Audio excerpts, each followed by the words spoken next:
Across Africa, millions of girls are full of dreams, talent, and potential. But too often, they are held back by poverty, silence, stigma, and lack of opportunity.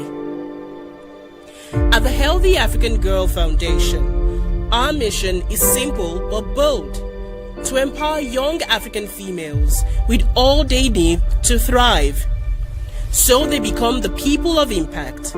We do this by equipping them with 4 powerful pillars. Health, because a strong body is a strong beginning. Education, because every girl deserves to learn. Empowerment, because her voice matters. Leadership, because she's not just the future, she is the now. We are a growing movement of mentors, educators, mothers, partners, and young girls themselves, working together to change what it means to grow up female in Africa. We educate, we equip, we elevate, because when one girl rises, she lifts everyone around her.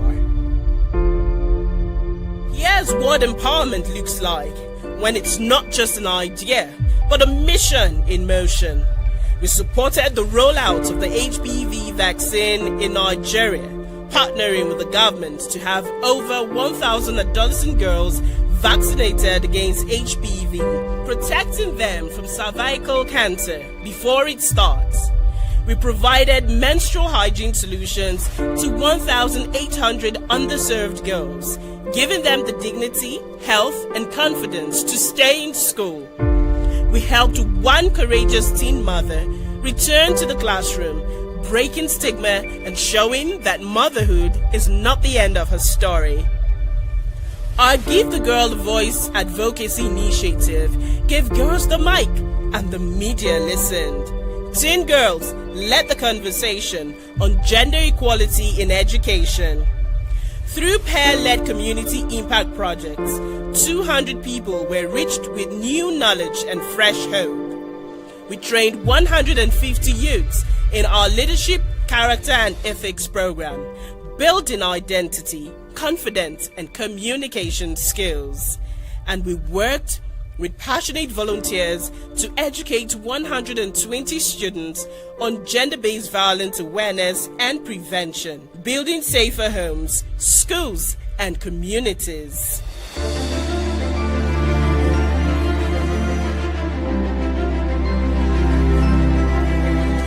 We've seen the ripple effect of just one girl empowered. Now, imagine what happens when 5,000 girls and women across Africa rise together. That's why we're hosting the Rise Up African Girl Conference, a virtual gathering where we build a new generation of bold, brilliant, and purpose-driven African females, featuring change makers, mentors, and youth voices, tackling topics like confidence, education, digital skills, innovation, and leadership. And most importantly, inviting girls not just to listen, but to lead. The conference is not a one-time event. It is a launchpad for a new season, for girls to rise and take their place as voices of change. What next? We're scaling our health programs, launching the new SRHR and GBV interventions. We're rolling out Bloom Again initiative, helping girls return to school through literacy, digital skills, and scholarships. We're launching skill building and entrepreneurship programs to help girls earn and lead. And we're planting the seeds of a mentoring program for young African females because their greatness needs a platform. This is your invitation. Partner with us. Sponsor a girl. Let's raise a generation that is healthy, educated, empowered, and equipped to lead. Because when she rises, Africa rises too.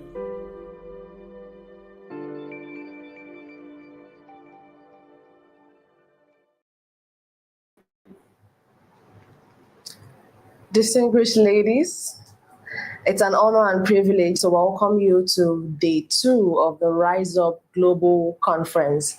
Day 1, which was yesterday, was amazing. It was phenomenal. It was inspiring. We had an encounter with truth. I don't know about you,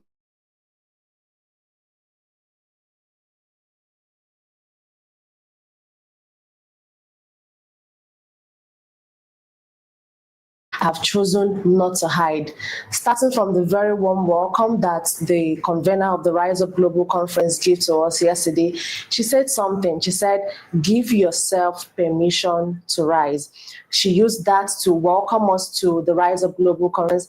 And then we went on to Dr. Adana Stanika, who was the keynote speaker for the Rise Up Conference. She told us that influence should be anchored on purpose. That's very important. Influence should be anchored on purpose. And then we went further to Miss Pauline Gatto, who is a very passionate young change maker, who reminded us that for no reason should we negotiate our core values.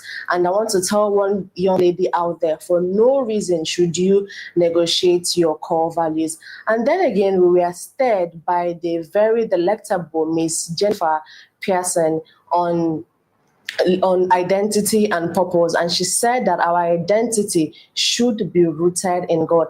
And one thing that she said yesterday, that is the word that I'm holding on to throughout this conference, is that the word is waiting for my manifestation. And then finally, to close up the session for yesterday, we had Miss Magdalene Odara Kalu, who took us on the session, leading without a title. She's just an example of a person, a change maker, a young lady who decided to lead even when she did not have a title. So I don't know about you, but for me, yesterday, I was thoroughly impacted. And today again, we have a lineup of amazing speakers from across the continent who will be taking us on sessions like identity and on leading with a purpose, sessions like personal branding, sessions like ideas that matter, sessions like accessing and utilizing global opportunities, sessions like personal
Hello, ladies. Sincere apologies for the break-in transmission. It's a Nigerian factor, and we hope it doesn't happen again throughout this session. So, like I was saying before it went off, kindly put down the key things that you learned yesterday in the comment section. I want to read them. I want to know what you learned. You probably heard something that I did not hear, so I want to learn from you. And while you're doing that, please endeavor to share the link to people around you, to your classmates, to your colleagues, to your neighbors. Put it up on all social media platforms that you belong in, and then come back right here and have a wonderful day. So in the next 5 seconds, I'll be calling on the delectable Dr. Chinekure, the convener of the Rise Up Global Conference and the founder of the Healthy African Girl Foundation, for her opening remarks. Over to you, ma'am. Thank you so much, Chidima. Once again, you're all welcome to day 2 of the Rise Up Conference. Thank you for joining us once again.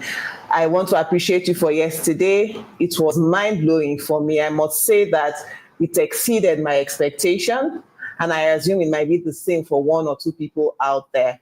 I'd want to know, where are you joining us from? Please, could you put it in the comments? Let us know whether you're joining from Lesotho, Mozambique, Morocco, Nigeria, Egypt, Kenya. We want to know who and who are on this live stream. And even if you've shared before, I encourage you to share again, because we will do better if a lot of us rise. I was thinking about the session yesterday, and I just felt that every speaker's story was, 1, unique, and 2, a lesson in learning to give yourself permission to rise. If you listen carefully to the different speakers, from Dr. Dana Steinaka,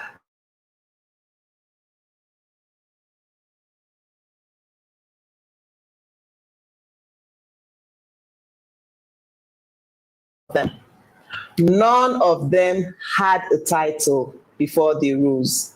None of them waited for other people to give them permission before they rose. You'll see that they only identified problems and stood up with a solution. And it was in their rising that they were acknowledged. It was in their rising that they were able to make impact. And you see that the influence followed because they rose. So as we go on into today's session, I just want to admonish you. You don't have to wait to rise. In your community, in your family, wherever you find yourself, in your school, once you observe a problem, have that solution mindset. That's what makes you a leader. That is what makes you a person of influence.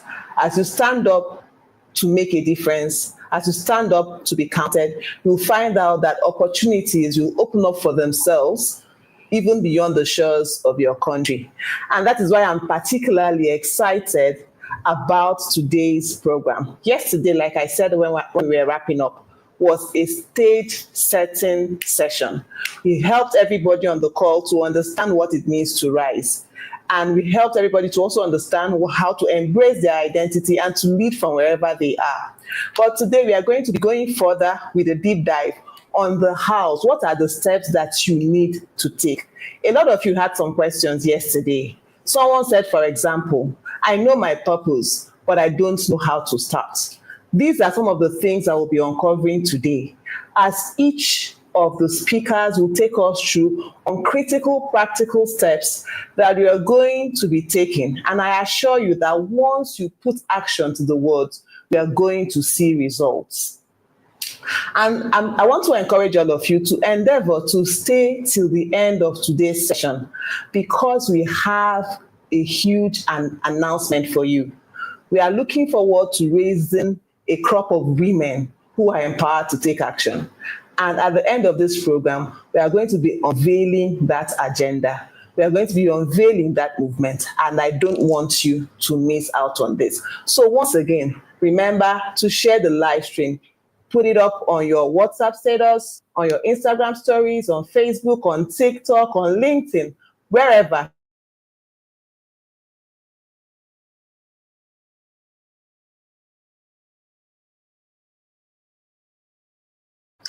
Thank you very much, Dr. Chinenku Ore. Thank you for that warm welcome. For me, you said something that all the speakers didn't have a title when they started. And for me, one striking thing also about the speakers is that each and every one of them started when they were in school. They're all young, right? And each and every one of them started when they were still in school. That means they started when they were much younger. So do you have any word for the students joining us, especially our campus ambassadors joining us from across the Nigerian universities? Do you have anything to tell them?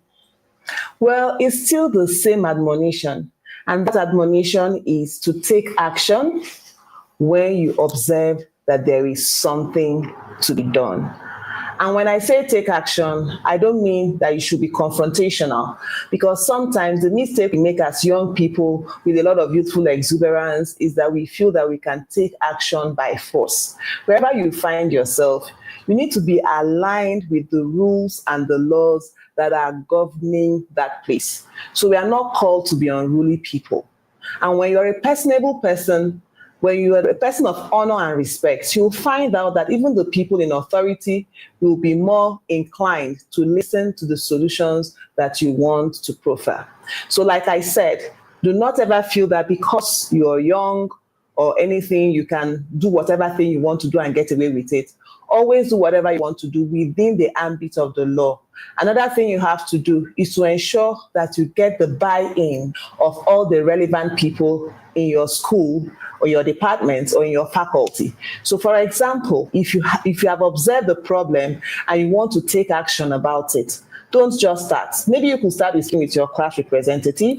You could go ahead to speak with your academic advisor, your head of departments, to get their buy-in. And like I said, don't do it in a confrontational manner, because if you don't get their buy-in, there are high chances that they will scuttle that agenda even before it starts. And then you have mentors. You're able to reach out to your mentors, and THAG Foundation's mentoring program is one of such platforms. So they can also give you guidance on how to start.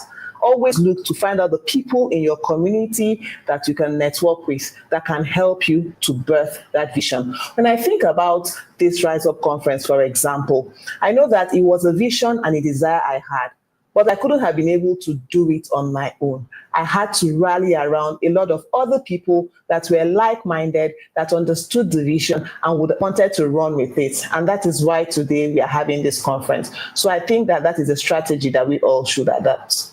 Thank you very much, Ma. She said something very important. If you have a vision, if you have something that you want to do, ensure that you do it within the confines of the law.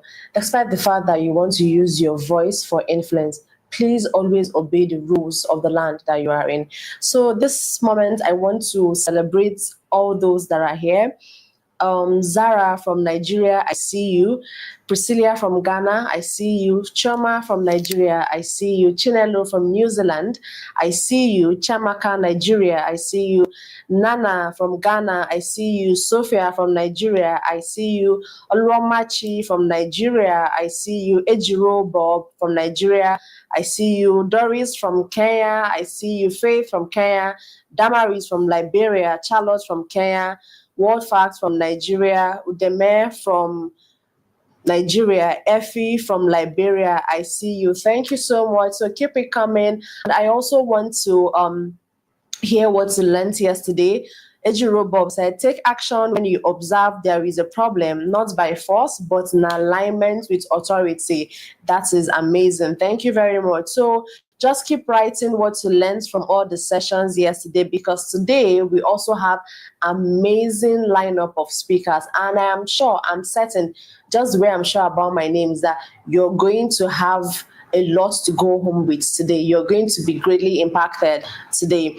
So to take us further into this conference, I would like to invite Miss Elizabeth Watoni from Kenya to take us on a session leading with purpose. Thank you. High school, and I knew there was something deep inside me that was calling me to actually advocate for the environment and to continue championing for environmental conservation issues. And I knew very well that I wanted to even study at the university a course that entailed environment. So I went. Hi everyone, my name is Elizabeth Wathuti. I am an environmentalist, a global climate justice champion, and I'm also the founder of the Green Generation Initiative, which is an action-driven organization that is working with children, young people, and local communities, especially the women, to restore, conserve, and protect our environment. And I want to thank the THAG Foundation for inviting me here today to share my story with all of you and to speak about leading with purpose and influence. And I will do this by sharing my story, my journey as an environmentalist, and I will speak about three things. One is how I found my purpose, and two is how I started this work that I'm doing, both at the local level but also at the global level. And three is how I keep grounded, how I keep this work sustained, which I think is very important, especially for a young woman out there and a young person out there who is trying to make a difference around the world. So I come from Kenya's most forested region, and this is where I was born, this is where I grew up, and I witnessed a lot of beauty around me, the trees around me. In fact, the fastest flowing stream and river in Africa was flowing just next to my homestead, and these things made me love nature and made me connect with nature at a very young age. And of course, going from school and back home up the mountains and just seeing the beauty that was around me is something that really made me have that really strong connection. But that did not stop there. I was also inspired by the late Professor Wangari Maathai, who was the first African woman to win the Nobel Peace Prize, at a time when she was the Member of Parliament in my home constituency. So she inspired my work, and during the time when she was the Member of Parliament, I got an opportunity to plant my first tree at the age of 7 years old. But this work did not actually stop here, because when I was planting a tree at a young age, for me it was just a way of giving back to nature. It was just something that I enjoyed doing as a child.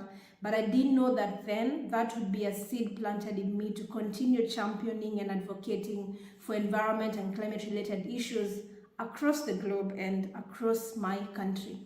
And so at one point I started joining the environment club in my primary school, in my high school, and I knew there was something deep inside me that was calling me to actually advocate for the environment and to continue championing for environmental conservation issues.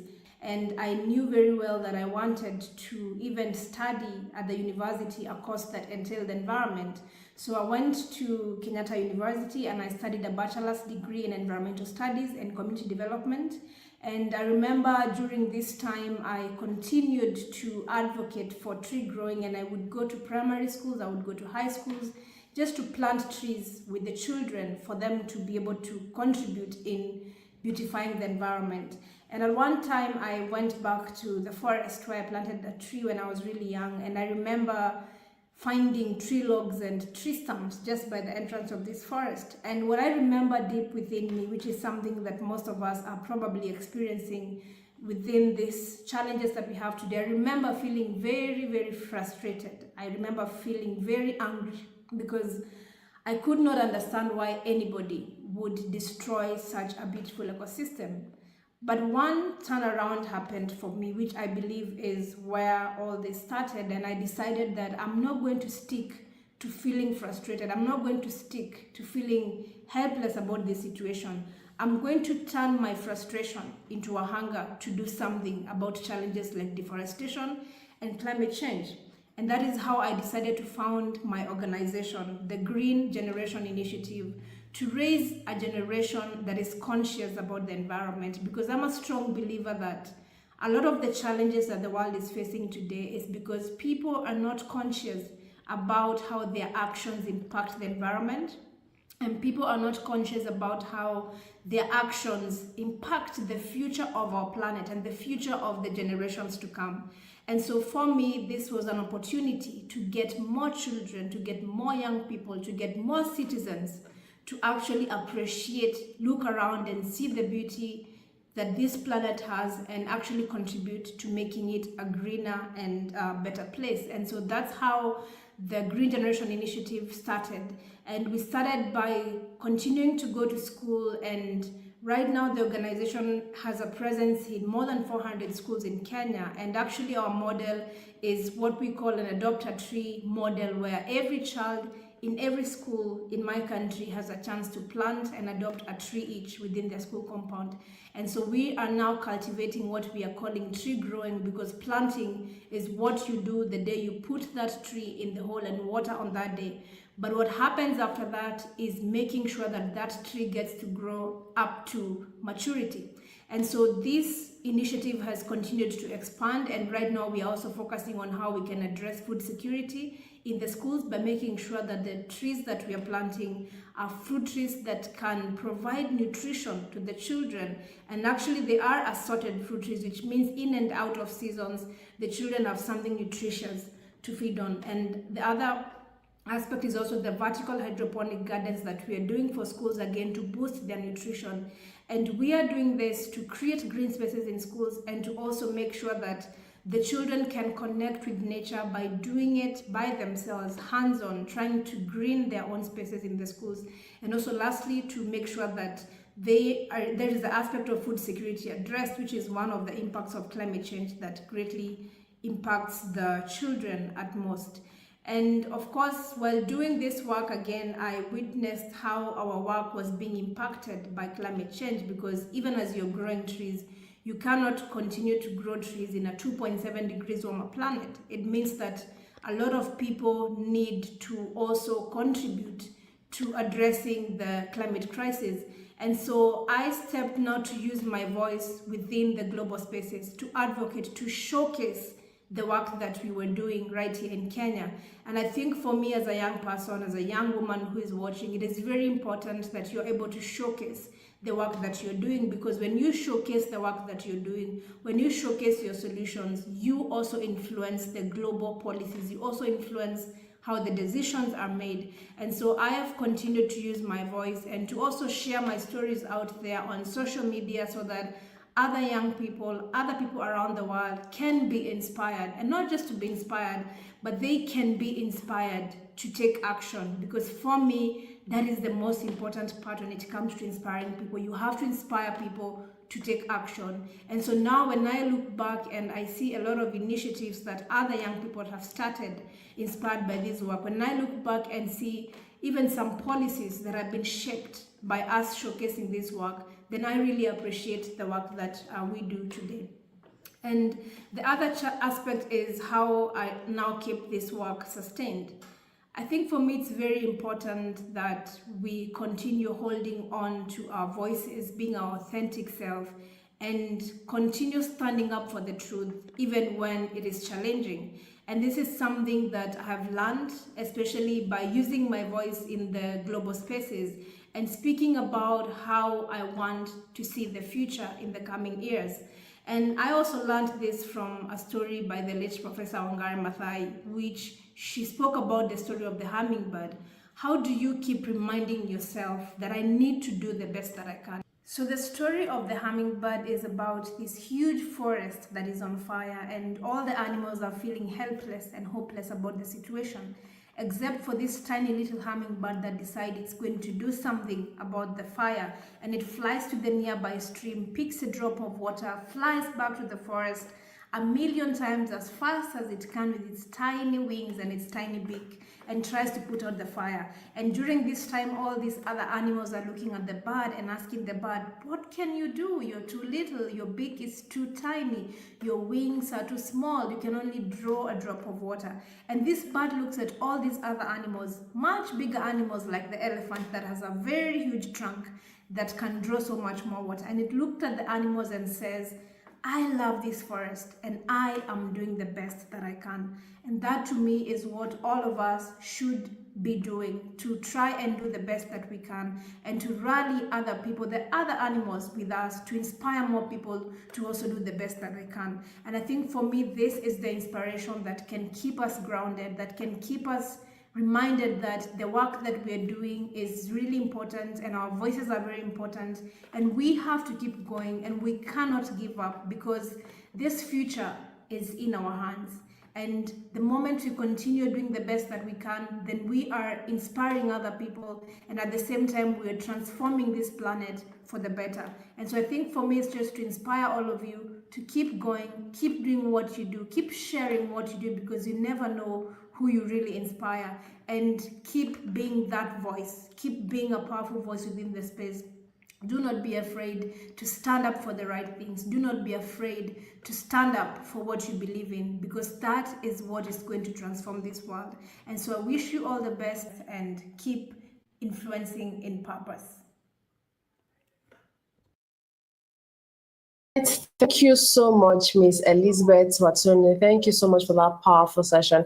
So if you picked something from her session, kindly put it in the comment section. What is that one thing that she said that stood out for you? What is your key takeaway from her session? For me, she said quite a number of things. She said she turned her frustration into something meaningful. So it's not enough to be frustrated about the things that are happening around you.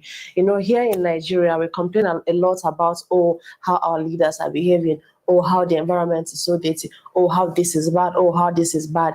But what did she do on her own part? She turned that frustration into something very meaningful. And that is something you also can do as a person. Whatever thing that you think is not right, whatever thing that is frustrating you, turn it into something that is tangible.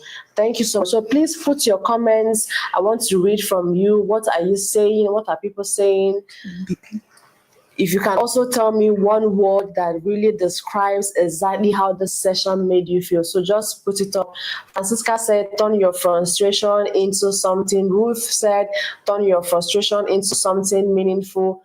Okiki said, keep going. Do not be afraid to stay up for the right thing. That is very important. So keep going. Do not be afraid to stay up for the right thing. Keep showing up. Keep showing your work, because you don't know who you are inspiring. Chamaka Okorio said, turn your frustration into something meaningful. Deborah said, always stand up for the right thing. Amazing. Always stand up for the right thing, even when it is difficult. Always stand up for the right thing. Faith said, always inspire people to take action. Always inspire people to take action. And there's a comment, no matter how tough it is, keep going. No matter how tough it is, keep going. So keep putting your comments. We'll come back to your comments. So I want to ask you a question, Ma, based on what she said. She said you should showcase the work that you're doing so that others can be inspired to take action. I want to ask, from the time you started the Healthy African Girl Foundation, was that the time you started showcasing your work? Was the time you started putting out your work there, or did you have some kind of pushback? You didn't want to put it there? Well, just tell us. Want to hear from you. Okay, thank you very much. So, sometimes we hide under the guise of humility, and then we don't put out the work that we are doing. And I think that is a mindset shift that we all need to develop. We need to understand that when we are putting out the work we are doing, it's not about tooting our horns, not about blowing our trumpet, but it's about adding value and also inspiring other people to take action. Just think about it. Putting up what you have done can inspire someone. Putting up what you have done can teach someone, because someone is learning from what you are putting up there. So for me, sometimes it's more or less like a battle. When I started, I can remember when I had the first program by the Healthy African Girl Foundation. Of course, it was 2016 and the social media was not as developed as it is now. However, people were still, using social media. So I tried to put out the work I was doing, but I did it in a limited fashion. But I realized that I think it was only on LinkedIn. I was sharing on my personal page the experiences I've had, the hesitations, the lessons learned, and I noticed that it gained a lot of traction.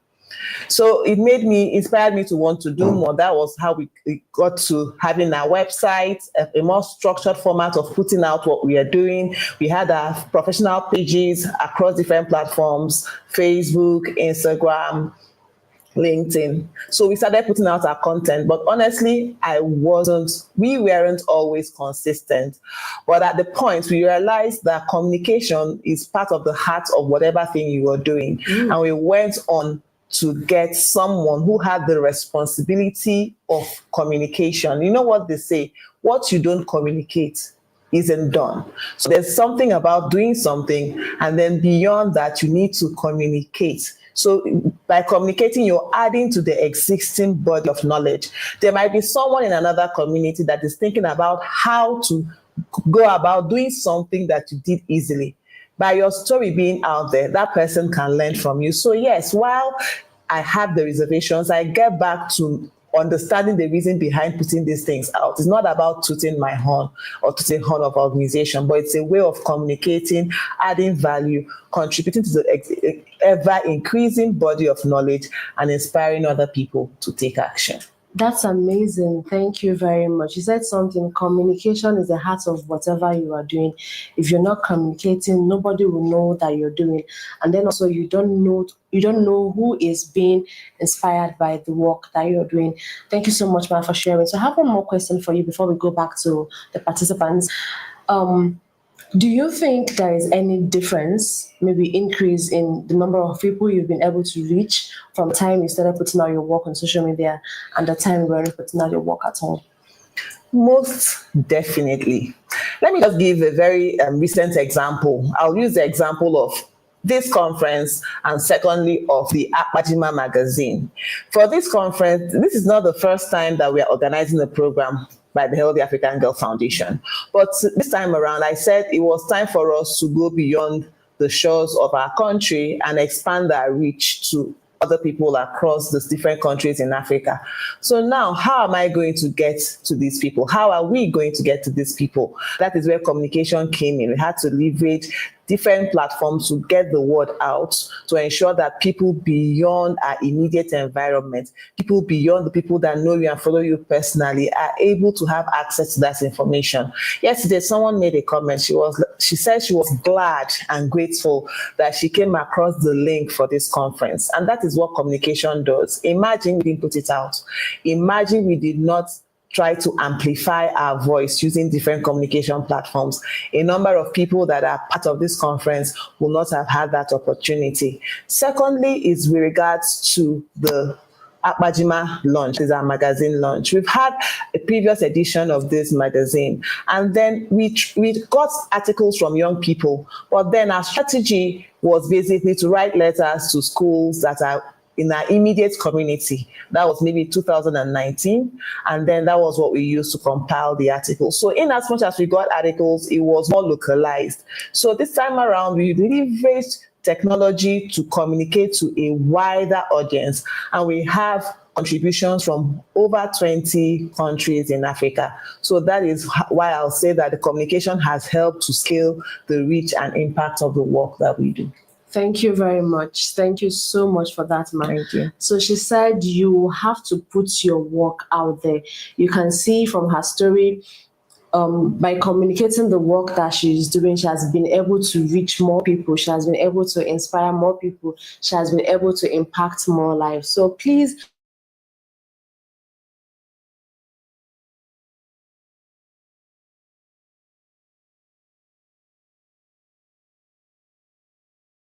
something like you. Thank you. So let's go to the comments. Let's see what people are saying. Faith Mugo said, okay, Chuzabakama said communication is key in amplifying people's work. Maria Duru, okay, no. Can we go back to the comments, please? Let's see your comments. Can we see your comments?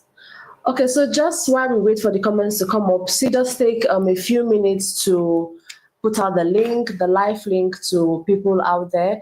Put it up on your stories, put it up on your WhatsApp, put it up on your Instagram, on X, put it up everywhere. Share to people on your share to people around you. Just share to every single person around you. Share to that young lady that you think deserves to be here.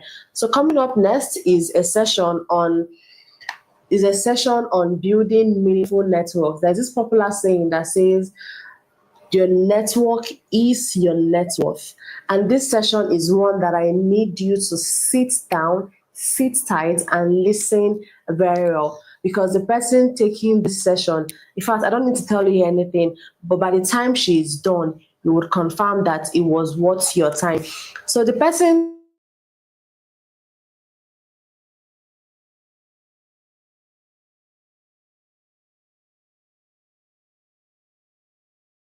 storyteller and salesman with over 17 years experience. She is driven by her purpose, inspiring others to become their best selves, and brings into her work endless energy, passion, determination, doggedness, and joy.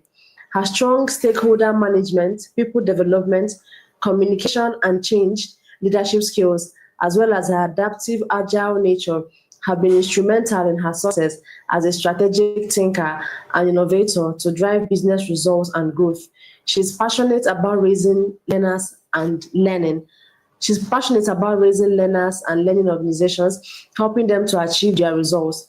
She holds a Bachelor of Pharmacy degree from the University of Ibadan and an MBA from the Business School Netherlands. She's accredited in delivering DSIC and is a Maxwell team member. So, with virtual rounds of applause, can we please invite Egono Obie to take us on the session Purposeful Connections Building Meaningful Networks? Thank you. Thank you. Can you hear me? If you can hear me, let me see your comments in chat. Like, I can hear you. I can hear you. Go ahead. Okay. I don't see anything yet. Go ahead. I'd like to see in chat if you can hear me, just to be sure. I'll need some feedback. Ah, fantastic. Thank you. So I'd need you to really be, on point with the chat so that I can feel it, because virtual is a very interesting space to be. Sometimes it feels like as if you're in a room alone by yourself. So welcome everyone. I'm excited. Really, Dr. Chine, I am really, really proud of you, I must say. And for everyone, Chizoba, Chidima, everyone, Essay, the people at the back end, thank you. So let me rightly jump into it. Okay, I would share my screen, but before I do, I'd like you to tell me, just for a good way to just start this. Tell me in the chat one word that describes what you think or feel about networking. When you think about networking, one word that comes to mind, one word or one phrase, whichever you choose. One word or one phrase that comes to mind. Please put it in chat. When you think about networking, what comes to mind for you?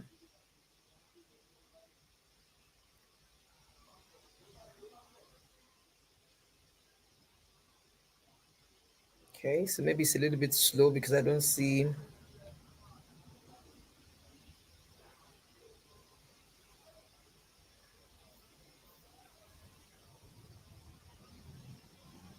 Okay, then let me know if you can see my screen already.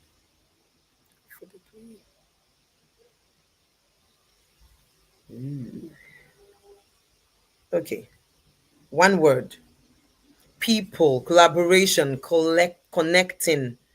Okay, so pause for a moment, and I'd like to know, when I say one word, how do you feel about it? So yes, when you think networking, you think people, you think collaboration, think, connecting. But when you personally, now, honestly, think about networking, what's the one word that comes to mind? And I don't want to give you ideas, but please go ahead and just write in chat. One word or one phrase that comes to mind. Some people say stressful, like meeting people, talking. I know what someone who used to tell me, talking makes me tired. I don't want to talk to anybody. I can watch them. Scary. Oh, Zara, I appreciate you for being sometimes scary. Like you just think about like, oh, what am I going to say? What am I? Okay, engagement. Okay. Okay, not what networking is, Francisca, but what you think about networking. Socializing. Oh, my opportunity to socialize. I can associate. Okay. Okay, good. So let me see how I can move this screen around. Just one moment. I'm looking for how to move my screen now. 1 second. Um, present. Okay, I just want to see if I can move my screen. Okay, 1 second. Let's it full screen. It's tiring, intimidating is a stretch. Value. Stepping out of my shell. And do you like the shell?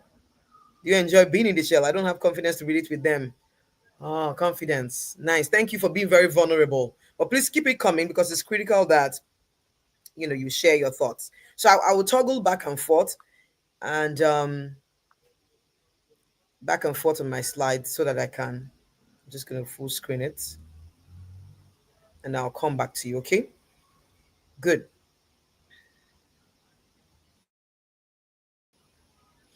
So what are we covering in this session in the next couple of minutes?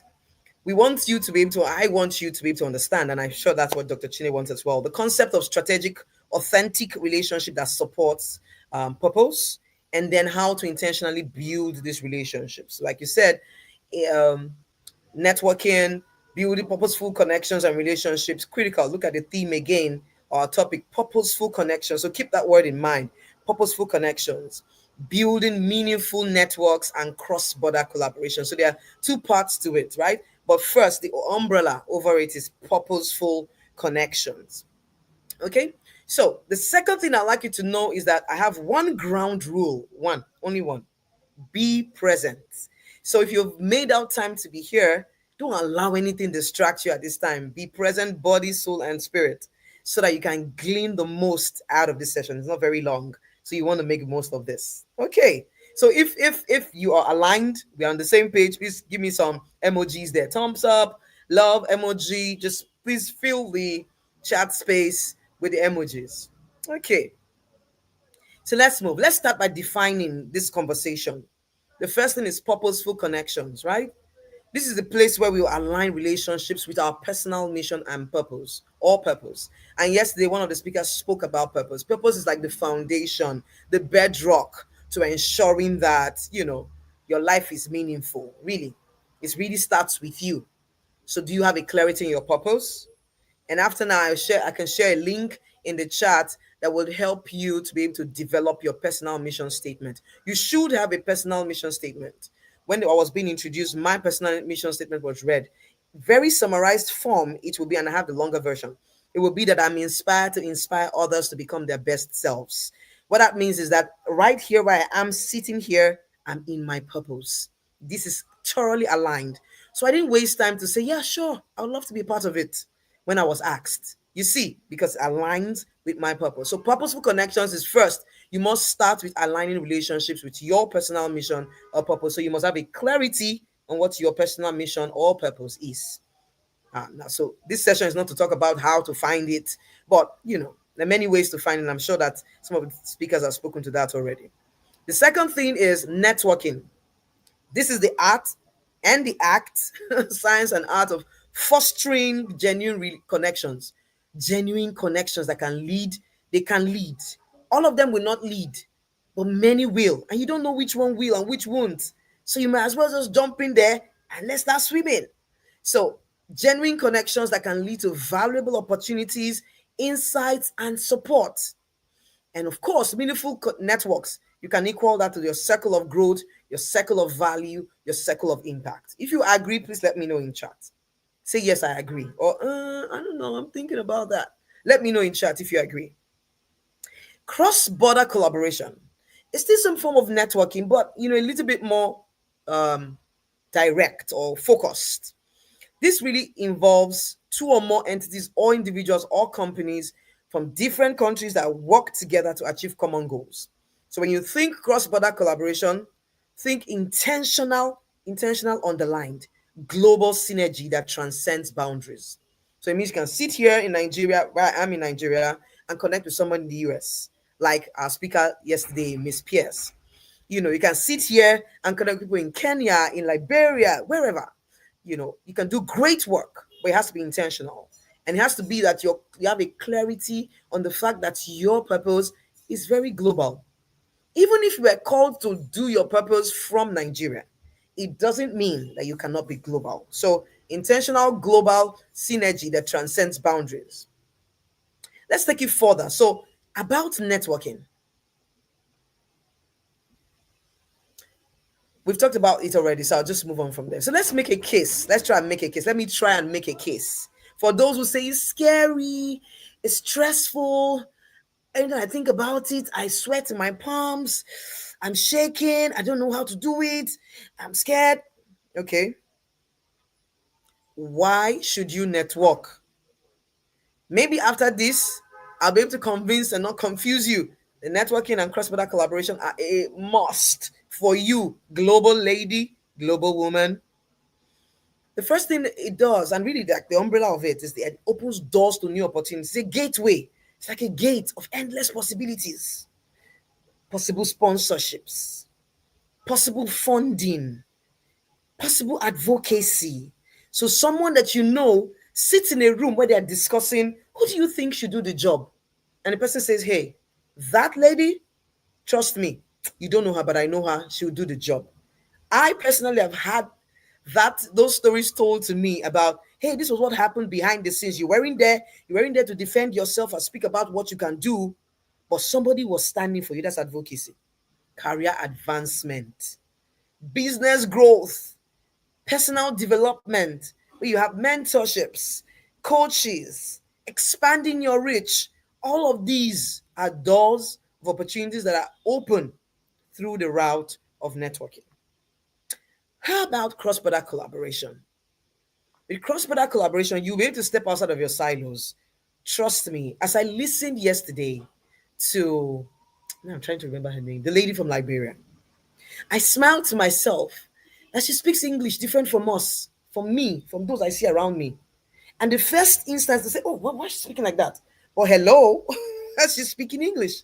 I am speaking English. The person sitting in the US is wondering, why are they speaking like that?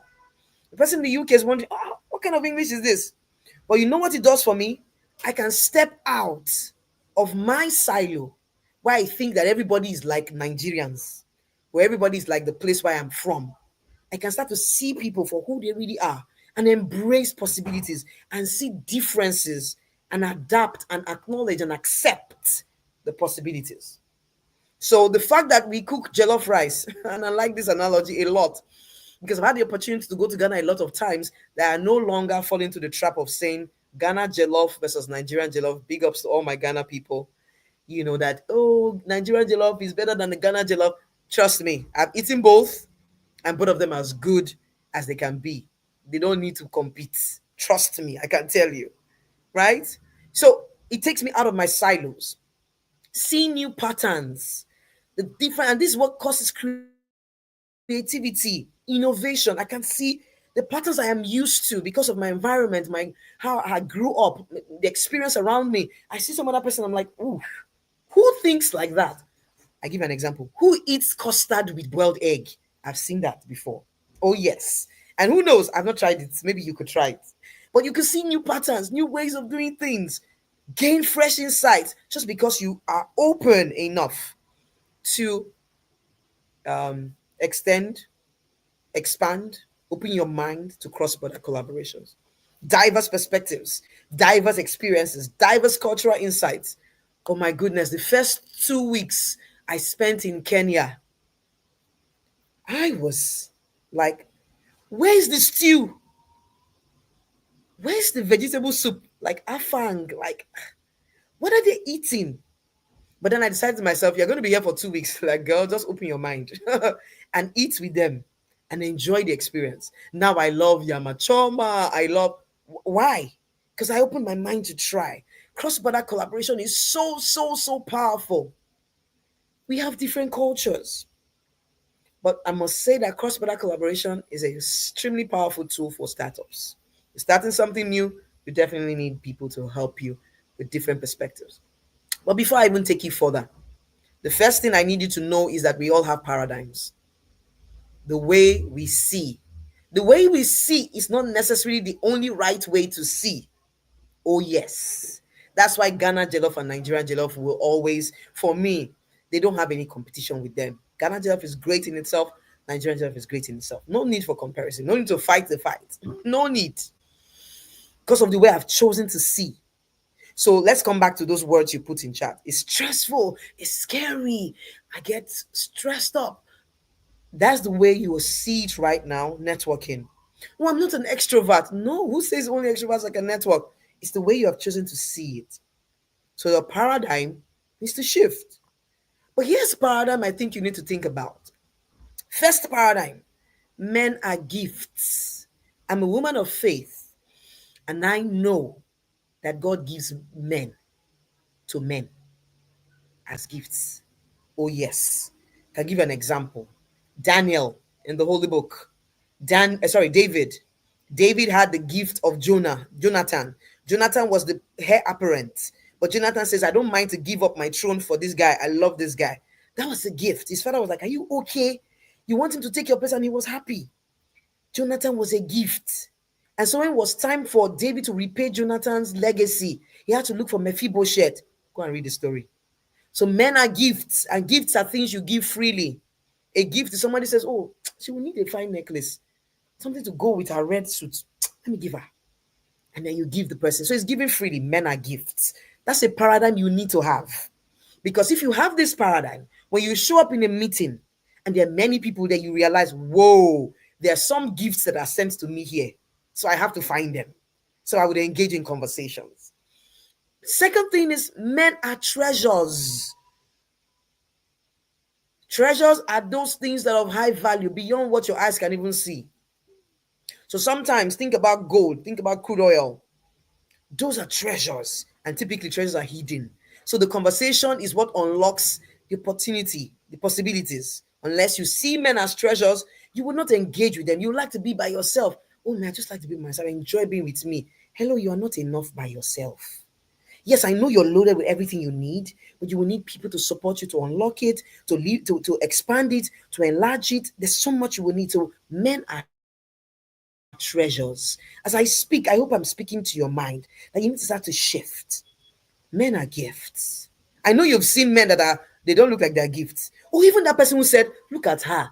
What does she think she is? Does she think she will ever become something? Even that can be a gift that tells you that, okay, so they don't think I can become something. I will show them that I can become something. And then that pushes you. You put energy, and before you know it, you are shining like a star. That seemingly bad, feedback, undermining of your potential was a gift. Came from men, sent by God. Men are gifts, men are treasures. The third paradigm, the way you need to see it, is that men have purpose in your life. And when I say men, of course, I mean male and female, right? Men have purpose in your life. I'll tell you a quick story. I remember going for one event, and my then country manager, one of my stakeholders in my organization then, was going to speak in this event. It was an event of pharmacists. And then I was going to I wanted to go there and just cheer him up, like, whoa, you have fans in the room. So I then said to myself, I was like, Lord, I'm going for that event. Who have you sent me to meet? There has to be someone that's knowing that men have purpose in my life. I kid you not. I sat down, I kept a seat for one of my colleagues. And then my colleague was delaying. I was sending a message, where are you? It's like, oh, I'll soon be there. And before long, somebody walked to me and said, is there someone there? I looked at the person and said, no. And then they brought someone, and the person sat beside me. Oh my goodness. One of the people I had not really thought about meeting, right? But by the time we started to talk, and I said to him, I said, do you know what I prayed for when I left my house today? I pray that God will bring me to the people I need to meet. I must tell you, I haven't leveraged that relationship to its max yet, right? But I can say to you for free that just sitting beside that man that day, senior colleague, I knew that this person was sent to me. Men have purpose in your life. So, before I talk about men, let me come to you, to me. First paradigm you need to have for you is I am a gift. If this is all I say today, it's more than enough. I, Egwono, I'm a gift. In fact, you should put your name and put it in the chat. I put your name and said, I am a gift. I'm a gift to my world. You need to think about it this way, or else you will not think you can bring value to anybody. You think I'm not enough. What do I even know? Do you know who is gathering in the room? Senators, presidents, lecturers. What do I even know? What do I have to offer? You will continue to second guess yourself, thinking you have nothing to offer. Yesterday, our Liberian friend said something about being in a room in Netherlands. He caught my attention because I had to go to Netherlands for my graduation, and she said to me, it was very, it connected with me. Like people, really big people were sitting and listening and taking notes. Oh, yes, you have something to offer. You're loaded with potential. So you need to say it to yourself and say it slowly. I, Egono, am a gift to my world. The second one is I am God's treasure. I am valuable. Something of value is what can give value. I am God's treasure. I am valuable. Feel free to copy this, put it up, write it very big, bold letters, put it beside your mirror. But just make sure you say this to yourself enough.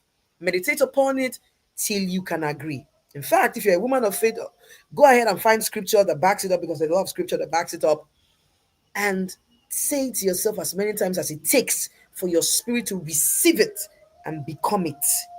I am a gift to my world. I am God's treasure. I am valuable. I am made to fulfill purpose. We are all messengers sent by someone with a message for our world.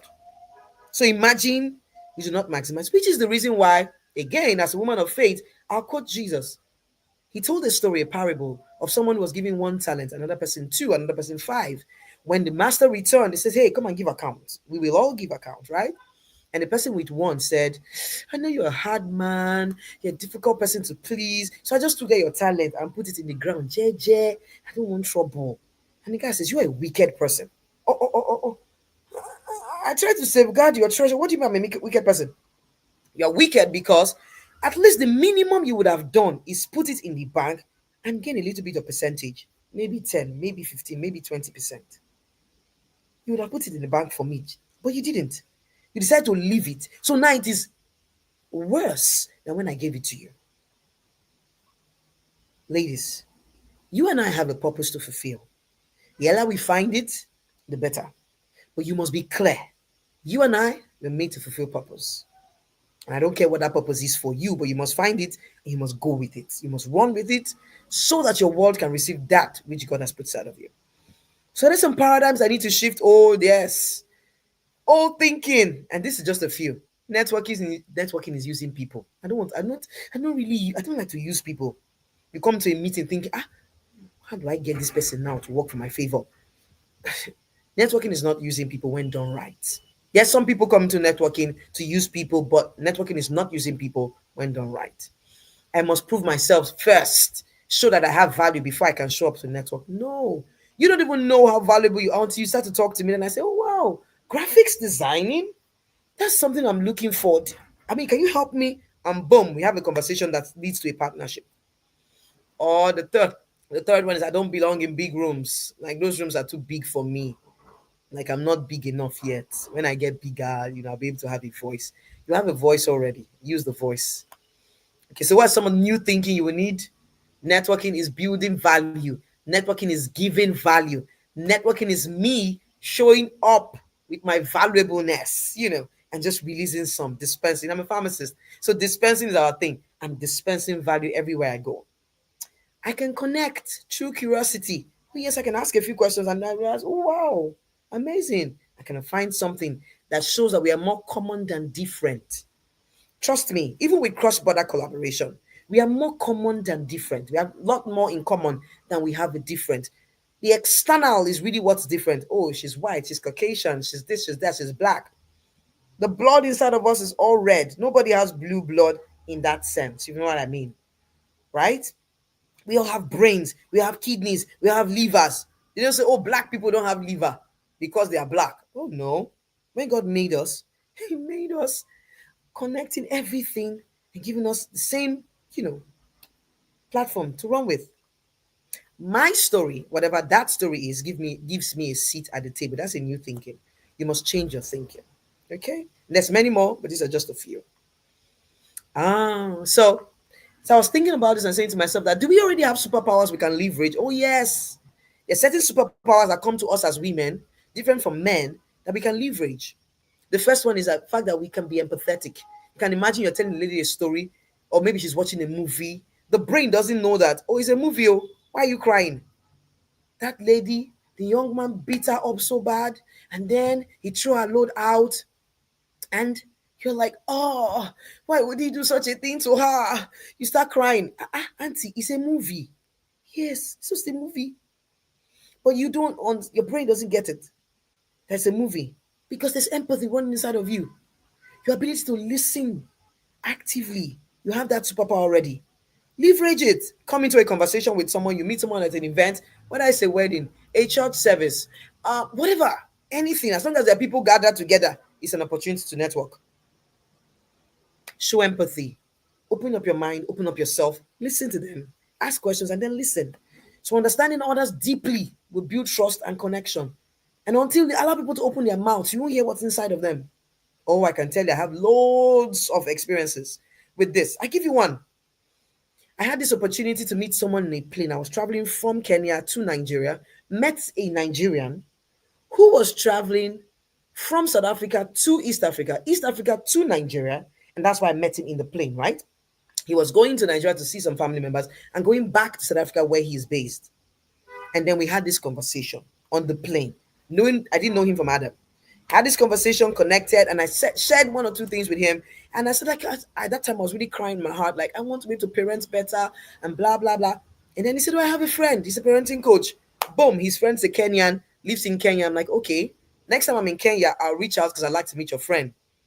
Boom, that's how the connection happens. He reaches out, was in Kenya like a month later. I said, hey, I'm trying to reach your friend. He reaches out, connects his friend connects to me, comes to meet me in my hotel, and then we have this amazing conversation that leads to another 1-year journey of meeting different people, meeting families, sitting every Saturday, one Saturday a month for the next almost 11 to 12 months, talking about parenting young children. I kid you not. It started in a plain conversation. Empathy and active listening is what we do well. Every woman does it. Collaborative spirit, we know how to gather ourselves together, fostering teamwork. One will chase 1,000, two will chase 10,000. So there's value in collaboration, people.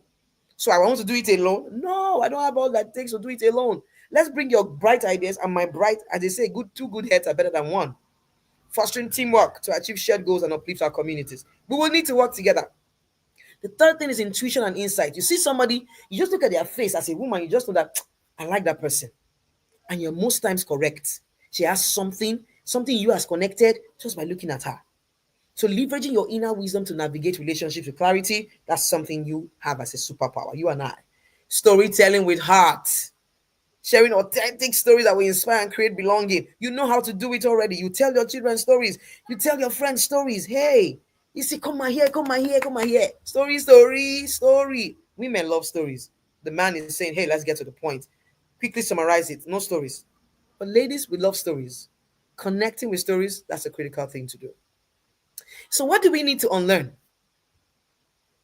The fear of being seen. And I need to stop sharing so I can see how my timing is doing. The fear of being seen or rejected holds back potential connections. So unlearn it. You are good enough. You are good enough. You're a gift. The I'm not ready syndrome, it will delay your growth and opportunity. Who knows? That conversation, like I got a coach from that conversation, that networking conversation. You can get a mentor. You can get a coach. Yes, you can get an opportunity for personal development and for many more. Only reaching out when in need limits authentic relationship building. Yes. So I like to put it this way: look for it before you need it. Oh, yes. So it's like something you get to do continuously. You don't know when you will need it. You don't know even what you will need it for, but just keep building. Just keep building. A little at a time, a little at a time. Don't be overwhelmed. Think quality over quantity for starters, and then later think quantity. But of course, do not limit yourself. Don't wait till I need someone, then you go to the meeting and say, how will I use this person? No, no, that's where using people comes in. But when you're reaching out, initially just to connect, and then eventually start thinking, how can I add value to you? How can I add value to you? As you ask yourself that question, you then realize that the person can also in turn add value to you. So release those limiting beliefs, and then you can step fully into your power. So how do you do this? Amazing, amazing. How will you do this? The first thing I'll say is really be strategic. That's critical. So these are a few points on there, but I'll just add a few more so you can read those up. Be strategic in line with your purpose. What kind of people are you seeking to meet? Be very strategic and find places, take opportunities. So you go to a meeting, there are people there. It's an opportunity to network. You come into a virtual conversation or online, something like this. It's an opportunity to do cross-border collaboration. Like we said initially, when you are connecting, it's probably not with anything in mind. You could have something in mind, but in line with your purpose, you just want to meet people that you connect with, and then eventually you find what it is that you can get, how you can add value and how you can get value. Because it has to be two ways. It's a symbiotic relationship. Be visible. Don't go there and close your mouth and say, I don't have anything to say. Even if you have to say, whoa, I love what she said, and I'm actually aligned. If that's all you have to say, please say it. Don't keep quiet. No, no, that's I'm too young. Oh, I'm the youngest in the room. What will I say that will make sense? All these elderly people. Jesus was 12 when he was having conversation with professors. So don't you kid me. Don't nobody's 12 here. So please be visible, engage consistently, both virtually, physically. You can start virtually and then eventually you can get to see the people physically. There are many people I've worked with. I have loads of people in Egypt that I've never met face to face. I kid you not. But if I were to reach out to them and say, hey, I'm in Egypt, I have tons of people who will rush the airport to come and try and carry me one hand, one leg, and the likes. Why? Because even virtual is such a great place to keep and to build relationships. Right. Connect with value. Don't be transactional. Be visible. Keep the fire. Let me tell you a real story. And this story that comes from the book I wrote, Finding My Boaz. And you can check it on Amazon if you want. It will be a lot of value to you. And here again, someone said, be courageous. Be courageous. I thought to myself, yeah, I mean, what would it hurt to tell you that, hey, you can find the book on Amazon, Finding My Boaz by Egwono. But this is one story. The whole book was really about Ruth and Naomi and really about business success and success generally in life, not just for those who are looking for for husbands. So don't get it twisted. About Ruth and Naomi. So when Ruth met Naomi, the first relationship was mother-in-law, daughter-in-law, right? And you know how that can go in different settings. It can be nice, it can be bad. After that, the husband of Ruth died. Naomi lost her son. Naomi says, I'm going back to my land. And Ruth says, I think I like what I see. The kind of value system this person has. So you must choose people for deeper connections based on value system. So think, for example, you meet someone. You don't know whether they're your same value system yet. But you must open up. You meet them. And then you suddenly realize that, well, we have similar thoughts, similar ideas, similar value system. Then you go deeper. You see? So don't say, oh, I don't want to meet bad people. Oh, no, no, no. You meet them first. Then you will know whether they are bad or good as you engage. Right? And you must trust that God will lead you. So Ruth has seen that, oh, Naomi, I love this. Naomi's in pain, right? She has lost her husband, she has lost her sons. She has nothing left. But even with the pain that is, all around her, I can still feel the love, the culture of the Israelites. I'd love to be a part of this. So when the opportunity comes, opportunities will come, people. Opportunity comes and Naomi is saying, hey, ladies, please just go back home. I can't help you anymore. I don't have a son again. Even if I get married now, I'll give birth, blah, blah, blah, blah, blah. And Ruth says, me, I have seen something. I'm not going anywhere. When she joined Naomi on this journey, there was no hope of ever getting a husband again. No. Don't get it twisted. So say, oh, she thought that she will get. No, no, no. Because, of course, she was also a Moabite. And Moabites were not people that the Israelites we're supposed to have dealings with. In fact, for 10 generations, they should not come into the house of God. That's the story. But Ruth says, I will go. I've seen something I like. I'm latching on to you. Okay, they get into land Bethlehem, house of bread. And then Naomi suddenly realizes that, I need to find a husband for this lady. Oh. That's after Ruth had shown herself to be someone that can be trusted, someone that has integrity, someone that loves her mother-in-law. She went out to look for food for both of them and met Boaz, another networking opportunity. And then Naomi says, oh, you met Boaz. Oh my goodness. She didn't think about it before. Boaz is one of our kinsman redeemer. Oh, wow, wow, wow. I will set things up. Eventually, what was the end of the story? Ruth gets to get married. She didn't think it was possible. Yes, she got married. She got a child. I mean, I don't know if she got to give birth to other children. She became a part of the lineage of David and Jesus. And then Naomi became a grandmother. Her two sons didn't give her grandchildren. She became a grandmother. And of course, oh dear. She became a grandmother. And of course, this was what the women of Bethlehem said to her. They said, Naomi, your daughter-in-law Ruth is worth more to you than 7 sons. Naomi only had 2 sons at the beginning of the story. Now they are equating a Ruth to 7 sons. Amazing. That's a real story of impact. Let me give you a personal story. I traveled to South Africa one year, many years ago. At my hotel, I decided to go to the gym. And then I met this American lady who had come from the US to South Africa for, I don't know, enjoyment, vacation, whatever. And then we started to talk, network. And then she told me, oh no, there's this guy, Nigerian, South African she met. He's an Uber driver. That time I wasn't really into Uber. I didn't really know much about Uber. It was the early days. And then she said, oh, he's coming to take her to church. I was like, oh, okay. I was going to be in on Sunday, no meetings or anything. Okay, I'll join you to church. I joined her to church the next morning. This guy took us to his church. It was an amazing service. So I got to go to a South African church. After the guy then said, oh, there's Sun City. And you guys, you can Google Sun City. Great place. I can drive you there, blah, blah, blah. Anyway, long story cut short, I did a plus or over 3 hours journey back and forth to Sun City from Johannesburg because of that one conversation. I saw amazing sights that I've never seen in Nigeria in that Sun City because of one conversation, one willingness to open up and connect. I can tell you, I probably wouldn't have thought about going to Sun City because when I heard the cost, I'm like, woo, who's paying for that? No way. But because of one networking conversation, I got into that kind of situation. Okay, how am I even here? I'll tell you one thing. My friend told me this many years ago. I decided to find out about it. He told me, he said, between you and the next person are 5 people. So I didn't find about it. It's called the six handshakes rule, or 6 degrees of separation. Me and the next person, 6 or less people separate us. It means that I know somebody that knows someone that knows someone that knows someone that knows someone that knows you. I kid you not. Just 2 weeks ago, I'm looking for a lesson teacher for my children. I asked someone to reach out to somebody, reach out to the person. By the time we ask a few questions, so here's one of the things you do, ask questions. I asked a few questions and I realized that this person knows people from my time in Benin City, it was amazing. Like we meet a stranger and you don't know that they know you. They know people that know people that know people that know you.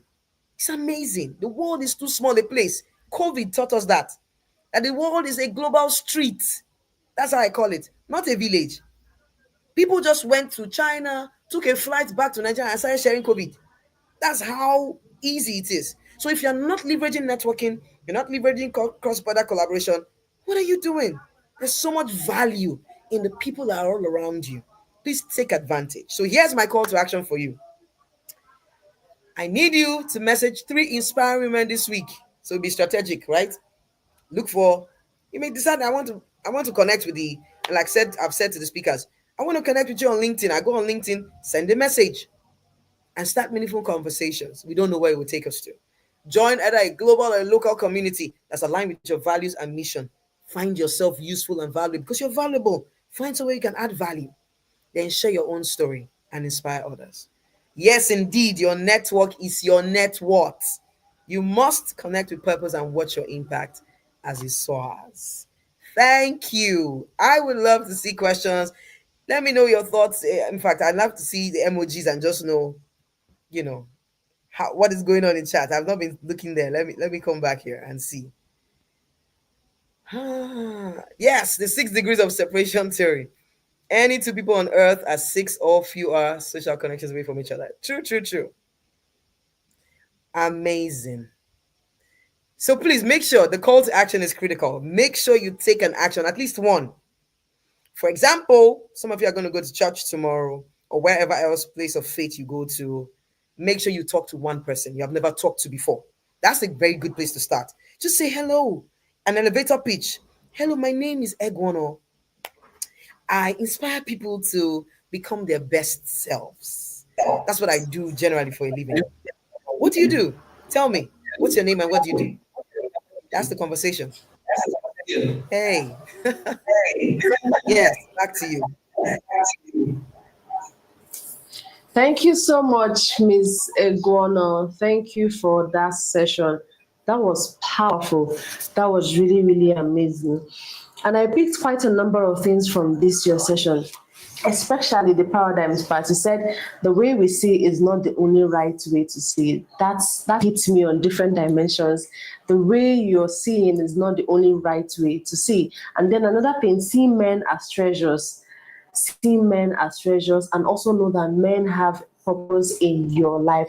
That was amazing. Thank you so much, ma'am. So do we have any questions to our participants?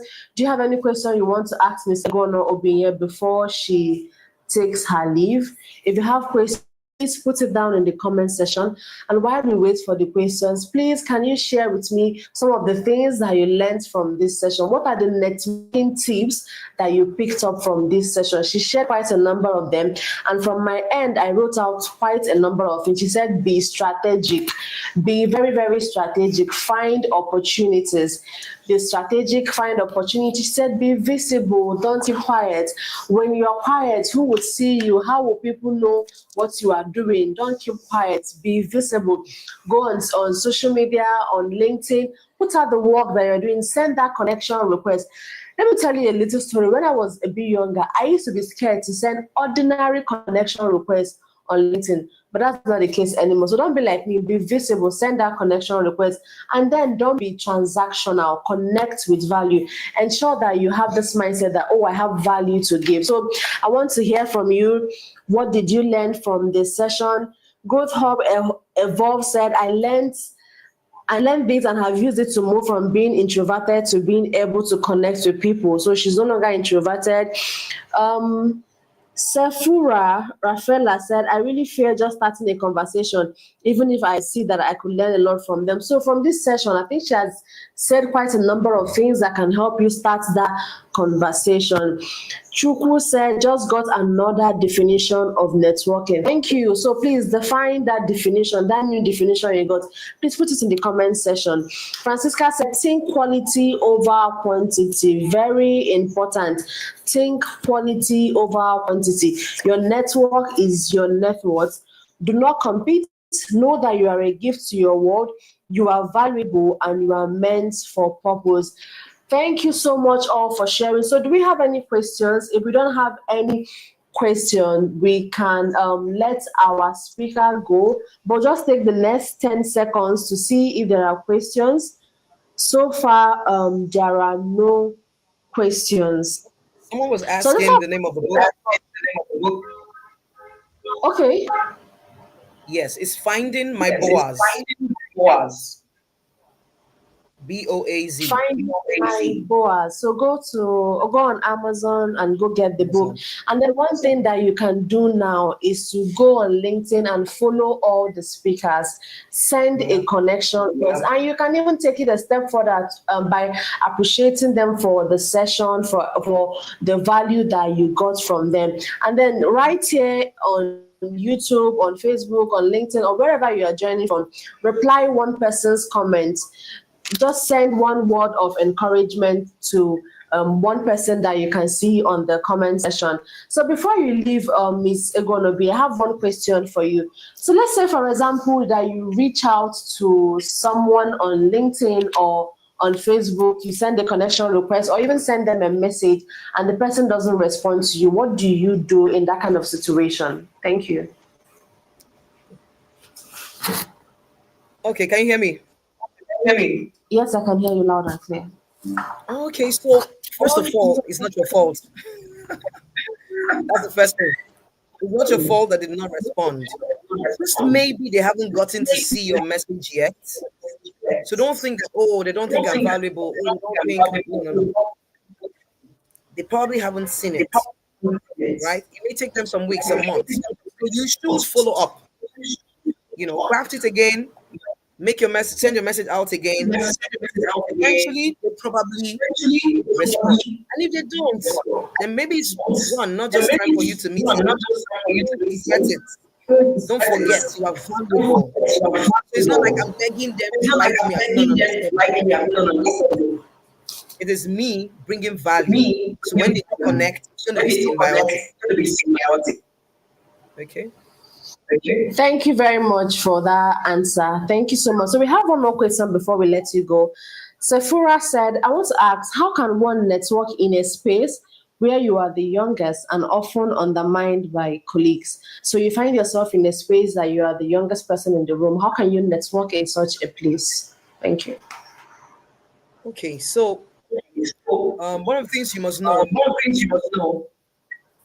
Okay, so there's some feedback actually. Somebody's speaking to that. The echo is distracting. I don't know why there's a feedback. Let me try again. Okay, so one of the things that you must, if the room you are in, right? I'll take that again. If the room you are in doesn't see your value, show it to them. If they still do not see your value, there are many more rooms. Oh no, and then don't think that because I'm younger than everybody in the room, therefore I don't have value to give, which is why the paradigm of I am valuable is critical. And every time I'm coming into a conversation, I'm thinking, think for example, I cannot do graphic design very well. If I meet someone who is 20 years younger than me who can do graphic design, don't you think I'll be excited to say, whoa, I would love to work with you? You get the AI, the digital natives are doing a lot of crazy things. If I say, oh, because they're much younger, therefore they don't have value to bring, then I'm the one who is losing the opportunity to learn. It's a two-way street. So show value and people will take you and receive you as valuable. So you must really go out and say, oh, what can I do? How can I add value? Think about it and then showcase it and let them receive it. If they do not receive it, by all means, take it somewhere else where they will receive it. I hope that helps. Thank you. Yes. Thank you so much, Ms. Egono. For the person that asked the question, Sephora, I said show value. And if you want to give them value and they don't want to receive it, that's okay. Take your value to somebody else. Take your value to another space and they'll definitely receive it there. And in case they don't receive it there, so just take it to somewhere else again. But just know that you're a person of value and you always have value to give out. So thank you so much, Ms. Egono Obie, for this powerful session. On behalf of the 1,500 people that registered across the 22 countries in Africa, we want to say a very big thank you to you for this very powerful session. Thank you for shifting our mindsets. Thank you for letting us know that we carry value and we have a lot to give to the world. Thank you so much and do enjoy the rest of your day. Thank you. So guys, thank you so much. Just put in the comment section one word that really describes how you feel right now. And then, of course, take 5 seconds to share this on WhatsApp, on Instagram, on X, on LinkedIn, on Snapchat, on TikTok. Invite so many more people to join. We still have about 3 to 4 sessions to go before we call it a day. And please sit tight. Do not miss any session. It gets more interesting as we go. So for this very next session is a very, very important session. Since yesterday, we've been talking about purpose, we've been talking about identity, we've been talking about leadership, networking, and the rest of them. Now we want to learn how to communicate who we are, our values, our mission to people that matter. And so for this session on building a personal brand, we're going to be having Aishat Olanrewanju, a media and communication expert. She's a creative and resourceful professional with about 9 years of experience helping individuals and corporate brands effectively communicate with their audience. As the founder of Corporately Lucid, a digital media agency that fosters effective and clear communication for brands across different industries globally, Aishat demonstrates her strong leadership and entrepreneurial skills. Through Corporately Lucid, she helps brands effectively position themselves online and offer strategies that result in quality and consistent visibility. She is currently a PhD candidate in media and communication at the Pan Atlantic University, Lagos. She holds a master's degree in mass communication from the University of Lagos and a bachelor's in mass communication from Caleb University, Lagos. Aishat is an associate member of the Advertising Regulatory Council of Nigeria, the Chartered Institute of Marketing, and the Women in Management, Business and Public Service. She is also a member of the Association of Communication Scholars and Professionals of Nigeria, the Association of Digital Marketing Professionals, and the Power Women Network. Aishat is passionate about research, learning, writing, and teaching. She is happily married with 2 lovely kids. And so, guys, know the way we do it with virtual rounds of applause. Join me to welcome Aishat Olanrewaju to take us for this session. Thank you very much. All right. Thank you so much. Thank you for having me. I'm so excited to be here. And I'm so glad that for the past few minutes that I've been listening, I've actually learned something. So yeah, this is really, really valuable. Thank you everyone for joining as well. All right, so I'll be sharing my screen. Let me just go ahead to do that.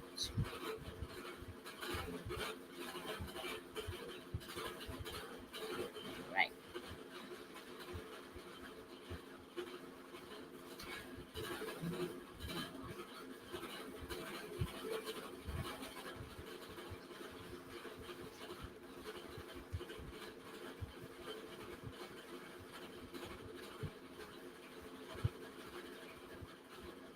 Can you see my screen?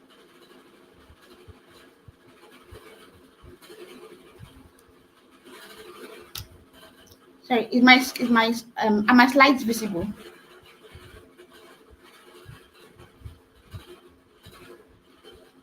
Okay. Sorry, can you see my screen?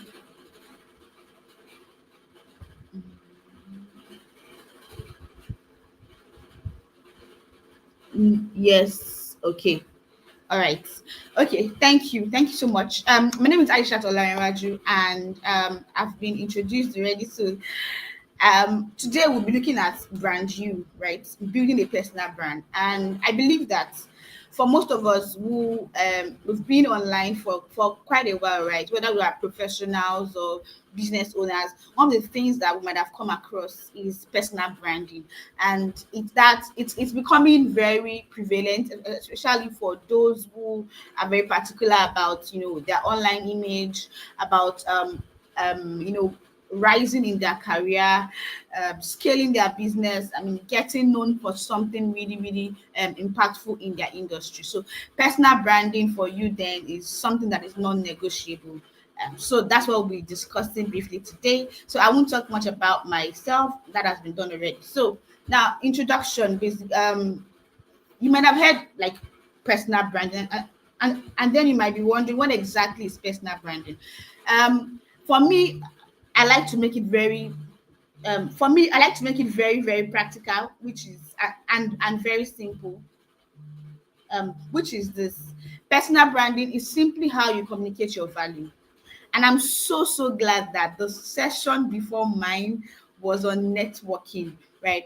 And it just shows you that there's this there is it is really, really important to be able to communicate what you have to offer. And before we even go further into this, is this: everybody has something to offer.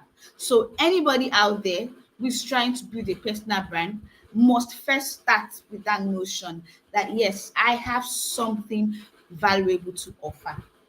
So personal branding is not for some select few, it's for everybody who has something to offer, and who can help somebody else achieve their goals. Now, building your personal brand is non-negotiable if you want to stand out in your business or in your career. And it's that vehicle that can help you convey your message, your values, and your offers. And yes, something that you need to also know, right? You are already building a brand. Now, is it intentional or not? That's another question, right? So when you meet somebody, or when you are, maybe somebody wants to introduce you to someone for a job or for a business deal, there is already a perception around what around you, whether you are building that thing intentionally or you're not even building it at all and it's just there, right? So what personal branding then does is that it takes what you have to offer, whether you are somebody who is very gifted at writing, for instance, and you can write like books, articles, journals, you can even edit really, really well. That's something of value that people need, right? Now, so what personal branding does is this: it positions you, right? Positioning here is simply saying that it helps people to understand who you are as a brand, know the core of what your brand is about, and then it communicates your value. So communicates that, oh, you are a really good writer, you are an editor, you have helped so so and so. It helps you communicate and package that to the right people. Now, I'm very intentional, like using right people, because not everybody is your target audience. Not everybody needs what you have to offer. So that's something else that you need to make up your mind about. First is this: personal branding is non-negotiable. Two, you are building a personal brand already. So whether you are being intentional about that or not, that's something that you need to ask yourself. Now, three is that personal branding is for everybody. You don't have to have reached a certain height of your career, or perhaps you have crossed certain deals in business before you can then say, oh, I want to start building my personal brand. I mean, somebody who is an entry level personnel, somebody who is even in the university can actually build a personal brand, right? And that's what we'll look at as we go on. Your personal brand should be unique to you. That's something else that you need to know. So if I'm doing something already online that is unique to me, you don't have to come and copy what I'm doing to build a personal brand. You can sit with yourself, understand what your brand is about, understand your value, your essence, the things you bring to the table. And when you're looking at value, right? Yeah, we can look at several things. Your skills. What are you skilled at? Your experiences. What are those things that are unique to you, that you have gone through, that when you even tell people, they are so glad that you shared those experiences with them, and they are better off for it, right? They, because of you sharing those things with them, they're now better. Your education, right? Your education is key. You must have learned something on your like on your journey, something that can help people to improve themselves. So these are things that come together to help you build that kind of value. And then things like your interest as well is also key, right? So it's unique to you. That's why there is personal there, right? Now, personal branding isn't a one-time thing. It's not something that, okay, today I feel like just going on Instagram to tell people about what I do, or I feel like going to LinkedIn to just share about my experiences, in the corporate world, or as a student, writing this so exams. Let me just go and tell my story, and then you do that today, and then next year, like, oh, I have oh, I did this last year, let me come and do it again. No, it's not something that you just do and then you forget, right? It's something that is consistent. And why is that? Because you are building a story, you are building a narrative about you. There's this momentum, right? So that when people look at what you have done so far, they're able to tell a clear story about, oh, who this person is, and what exactly they really have to offer. So you need to also set clear personal brand goals, as anybody who who is trying to, be intentional with their personal branding, you have to set some goals as well. Some goals could be, okay, I want to be consistent on LinkedIn, sharing what I know about maybe data analytics, right? I want to be consistent telling about my experience as a teacher while I was maybe serving, or like I want to be known for this, that. You can just set smart goals, specific, measurable, achievable, realistic, and time bound, right? Those kind of goals, very simple ones that you can, even maybe do over 90 days, 6 months, or even a year, right? Or even 1 month, and then just take it up from there. Now, you can build a personal brand wherever you are in your career or business journey. Now, I often get this question, or perhaps like I've perceived this before, where maybe somebody is just new to a particular field, and then they are like, oh, no, I don't have anything to say. Please, let's leave this for those who have spent 15 years, 10 years, 5 years in this industry. For me, I don't have anything to say. Please don't ask me questions, or don't ask me to contribute to this thought or what's going on in this industry. That's wrong, because you are undermining the value that you carry in that way. Like I said earlier, everybody has something to offer. Now, it is knowing how to package that, and it is also being very transparent to say that, oh, yes, I may not have 10 years of experience, but I have so years of experience, and based on that, this is what I can contribute. That's being transparent. Now, what is wrong is then packaging yourself as somebody who has 15 years of experience when you just even have 1 year experience. Then that is totally wrong. Right? So it's knowing where you are, what you have to offer, and how to package it honestly, right? So now, first thing to do, right, is to define what and for this, what we are looking at is focus on the value that you want to offer. Just because personal branding is something that people are doing now doesn't mean that it's just something that you do in a random way. Oh, let me just go online. Let me just go and open a LinkedIn page. Let me start connecting with everybody. Let me just connect. I'll just post what I like. Okay, I'll just, that's not how to do it, right? First is understand, what exactly am I offering others?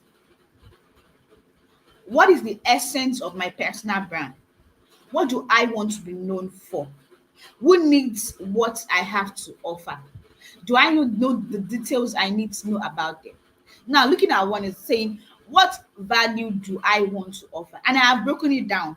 You can look at your skills, your knowledge, your experiences, your education, your interests. Look at them and say, what are those common things that are, that is common, right, with these areas? What do I know about myself? You need to, and I'm so glad purpose has been taught.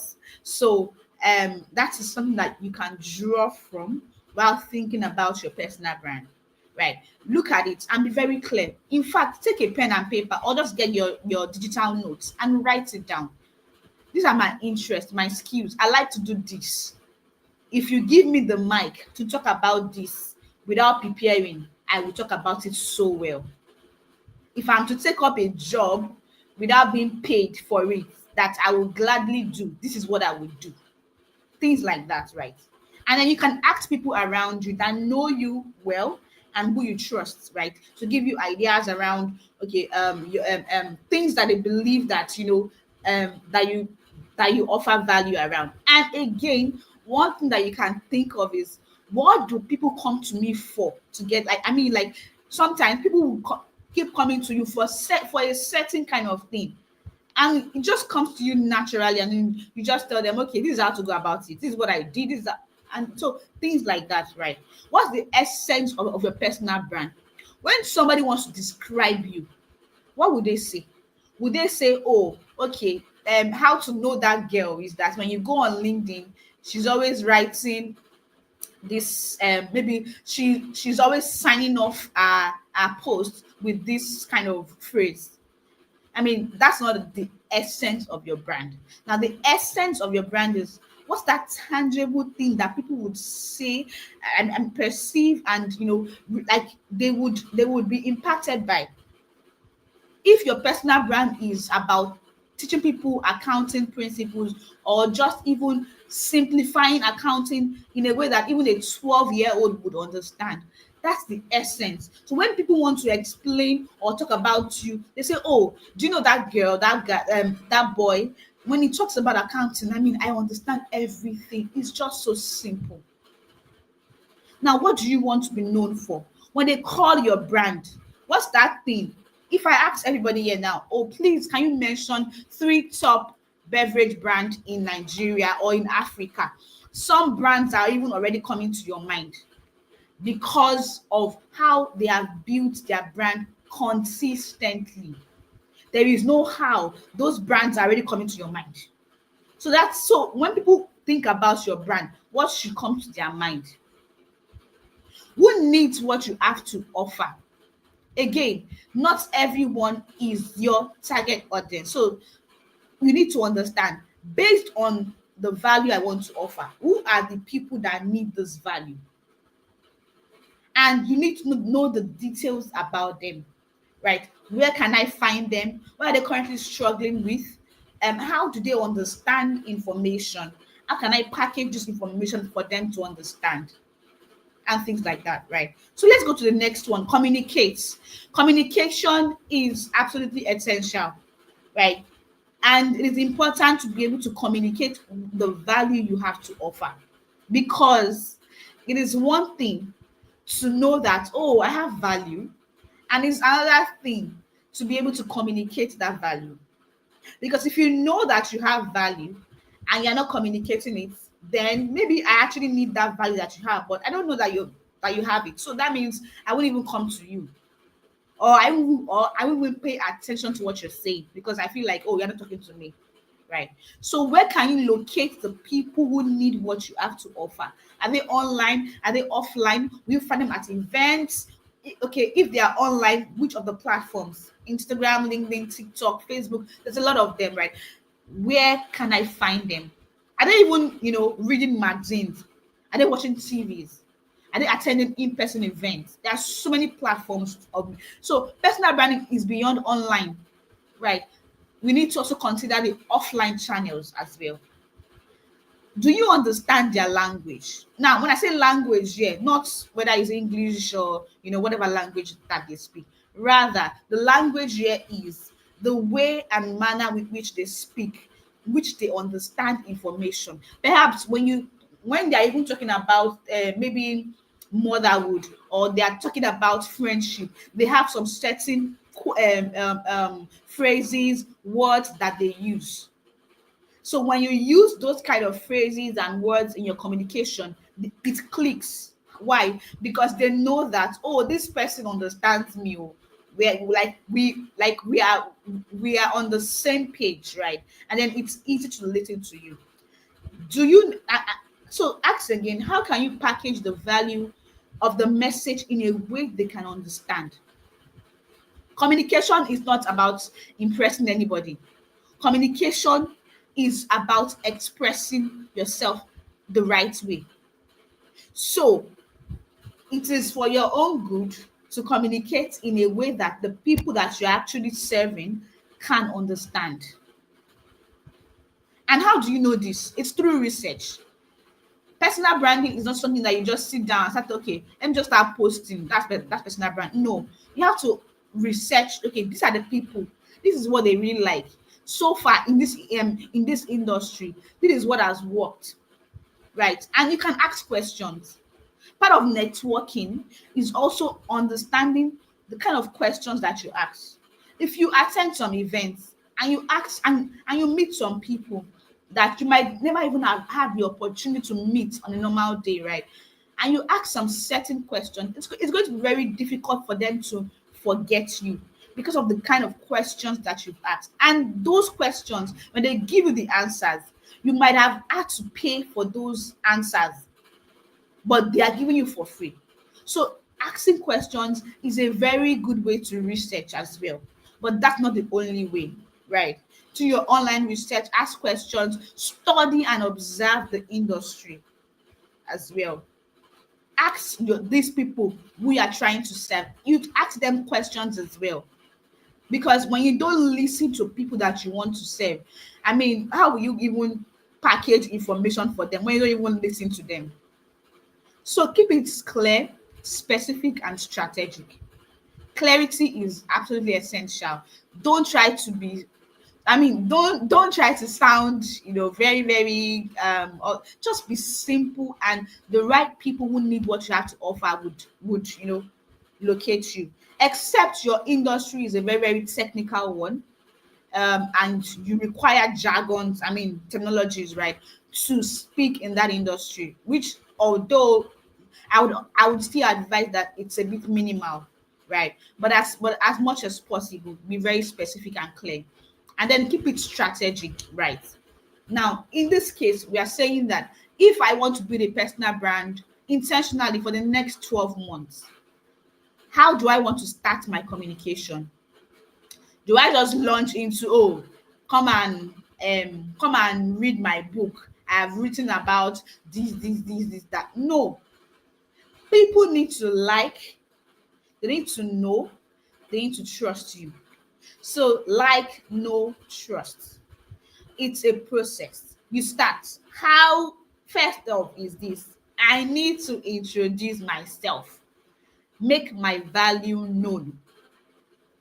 Like, I mean, and a very good way to do that is to offer something, right? Offer value.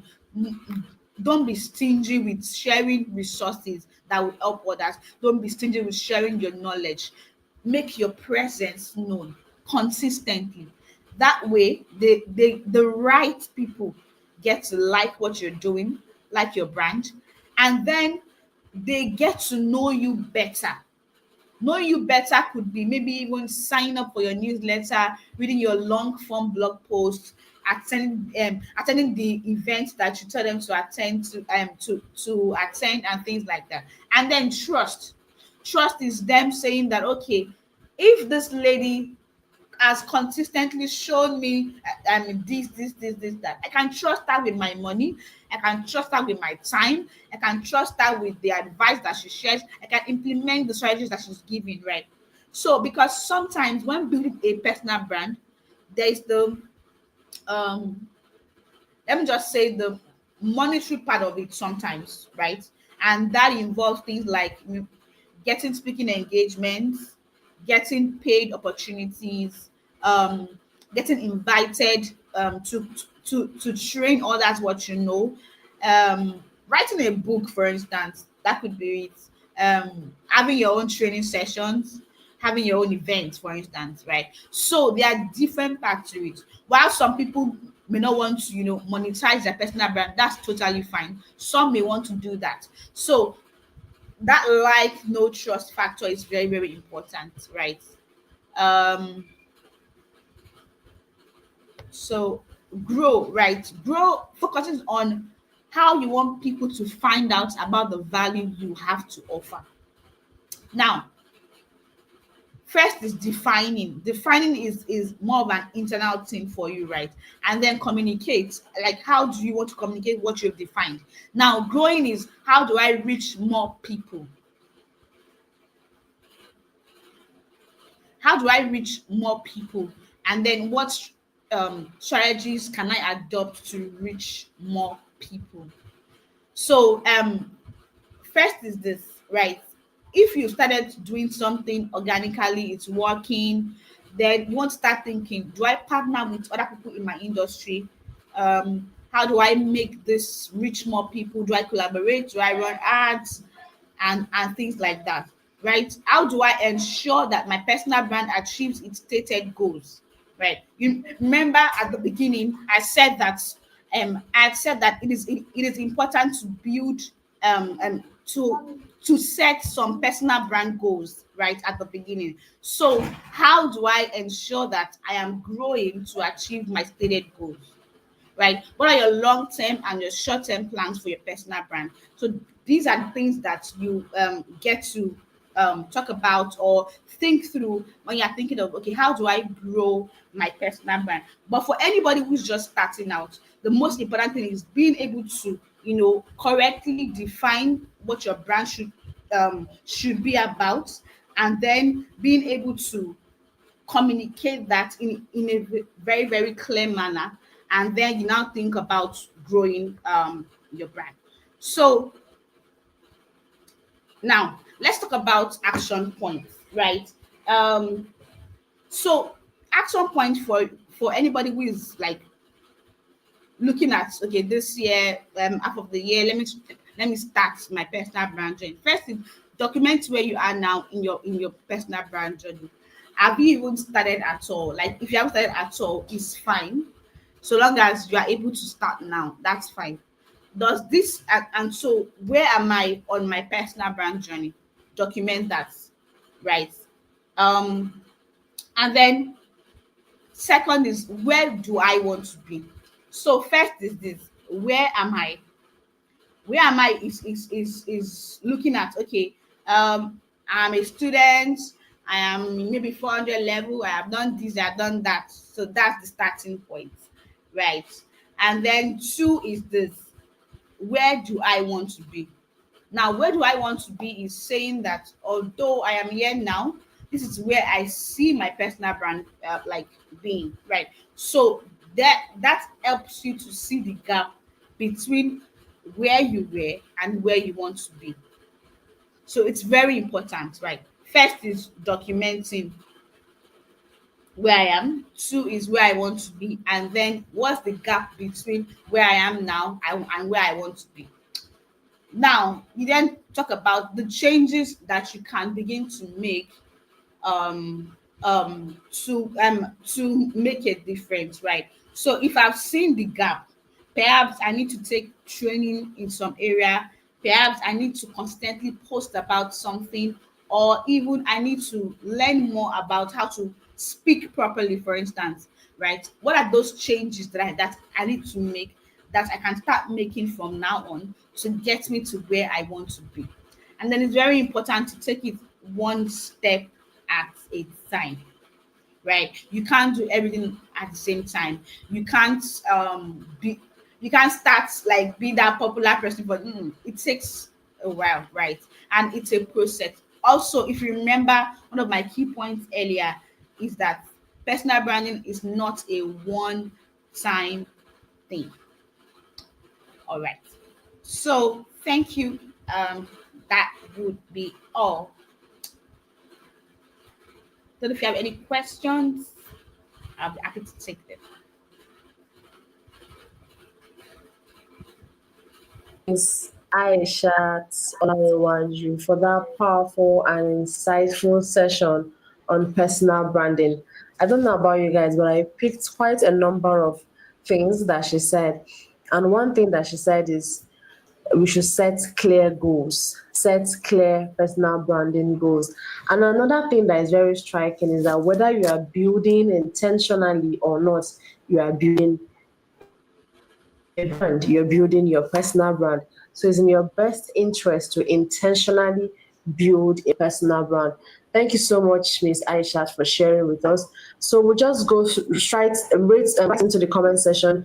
Do you have any questions? Please put up your questions. She's still here with us, and she's going to be answering any question that you have. So while we wait for you to answer your questions, I'll ask our convener, what are some of the very striking things that she said that you resonate or that resonates to you?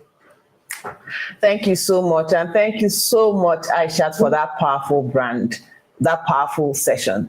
You know, one thing that stood out for me is you build a personal brand intentionally and unintentionally. And for me, it's about what people think about when they hear your name. I think about people in scripture because I'm a woman of faith too. And when I talk about Peter was a fisherman, and then he was a follower of Christ. And that is how it goes. You know David, because he was very good with music, and then he was very good with fighting, as it were. So the question is, when somebody mentions your name, what comes to mind?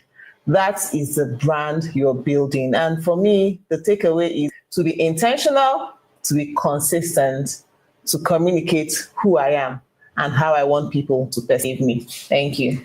Thank you so much, ma'am, for sharing. Thank you so much, Aishat, for sharing with us. As you can see, we are all taking notes, and each and every one of us here, we learned so much from you. So let me just go right into the comment section and see what the people are saying. Damaris said, personal branding is not only online. Amazing. So it's not only online. Effie said, know what people come to you for. Know exactly what people come to you for. Abigail said clarity is very, very essential. Damaris also said be specific and be strategic.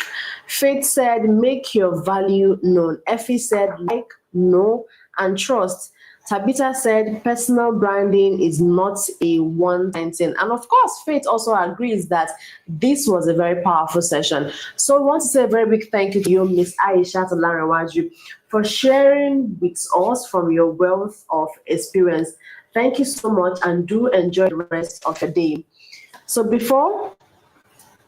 okay, I think we have two questions from Facebook. So just give us a few seconds to get the question so that we can ask you.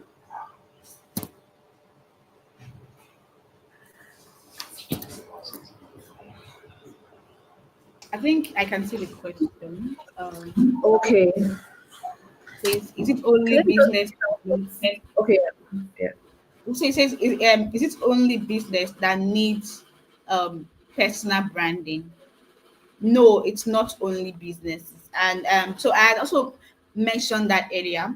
Personal branding, whether you're a career person or a business owner, you need your personal brand is very, very key, because sometimes you might want to get further ahead in your career. Like you might want to even know, like be known for something, right? You might want to be a thought leader. So everybody needs a personal brand, basically.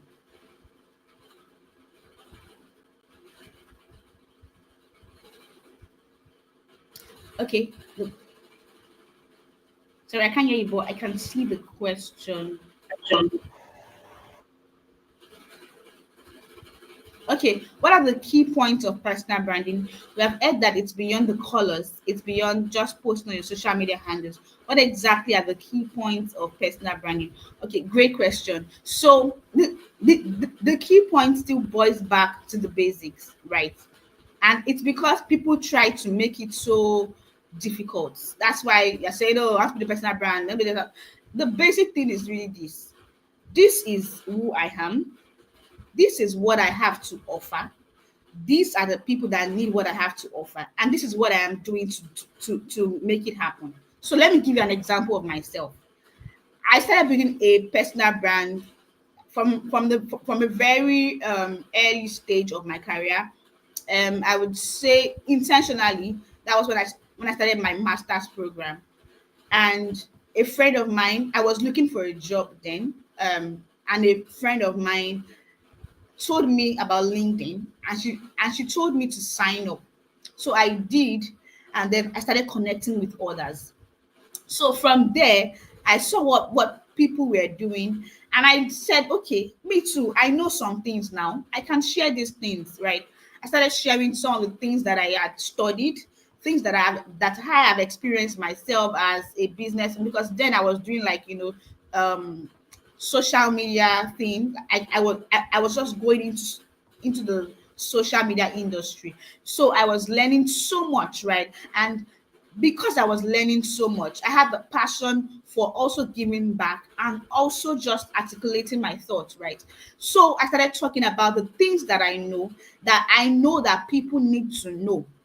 From there, people knew me as something.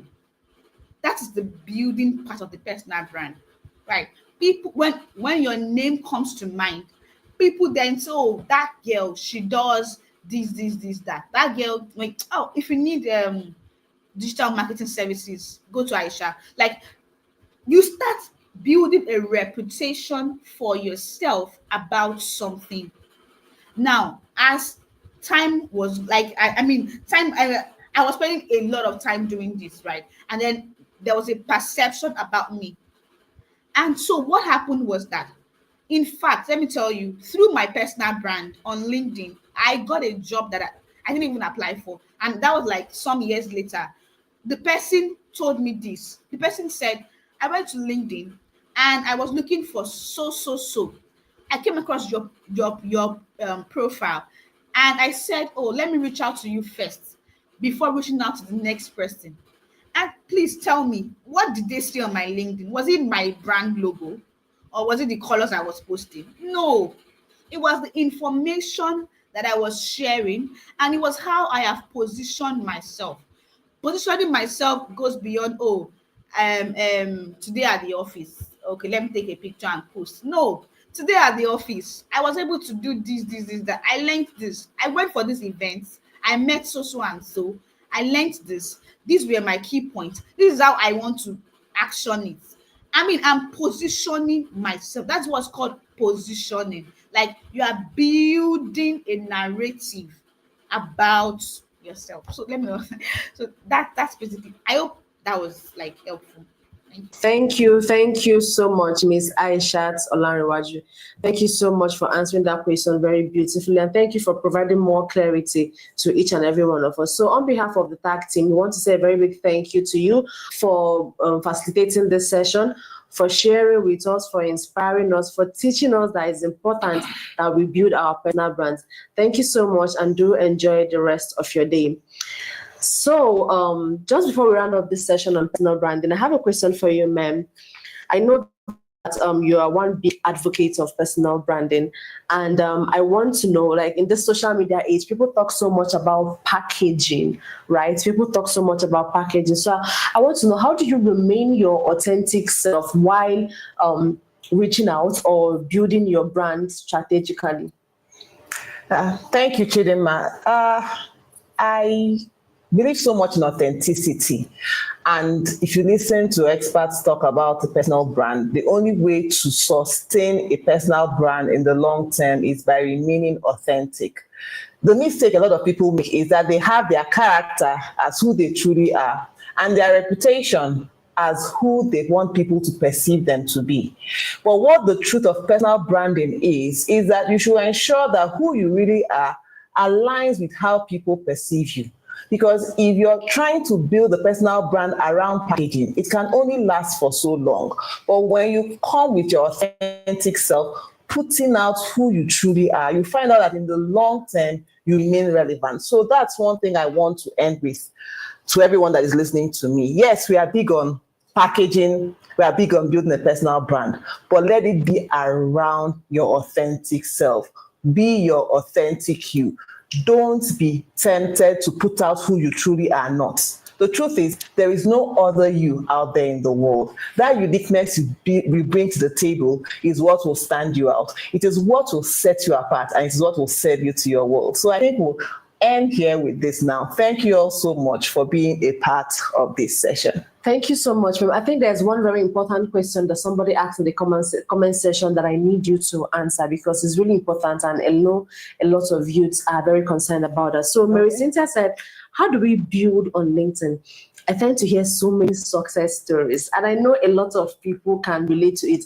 On LinkedIn, nobody's a failure. Everybody's a success. Everybody has one very interesting, spicy success story to tell. Nobody tells about their process. So how do we build on LinkedIn, where so many success stories, without actually knowing how to grow or how we got to that point? Thank you so much. We always joke about this in my place of work, how everybody in LinkedIn is very well packaged. You come on LinkedIn and hear someone say, I'm thrilled to announce, I'm privileged to say, and then you'll be wondering about yourself and your life, and you'll be like, what am I? Am I just a signpost? Well, the truth of the matter is that, first of all, you should let go of pressure. Do not let what you see on social media put you under pressure, because like we said, a lot of all those things are packaging. Then now to the question, how do you authentically build on LinkedIn? The question you ask yourself is, what are you going to LinkedIn for? Remember what Ms. Egwono said in her previous session. I think that is the mindset that you should carry, and that will determine how you engage on LinkedIn. She said that you should remember that you are a person of value. And for you to network, you need to bring value to the table. So going to LinkedIn is going to give value. That is the mindset you should carry. regards to LinkedIn. For me, LinkedIn is just a platform that helps to amplify who you are. So if you don't have any value to offer, you go there and try to package yourself. So as you build your skills and all, when you get to that platform, you're using it as a platform to amplify who you are, amplify the lessons you have learned, amplify your processes, contribute to knowledge. So for example, I use my LinkedIn platform to let people know more about the work that we do and how we do it. So it's one thing to tell people, to announce promotions, announce your new appointments, but beyond that, communicate value. Use it to, for example, you could use it to teach. Not necessarily, you mustn't necessarily be teaching about a particular topic per se, but let's say, like Aisha had mentioned, your area of strength. You could talk to people about how you were able to achieve the things that you have achieved. I think the most important thing is to also be consistent. So know the value you want to communicate. Communicate that value consistently. That doesn't mean you have to post every day. If your consistency is once every week, maintain it. If it is twice a week, maintain it. But just make sure that there is a cadence to how you appear on LinkedIn. And beyond posting, also ensure that you engage with other people's posts, comment strategically, comment with value. There are also collaborative articles on LinkedIn. Find the area of your interest and you can also contribute to that. That is a whole session on its own. So I think I'll have to stop here now. All right. Thank you so much, ma'am. She has said quite a lot. You should communicate value. So when you're going on LinkedIn, you should go with the mindset of, I am going to give value. And something else that she said that is very important, you also need to be very consistent. Thank you so much all for engaging. So just keep engaging, keep dropping your comments, keep liking, keep sharing, keep spreading the word about the Rise Up Virtual Conference. We're going into a very interesting session. And to lead us in that session, I'll be inviting our dear convener, Dr. Chineku Ore, to take over. Thank you. Thank you so much. It's been mind-blowing. We're almost there. And really, I'd want to encourage everybody on the call to send this link, send a reminder, call that friend, call that colleague, call that classmate, because the last few sessions that we have today are going to be sessions that will give you practical insights that will help you to move to your next level. And just as a teaser, we are going to be learning practically how to leverage tech for impact. We are going to be learning how to access and utilize global opportunities. We are going to be learning how to put your ideas into writing or put it out in a way that you can communicate and people will be interested in what you are saying. So you see, I told you today is all about practicalities, and that is why you need to get as many people to join us today. So before we go into the next fireside chat on leveraging tech for impact, I'm excited to announce the launch of the Akpajima magazine. This is our Rise Up Conference special edition. I'm so excited, and I'm sure that a number of you might be wondering, what does Akpajima mean? So Akpajima is an Igbo word, one of the Igbo dialects. It literally means tall, graceful girl, but it represents the young lady that is rising in purpose and rising in influence, and that is what Akpajima is all about. So Akpajima magazine, I'm sure a number of you on this call might have seen when we put out a call for articles that will be featured in the Akpajima magazine. We were so wild to receive submissions from so many countries in Africa, from Sudan to Lesotho, to Kenya, to Uganda, to Ghana, to Liberia, to South Africa, to Nigeria. It was amazing. We got over 90 articles. Unfortunately, we are not able to feature all the articles in this particular edition of the Akpajima magazine, but I want to assure you that your article will finally be featured on our blog section on our website, which is www.thagfoundation.org. And I want to encourage someone to put up that website address on the YouTube feed so people can note it down, because on our website, you'll get to see more about the amazing work we do. You get to learn more about our upcoming initiatives, and you get to, subscribe for this Akpajima magazine. So let me tell you why you need to subscribe to the Akpajima magazine. Like I said, it's a special feature. So we have a collection of articles around the topics and the themes of this conference, the leading without a title, identity and purpose, leveraging tech for impact, building networks and cross-border collaborations, and so much more. Aishat, the lady that just finished speaking, also has a special article on personal branding. So it gives you a step-by-step guide on what you can do to build your personal brand. Apart from that, we have other interesting topics like non-code tech tools that every young female can use, self-care tips for the healthy change maker. We also have articles around the money habits of a change maker. We have a letter that is a call for every young person to rise. And there we are going to be talking more about our upcoming mentorship program. So this is why you need to subscribe to and receive a copy of the Akpajima magazine. So like I said, if you go to our website, www.thagfoundation.org, you'll be able to get the magazine after you subscribe. So thank you all so much. I think that brings us to the end of this lunch.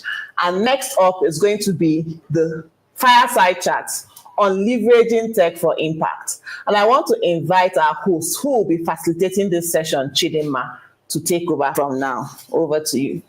Thank you so much, Dr. Chinekori, and thank you for the good work that you're doing. Thank you also for the Akpajima magazine. So I want to tell everybody here, everybody that can hear me, please go and subscribe. Please go and subscribe, download, invite other people to subscribe and also download. And please do well to also read it and not just subscribing. So for the very next session, a very interesting session, we are in the tech age. And so we're going to be doing something very important. We're going to be learning how to leverage tech for impact. We're going to be learning from powerful women how they have been able to leverage technology for impact. So to join me on this session, we have Amanda Nomka. Amanda Nomka is a purpose-driven leader and experienced youth development specialist with a demonstrated history of working in global health, social justice, and digital empowerment spaces. Her work lies at the intersection of education, leadership, gender equality, and technology, with a deep focus on ensuring that young people, especially girls and women, have equitable access to opportunities that can transform their futures. She is the founder of She Is Brave, a non-profit organization that empowers girls and young women through mentorship, digital literacy, leadership development, and economic empowerment initiatives. Through She Is Brave, she has led impactful workshops, annual vision board events, and empowerment programs, reaching hundreds of women across South Africa. Her global journey includes representing South Africa in diplomatic spaces such as UN-related forums, international SDG initiatives, and youth assemblies.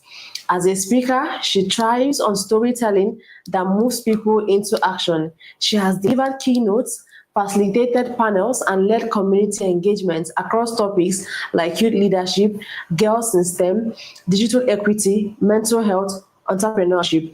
She's currently pursuing a degree in information technology while balancing her roles as an organizational leader, founder, digital trainer, and global youth ambassador.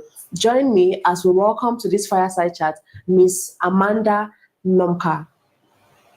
You know how we do it, so please, your virtual round of applause, please. And then to join us also is Dr. Chioma Wakama Akando, popularly known as Dr. Zobo. She is a reproductive healthcare physician and a public speaker. She is the founder of Medically Speaking Services and creative director of Dr. Zobo, a prominent virtual health literacy and advocacy platform dedicating to improving the health and rights of African women and adolescents through witty visual storytelling. She is currently leading medical operations and digital health innovation as the medical director at Help Mom Africa and Dobig Diagnostics. She is the executive director of Smile With Me Foundation, a non-profit organization leveraging digital technology to provide underserved women and adolescents with quality and affordable preventive reproductive healthcare services. Since 2017, her NGO has focused on four critical areas: STI and cervical cancer prevention, menstrual hygiene management, contraceptive care, and gender-based violence mitigation and response. Dr. Choma's achievements include being an alumni of Yali RLC West Africa, a Mandela Washington Fellow, publicity secretary of Mandela Washington Fellowship Alumni Association of Nigeria, and a digital health influencer for the International Center for Journalism Knights Fellows. All her achievements, among others, affirm her status as a true trailblazer in the field, a guiding light inspiring change and progress in Nigeria's healthcare sector. So join me once again with a digital round of applause as we welcome Dr. Choma Wakama Akano, popularly known as our very Dr. Zobo. Hi, good afternoon, Dr. Choma. Good afternoon, Miss Amanda Nomka. How are you doing today?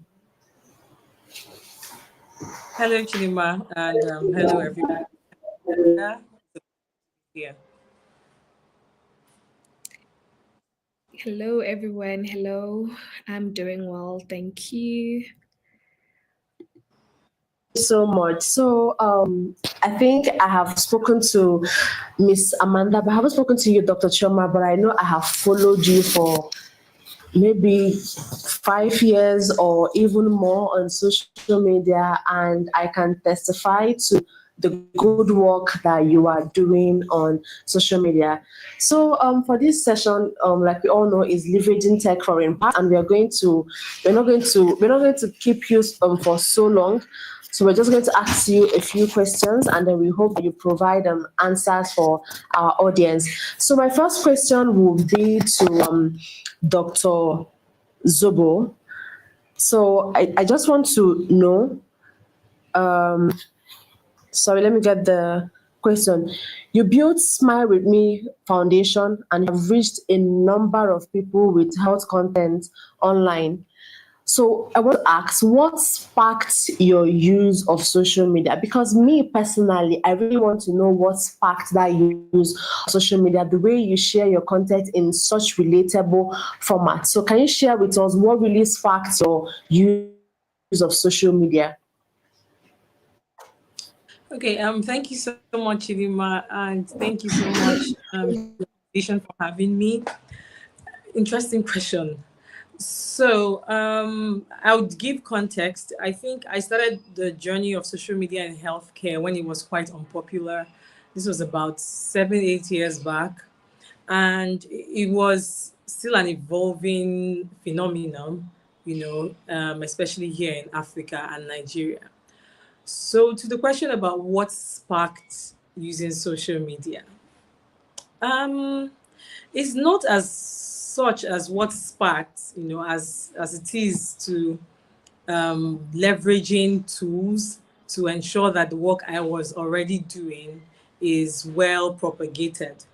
So as a medical doctor, as a medical student, and then as a young doctor starting out, one of the burning passion that I had was to answer the question that a lot of Nigerians had. And that particular recurrent thing was, I didn't know. Had I known?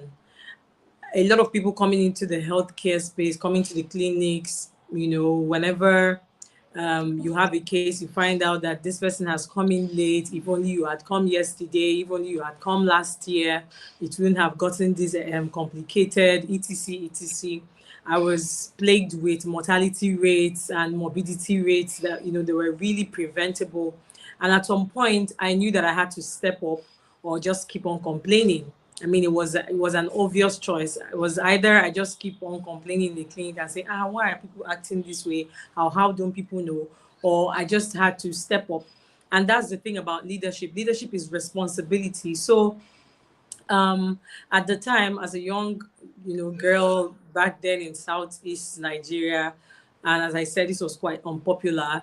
I just started with what I had and where I was, and that was like my immediate community. And I started outreaches, informational and educational outreaches, letting people know common public health concerns, how to prevent common emergencies, and generally preventable diseases, non-communicable diseases, communicable diseases, and the like. And this was going at a very good pace, or so I thought. But I think the stark reality that hit me at a point was coming across a statistic that said that about 113 million Nigerians, we're about, giving you context, in Nigeria, about 200 million, you know, this is what they say, we're about 200 million, because the last census was in 2006, I think. So, but yeah, we're about 200 million or even more. But then about 113 million of us had access to mobile, to mobile data and mobile technology. And, a greater percentage of that too had access to the internet. And it got me thinking, I'm in a little small community. While these people are experiencing the change that is coming from the education that I'm giving, it's still a very, very little, very insignificant fraction of the general population of Nigeria. And I think everybody deserves, that's what health equity is. Everybody deserves, to have equal access to health education, health information, just generally information about their health. And so as a person, I started thinking, how can I get this information, this education across to more people who are deserving of it? And that is every Nigerian, with the little resources that I had. So that was where social media came in, and that was how it came into the picture. With social media, with mobile technology, you are able to reach 1 million people with just one post. I mean, like, you can reach 1 million people in an hour, as opposed to knocking. I wonder, like, how many homes will I have to knock on, or how many communities will I have to physically visit to be able to have that reach, and in what time? So social media was more like a tool that helped to propagate the gospel of health faster, and also it gave, because of the tools that social media has, you have more options on making, the health information you are passing across to be entertaining and engaging, especially because, you asked how I was able to make the content that I share the way it is. Naturally, I'm a witty person, or so they say.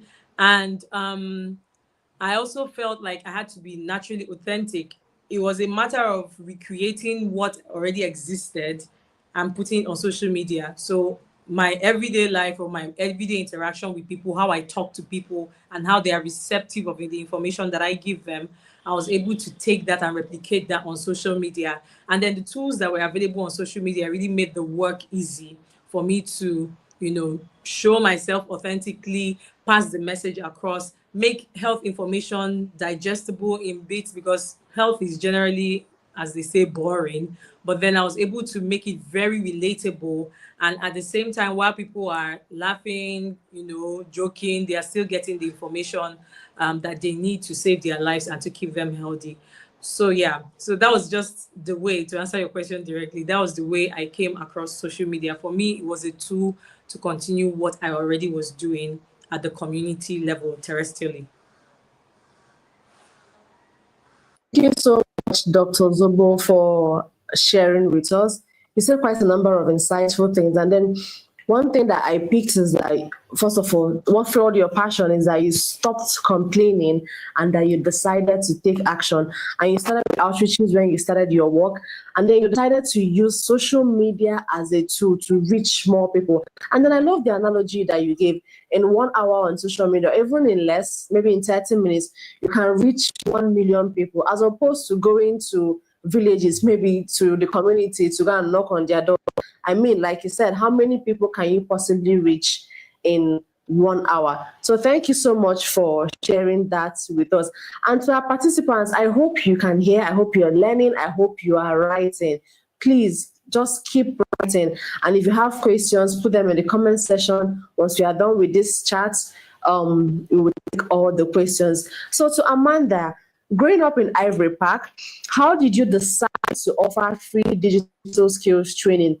And how did tech become your tool for empowerment? Because many people choose different things. Why did you choose technology as your tool for empowerment? Thank you. Okay. Firstly, good afternoon, everyone. I'm deeply honored and privileged to be here today. I would firstly like to begin by expressing my heartfelt gratitude to the Executive Director and the entire Rise Up conference team. Thank you for creating this powerful space, for the invitation to be part of this conference. And it is a true honor to contribute to this conversation, especially as a young woman from South Africa, specifically in Ivory Park, from a girl who once thought that her voice or her work or her impact wouldn't matter. Answering your question, firstly, I would like to just say why She Is Brave. So I run a nonprofit organization called She Is Brave, which was founded in 2018.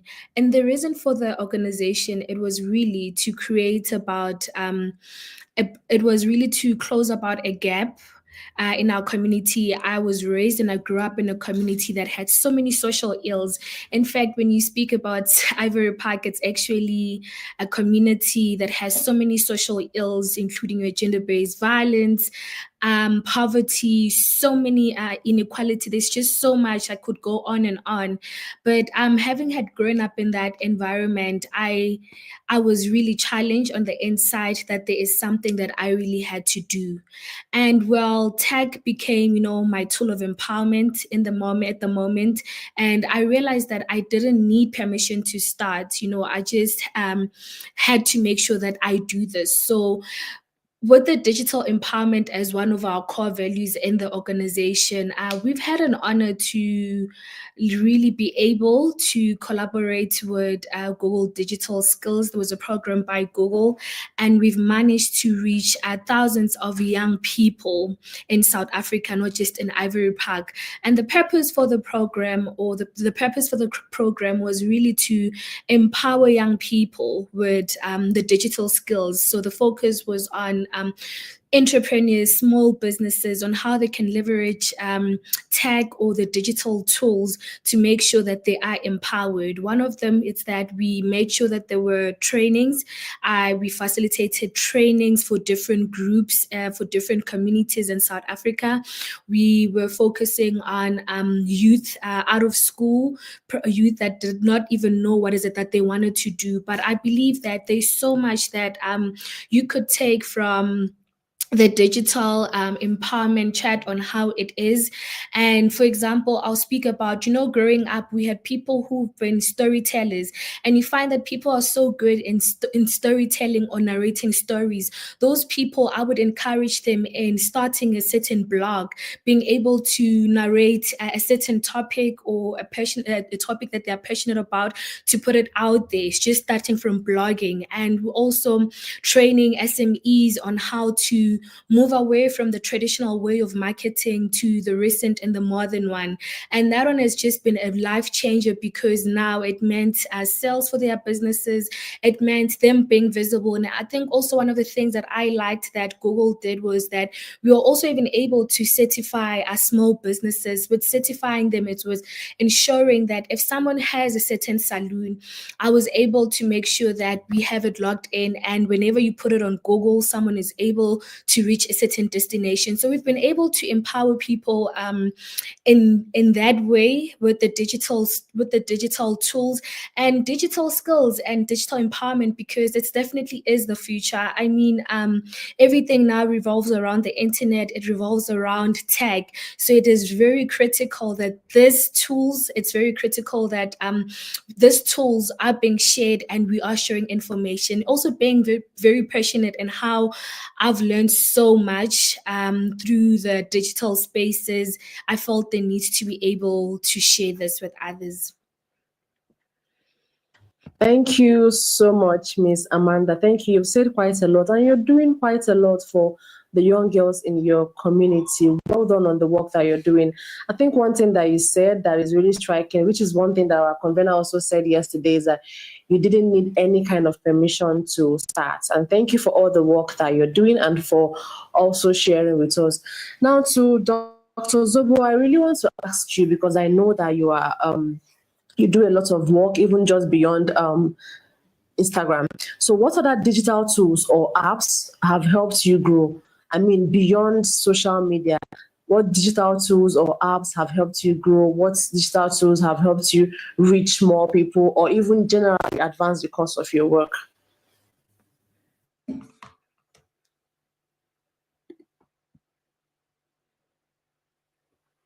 Oh, sorry, I just unmuted. Yeah, so thank you for that question, Chidima. What digital tools have helped advance the work that I do? There are quite a lot. And I think I'll just speak to those that have been relevant to me.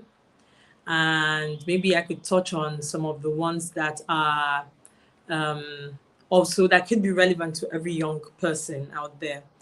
So for me, I think off the top of my head, aside social media, and I say social media because now Meta has worked so hard to ensure that they keep everything within themselves. So you're able to use your edits and all that. So, of course, editing apps for videos, having apps for caption translation.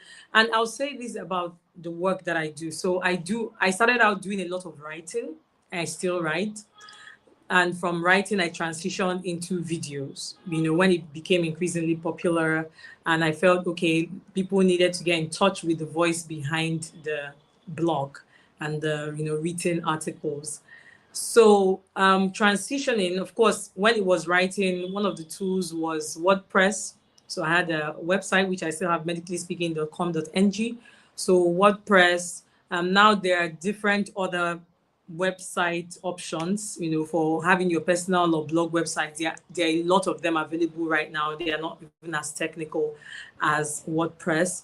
And then when I transitioned into video making, the Instagram app itself was helpful. And then for edits, we've had CapCut, which I recently ditched CapCut. And right now we have edits by Meta, that's Instagram. And all these ones help. And one of the things I wanted to include about the work that I do is I'm very conscious about inclusion. And that's also something that I've learned both in my leadership journey, both as a fellow. I'm a Mandela Washington fellow. And I think one of the things that got me to the fellowship and I have learned on the fellowship is also the importance of inclusion in everything you do. Inclusion doesn't have to be so technical. It's as simple as ensuring that your videos are they're understandable, they're translatable. And this could be in form of captions. Something as simple as putting captions in your videos is very inclusive, because some people who might be watching your video, might have hearing impairment. There are people with disabilities who are watching your videos. If you are on Twitter, for example, Twitter has like alt text. You could help with describing what is going on in the photo that you have posted or the video you have posted. Those little things, those little tools around help to make my work inclusive. And by being inclusive, and this is also feedback that I've gotten. I mean, this was way before captions even became a thing, And another tool that has really been helpful for me is Canva. So I am of the opinion when it comes to tech doesn't have to be, I'm about to rhyme. Tech doesn't have to be technical. So like tech doesn't have to be something that you suffer. You just, you carry it on your head and so I'm into tech. So I've been striving up and down. I see these things as tools that make your life easier. So when you find out something that makes your work easier, there's no competition in suffering. So if somebody else is good with WordPress and you are good with another website that is maybe a no-code website, please go for it. There's all this unnecessary discrimination in tech. I really don't know where it's coming from. As long as it's getting the work done, I'm for it. So for me, Canva has been so helpful for me in different ways. I've always been like someone who is didactic, and I like to learn things. So I had to learn how to design, and Canva was quite helpful with their templates and all that, and the videos. And another thing Canva does for me till present is I always used to find PowerPoints really nerve-wracking, right? PowerPoint displays, and I in the line of my work, I have to do a lot of slideshows, a lot of slides and presentations as a doctor, and but with Canva, I'm able to just get a template and work with it and recreate my slides very beautifully. I always get compliments, and it's Canva. So that's one of my, if I'm to rate my highest digital tool, I would say Canva. And then I would say there are a lot of them. Honestly, I'm not going to go into too much detail, but I'm going to stick to the work that I do. So TikTok has its own inbuilt help utilities and facilities for you to improve or propagate the work you do. Instagram has, Facebook has, websites, as I said, Canva, and also digital tools like knowing you have to know how to use Microsoft tools if you really want to go far. I would end with this because most times all we see is what is present. But if you're going to be a leader, you need to understand that at some point, because you are somebody who has some level of responsibility and you have some value that you are giving, whether or not you want it, you are going to get to a point where people want to learn from you. They want you to mentor them. They want you to share some value. And as you are sharing that value, it could be on a platform just like Rise Up, right? And that's what I'm doing here. I'm not here as a doctor. I'm here because of the work that I do. So if I just keep saying, oh, I'm just into tech, I beg, I'm just really good at this tech thing, I'm not really a public speaker, I'm not really, unless you don't want to, you don't want to be a channel, right? And the channel never runs dry because water is flowing through you, unless you just want to be a puddle of water. But if you really want to give out, then you have to get to a point where you expand yourself. And the reason I said this is because I mentioned Microsoft tools and other tools for public communication. You have to get to a point where you learn to use them because you don't know the platform you're going to be called on, the platform that you will need to facilitate on, and then you don't have these tools or you don't have knowledge of the right tools to be able to propagate whatever gospel you have. So I would say, while we're going to share some tools here, still go back and find out what tools are relevant. I mean, we're in the area of AI. I particularly work in AI in healthcare and all. If you check the work that I do with Help Mom Africa and Dobie Health, so I'm an AI girl. However, I don't believe in completely outsourcing your brain to AI. So still retain your critical thinking, still try to know how to exercise your brain and find out what do I need to learn and what problem solving skills can I take out of this, tools and apply to wherever you are going. Yeah. So I think that's that for me. Yeah. Thank you so much, Dr. Zubo, for sharing. You said quite a number of things and then you listed quite a number of tools. I hope we all picked this up because me, I wrote down every single one of them. And the ones that I'm not very competent in, I'm going to learn them because I don't know, like you said, when I would need them. And then there's one thing that you said that is very striking that I'm taking home. Tech doesn't have to be technical. It doesn't have to be technical. Any tool that removes suffering from your life, please learn it. It's not reserved for a particular set of people. Thank you so much, Dr. Zubo, for sharing. Now to you, Ms. Amanda, can you recommend one free or low-cost digital tool or platform that is a game changer for you from the work that you're doing? Because I know you collaborate a lot with some of these organizations. So beyond the one you did with Google, so is there any other like digital platform or tool that you can go, that women here today can go subscribe on, one that you think is a very, very big game changer? Thank you. Okay. I like what she said, what Dr. Chemo said, that well, use what will make your life easy. Absolutely. At times I do recommend that, but as a student pursuing a degree in IT, I would sort of differ with that.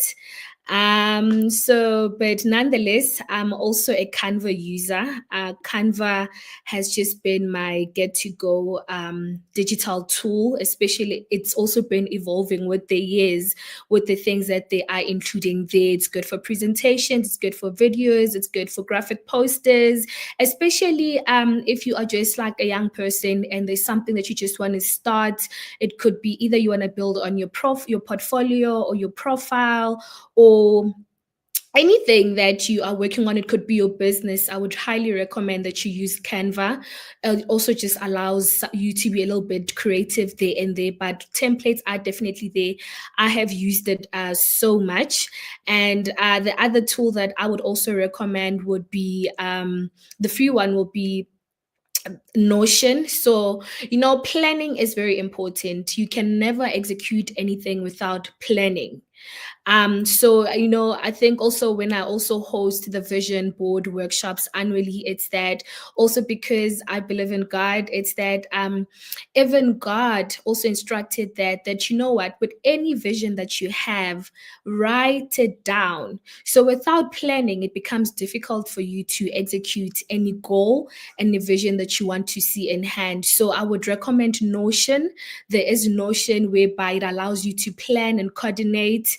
Also, I would recommend Meta Business Suite. This allows you to manage your content and engagement. So those are the tools that I would recommend, but also it also depends on which level that you are. So this is what I would recommend for any young woman or woman out there who's probably into the tech space or wanting to get into tech. And I say this because there's so much, like we've mentioned, that already we are in an era whereby everything is technology and all of that. So if you're just a young person who probably wants to upskill yourself and you do not even know where to start, so there are free courses, especially of coding. I do recommend She Codes. It has a foundation whereby you can start learning basic codes. So the importance, in as much as we could have certain sites that have templates where it makes your life so much easy, it's that when you become a tech expert, you focus more on building, solving, and innovating. And this is one of the reasons that I had to go back to school to complete my degree in information technology, because the goal is to be able to build, to solve, and innovate. And it also fascinates me to just start a website. I know how I want my She's Brave website to look like. I know how I wanted to navigate, and it gives me joy to be able to start a code from scratch, because I know that I have been upskilled and I can apply that. So, well, in as much as there could be other templates, but it also depends on what is it that you want to build. So I'm not just pursuing this degree to find myself just only a high-paying job, be employed, but I definitely want to be able to build and come up with innovative ways to solve and answer to certain issues that we are experiencing as the globe. So this will be for the tech girlies or those who want to pursue in that. It's that if you want to learn how to code, I recommend She Codes Foundation. You can apply them. And then also another coding platform that you should be using, there's something that is called VS Code. It's a Visual Studio Code, also has AI incorporated in it, which makes it so much easier for you to follow your code. Then another very, very important one that I think oftentimes people in tech, they might miss. So you do not just need a CV to be able to get a job. You need a portfolio, and your portfolio needs to be built in GitHub. We have what we call GitHub, which is a version control and a portfolio building. Every work, everything that you practice, you have to make sure that it's there there on that hub. So that becomes your way of sharing the links on your LinkedIn, and that's how you get employed. So with tech, it's not only about high grades, it's literally about how can you apply what you have been taught or what you have learned. And another quickest way to get into tech, I would recommend certification. Very quick, a bit challenging, but it allows you to be able to be in the space, and there's just so much to learn. And you could do that with your AWS and more. But that is the quickest way and a nugget that I could give to anyone who's probably trying to skill themselves and have a career around tech. But what I can say, it's definitely doable. And another thing that I just want to leave with some people, it's that the fear of the unknown, it is there. Definitely. But the fear of the unknown, it is not your enemy, but it could be a blessing in disguise. Do not be scared of what is on the other side. You will never know what is it that it could breed or what it will breed. And it's okay not to always be comfortable. We cannot thrive in our comfort zone. You need to be able to do things scared. I want people to be able to start doing things scared, afraid. Just start. I say you do not need any permission. Getting into the tech space, it's easy. As long as you've got your laptop and data, you could just start learning even on your YouTube and the platforms that I have mentioned. Thank you. Thank you very much, Miss Amanda. You've shared quite a number of things, and I wrote every single one of them down. And I think one thing that came up again from what Dr. Zobo shared was Canva. I think this is one tool that everybody needs to learn how to use, because you don't even know when it's going to save your life. So I just have one more question for each of us, and then we call it a day. So Dr. Zobo, I want to ask you more like a word of advice for the young girls that are watching, because I know that in this social media age, there are too many social media platforms now that are distracting people. You have Instagram, down to TikTok, down to X, down to Snapchat. So there are just a lot of things that are distracting people. So what's one word that you would tell that young lady who is just consuming content for hours on social media instead of creating or making impact? And then maybe you could probably share a story of when your online presence led to real world opportunities. People reached out to you from just seeing that the work that you do online. Thank you.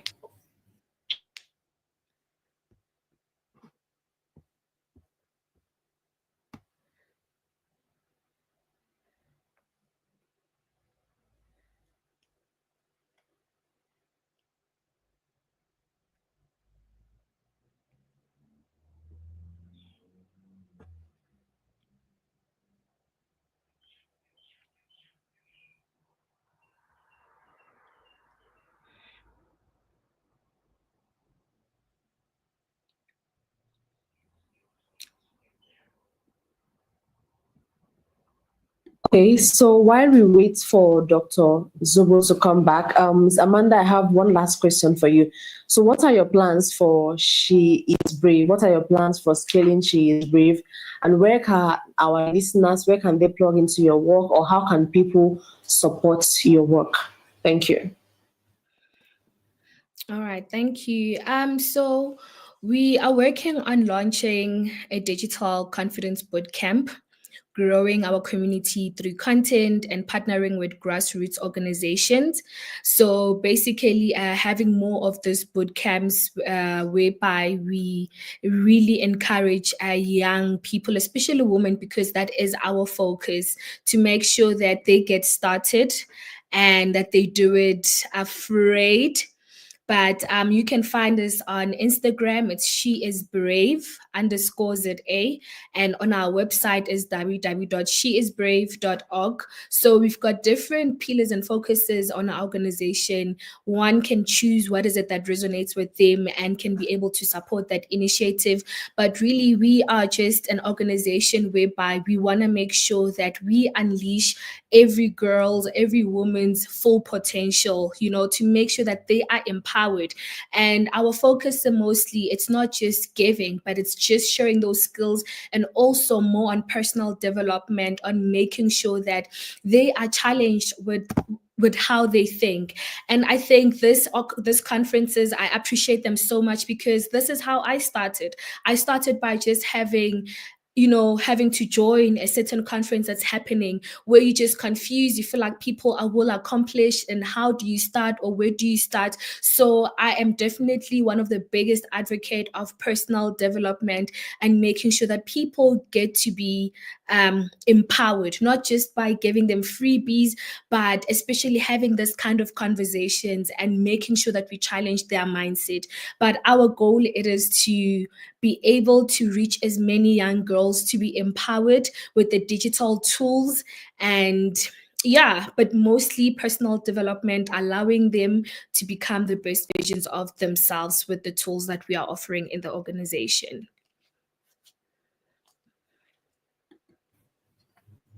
Thank you so much, Miss Amanda, for sharing. And I am sure a lot of us heard what she said. They are organizing a digital conference boot camp.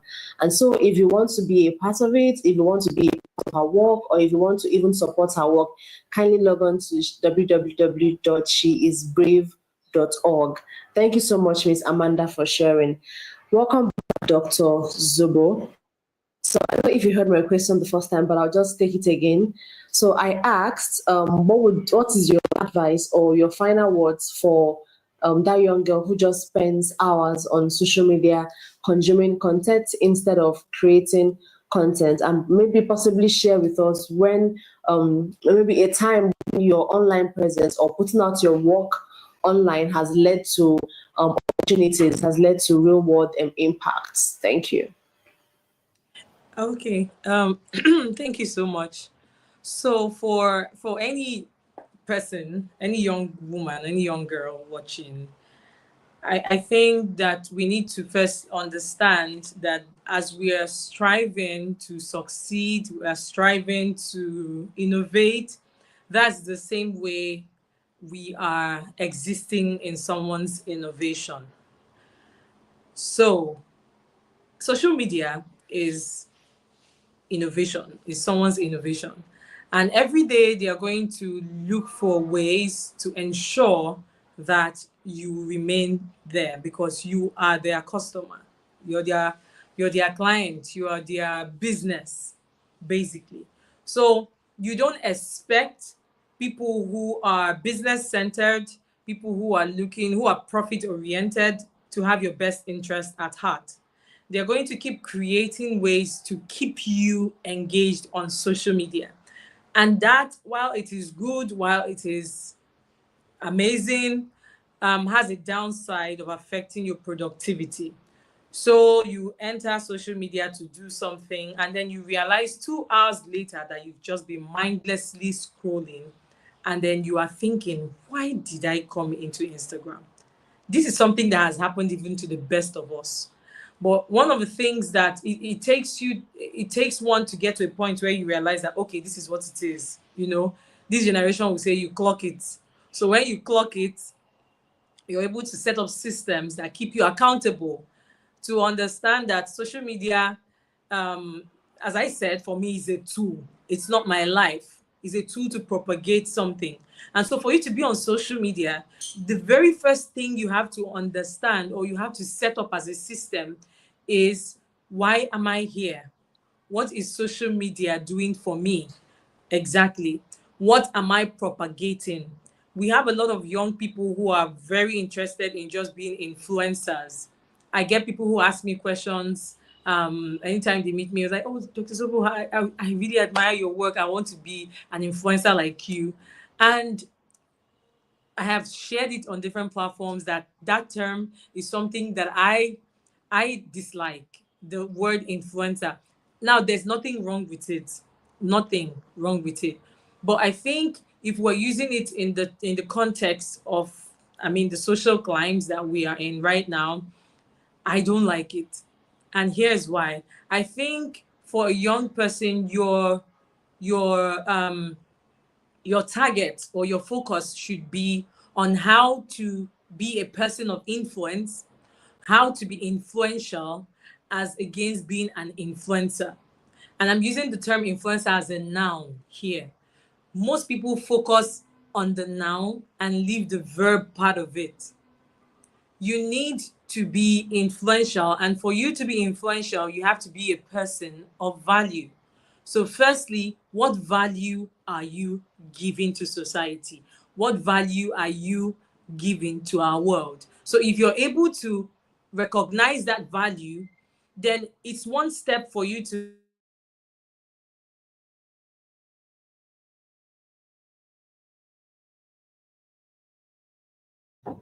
Oh, sincere apologies for that. I think her network is a bit poor. But one thing that she said that really stood out for me is that your target should be how to be influential and not just how to be an Instagram influencer.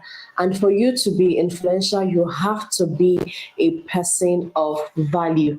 Thank you so much, Dr. Zobo. Even though the network kicked you out, thank you. We have learned a lot from you today. So, Amanda, any final words from you before we wrap up the session?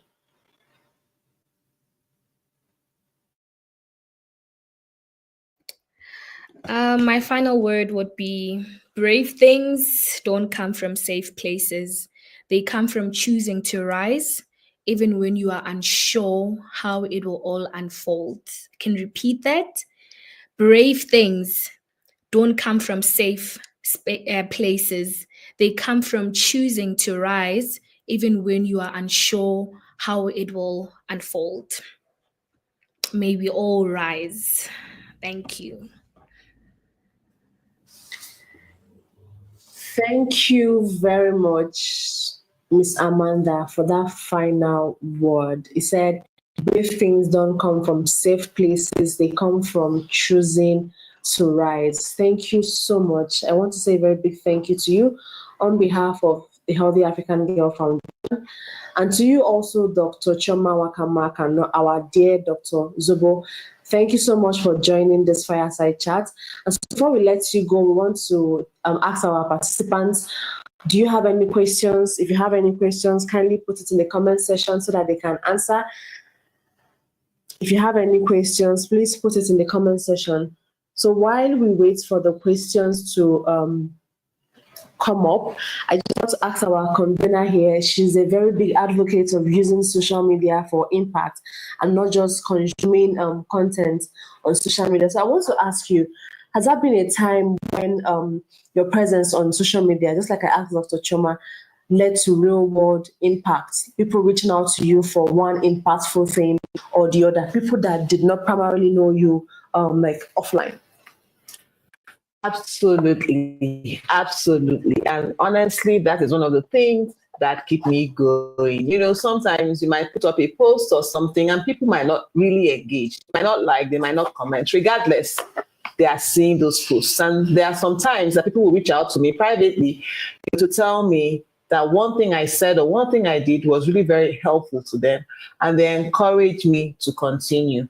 One person told me something sometime. She said whenever she needs clarity about what to do with her teenage daughter, her default is to go to my page to see if there is anything she can learn from that page. And the interesting thing is that sometimes these posts do not really have much engagement. So do not be carried away by the likes and the comments and the engagements. Just keep on dishing out value. I've had people reach me from within and outside the country because of the value that I'm putting out on social media. And if I didn't have that platform, I would not have been able to access them. Thank you so much, ma'am. I don't know if you guys heard what she said. She said it's not about the like, because sometimes you can put up something on social media, and from your own point of view, that is something very impactful. That is something that should even gather 1,001 likes. But you heard that she said a woman specifically told her that anytime she needs clarity on how to relate with her teenage daughter, she just goes to her page. What more is impact if not that? So there are no questions now. So I just want to say a very big thank you to Miss Amanda Nomka and Dr. Choma Wakama Akano for joining me in this fireside chat, and for also sharing from your wealth of experience. And kudos to the good work that you're doing both in Nigeria and South Africa. Thank you. So, to our participants, please put in the comment section the things that you learned, the key takeaways from this session. Let us know what are those things you learned. I need to learn from you also. I need to be sure that you also heard what I heard.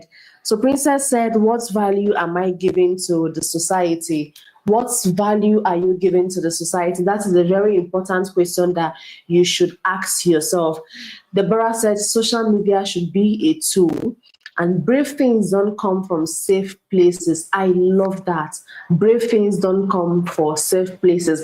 And I also want to say what our convener said yesterday. You need to give yourself permission to rise. You will not rise in that safe corner that you are just hiding. So our very next session is on accessing and utilizing global opportunities. That is a very important session. So before we go into that session, please take 5 seconds as usual to invite somebody to come and be a part of this session. It's a session that you don't want to miss. You need to learn how to access all the numerous opportunities that are around you. There are 1,001 opportunities, but not everybody, just a particular group of people that access it all the time. So now you need to learn how to access it. And beyond accessing that opportunity, you need to learn how to utilize that opportunity. This is going to be a fireside chat, and to moderate this session, let us with our virtual round of applause.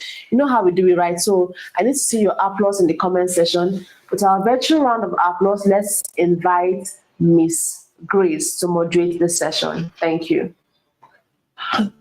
So while we wait for Miss Grace to come up, I just want to, some of us asked us a question about how to access and download the Akpajima magazine. So we are going to be putting up the link to download the Akpajima magazine. Please download, please read, please share with other people so as many people as possible will be able to benefit from the rich content in that magazine. So we are going back to our studio to see if our moderator and the panelists are ready for the next session.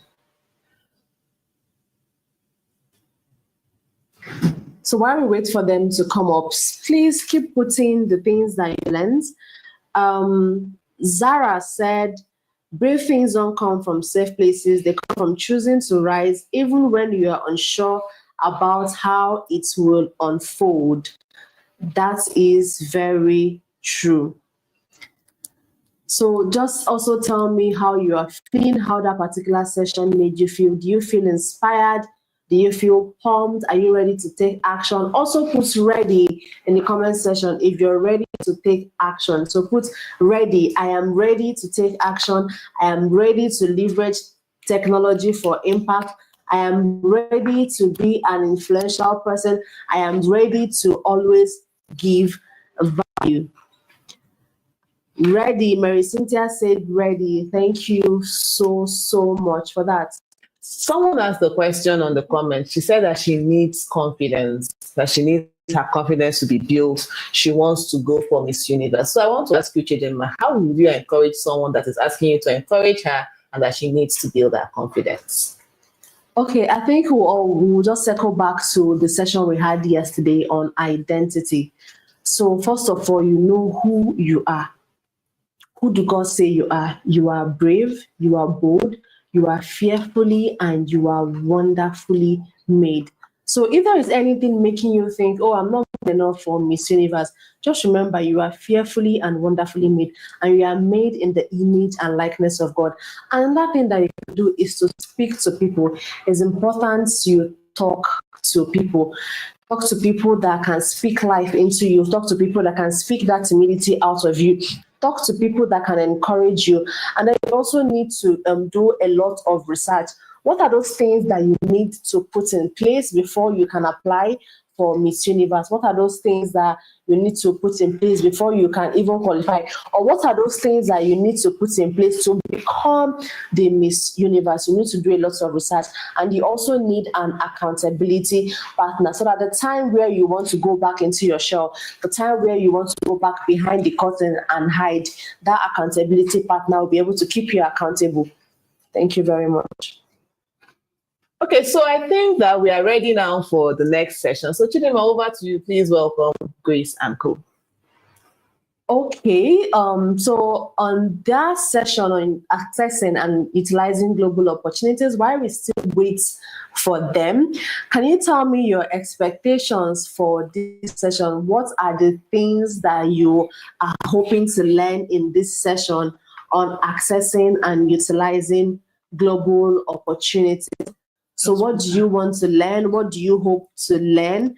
I want to read out your comments. I want to also even learn from what you want to learn.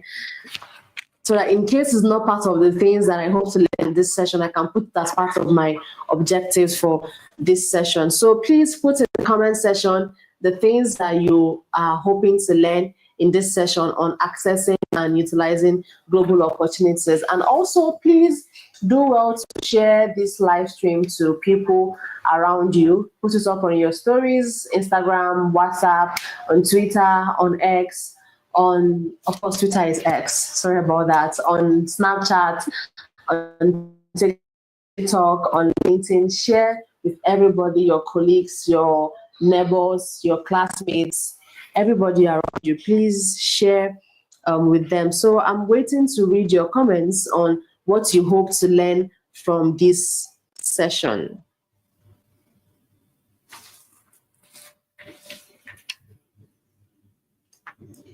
Okay, while I wait to get those comments, Mary Cynthia said, I expect to learn how to gain opportunities beyond Nigeria. Me too, because I know that I'm a global figure and I'm not made to die in Nigeria. So I also expect to learn how to access global opportunities. Then Deborah said, I hope to learn the right ways to approach global opportunities, how to make good use of these opportunities, and the best way to avoid missing such opportunities. Profound. That is amazing, because it's one thing to access global opportunity, is another thing to make very good use of it, and there's another thing not to miss out on those global opportunities. H.O. Bob Error said she looks forward to learning how to recognize global opportunities, scholarships, partnerships, and also to attain them. Princess Roger said, I hope to learn how to tap into global opportunities. These are very valid things that you want to learn. Same here, I also want to learn these things too, because a lot of people are just there. Opportunities are flying above their head. They don't even know how to access them. They don't know how to grab them. They don't even know how to utilize even those that the opportunity literally fell on their laps on a platter of gold. So are we ready to go live?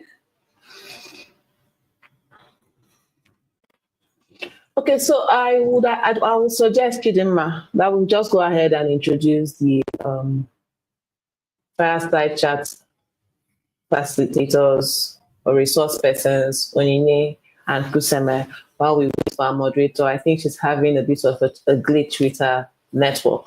Those are the things that come with virtual conferences anyways, and we are in Africa, and that's why we need to rise. We'll be able to tackle these problems that are peculiar to us. So while we wait for Grace, who is the moderator, to join in, Chidima will go ahead to introduce our two guests, and I believe that by the time we are done with that, Grace will be able to join us. Okay, thank you very much. So the first person is Ms. Onyinye Onyemobi. She's a dedicated leader in the non-profit sector.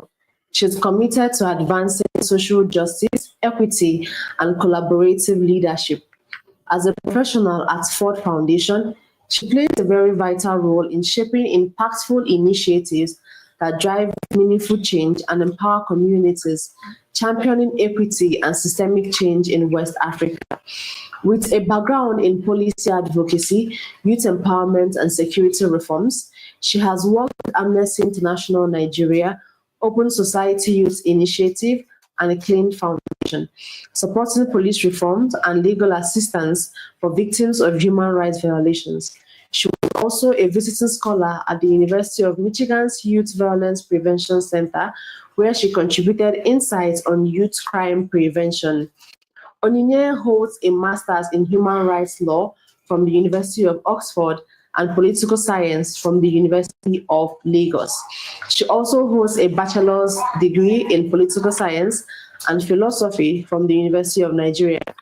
Her work continues to shape inclusive leadership and transformative justice across communities. With a deep-rooted commitment to justice and transformation, she has cultivated a reputation as a visionary facilitator, creating spaces where voices are heard, ideas flourish, and communities unite to drive meaningful change. So, with virtual round of applause, can we please invite Miss Inine Onyemobi? And then the next panelist is Miss Kuseme Ise. Miss Kuseme Ise is a UK-based Nigerian lawyer with over 8 years of experience in corporate law, contract management, and regulatory compliance. She currently works as a contract manager at a prominent UK university. There, she negotiates complex research agreements that support impactful academic work while ensuring compliance with regulatory frameworks and sector-specific policies. In 2020, Kuseme was awarded the prestigious and highly competitive Children's Scholarship to pursue a Master's of Law in the United Kingdom, an achievement that reflects her dedication, excellence, and global impact. Beyond the courtroom and boardroom, Kuseme is passionate about helping young people unlock international opportunities and design purposeful careers. She has mentored thousands of students and early career professionals, guiding them through scholarships, academic growth, and professional development. Kuseme believes that no dream is too bold and no background too humble. Today, she's here to show us how to access and utilize global opportunities because influence starts when you rise up and reach out. So join me as we welcome Ms. Kuseme Ise to join the panel. Right now, I will hand over to our moderator, Ms. Grace, to moderate the panel session. Thank you. Thank you so much. All right, I believe everybody can see me now. Please confirm. Okay, yes, you can. And I'm so excited to be here. And this topic means so much for me. I mean, having been someone who has experienced a number of fellowships and working with multinationals throughout my corporate career life. So I started my career with Pfizer and I moved to Chemonix and currently I'm with Novartis. And I've been, should I say lucky or blessed enough to find myself in two very prestigious fellowships, that the Yali Regional Leadership Center Fellowship, and currently I'm enrolled in the Elevate Africa Fellowship. So I get excited whenever I speak to people who show others the way in assessing or being granted such fellowships or such global opportunities. So I'm very excited to meet these powerful women who will today speak to us sorry, I just changed devices. So yeah, so all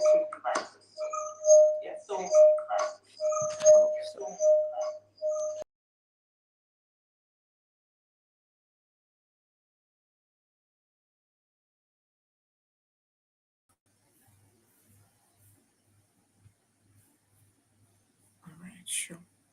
Apologies for that technological hitch. Yeah, so without wasting much time, I mean, our speakers have been introduced already, and I wouldn't want us to go through the process of them introducing themselves again. So we'll just dive straight in and then pick their minds on some on ways of assessing these opportunities. So I'll start with Ms. Kuseme. I would like to find out from you, I mean, what has been or what was your first big access breakthrough? And what would you say helped you stand out in that moment? Okay, thank you very much. Can you just confirm if you can hear me? Yes, please. We can hear you. Okay, my first big access I would say that it was when I made a first class in law school. because that really opened doors for me. And before then, I didn't think that I would be able to do all the things I have done today.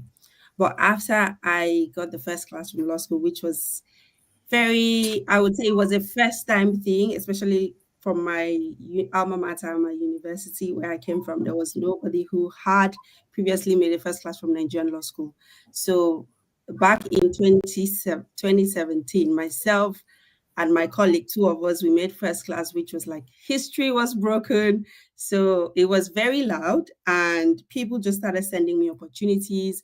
I started getting into rooms that previously I thought I would never get into.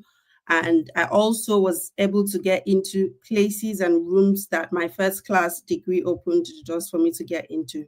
So it started opening up my mind to what is possible out there. So I would say that was my first big break. Interesting. First class degree. Just last week I was speaking to a group of students and I was telling them, I didn't get the opportunity or I didn't have a first class, but you know, I found ways and means of adding value to myself such that I can be in the same rooms with the people who had first class. And today I'm very honored that I'm interviewing somebody with a first class, even though I don't have one. Yeah, that's just on the lighter side. So yes, Kusame, thank you so much for sharing that insight with us. Miss Onyinye, I'll come to you now. From the Ford Foundation side, what do you look out for in individuals or initiatives before you support them? Before you even answer, saying Ford Foundation, I just realized, oh, the car I even drive is a Ford. But that's just by the way. What do you look out for in individuals or initiatives before you decide to support them? Okay, great. Can you hear me? Yes, please, we can hear you. Okay. Thank you, Grace, for that question. So I think I want to start by saying that Ford Foundation is not the same as Ford Motors. However, Ford Foundation is the CSR part of the Ford Motors. So that's the connection. But to your question, I think what we look out for in a good proposal or concept note, it's a good idea. It is the idea. And I think I also want to put out something. I was reading the chat just before we were introduced, and somebody was talking about, confidence. She wants to beef up her confidence. And I want to say that global opportunities exist, and in Ford, we do not start looking at ideas from how globally shaped it is. We actually look at the originality, the authenticity, and the idea. What problem are you trying to solve? So, back to that confidence question, we actually think that you should go from local to global. Thanks to our sister that made a first class, but sometimes you don't need to be excellently excellent to start.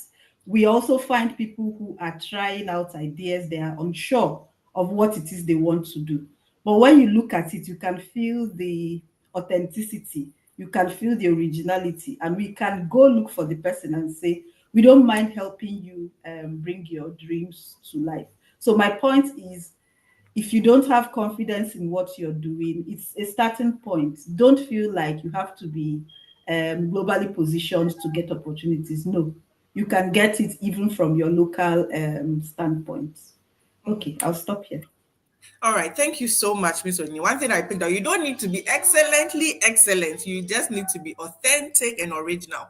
And I think last week I was listening to a webinar around opportunities and assessing funds. And one of the people was saying that in one of the applications they opened, you were supposed to complete an online form.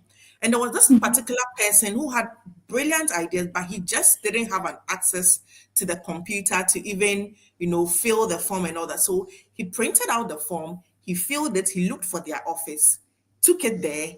And because of that action, when they read through his form, they realized that no, even though this guy, we said specifically everybody should fill it out online, what this guy is bringing, we cannot afford to let it go.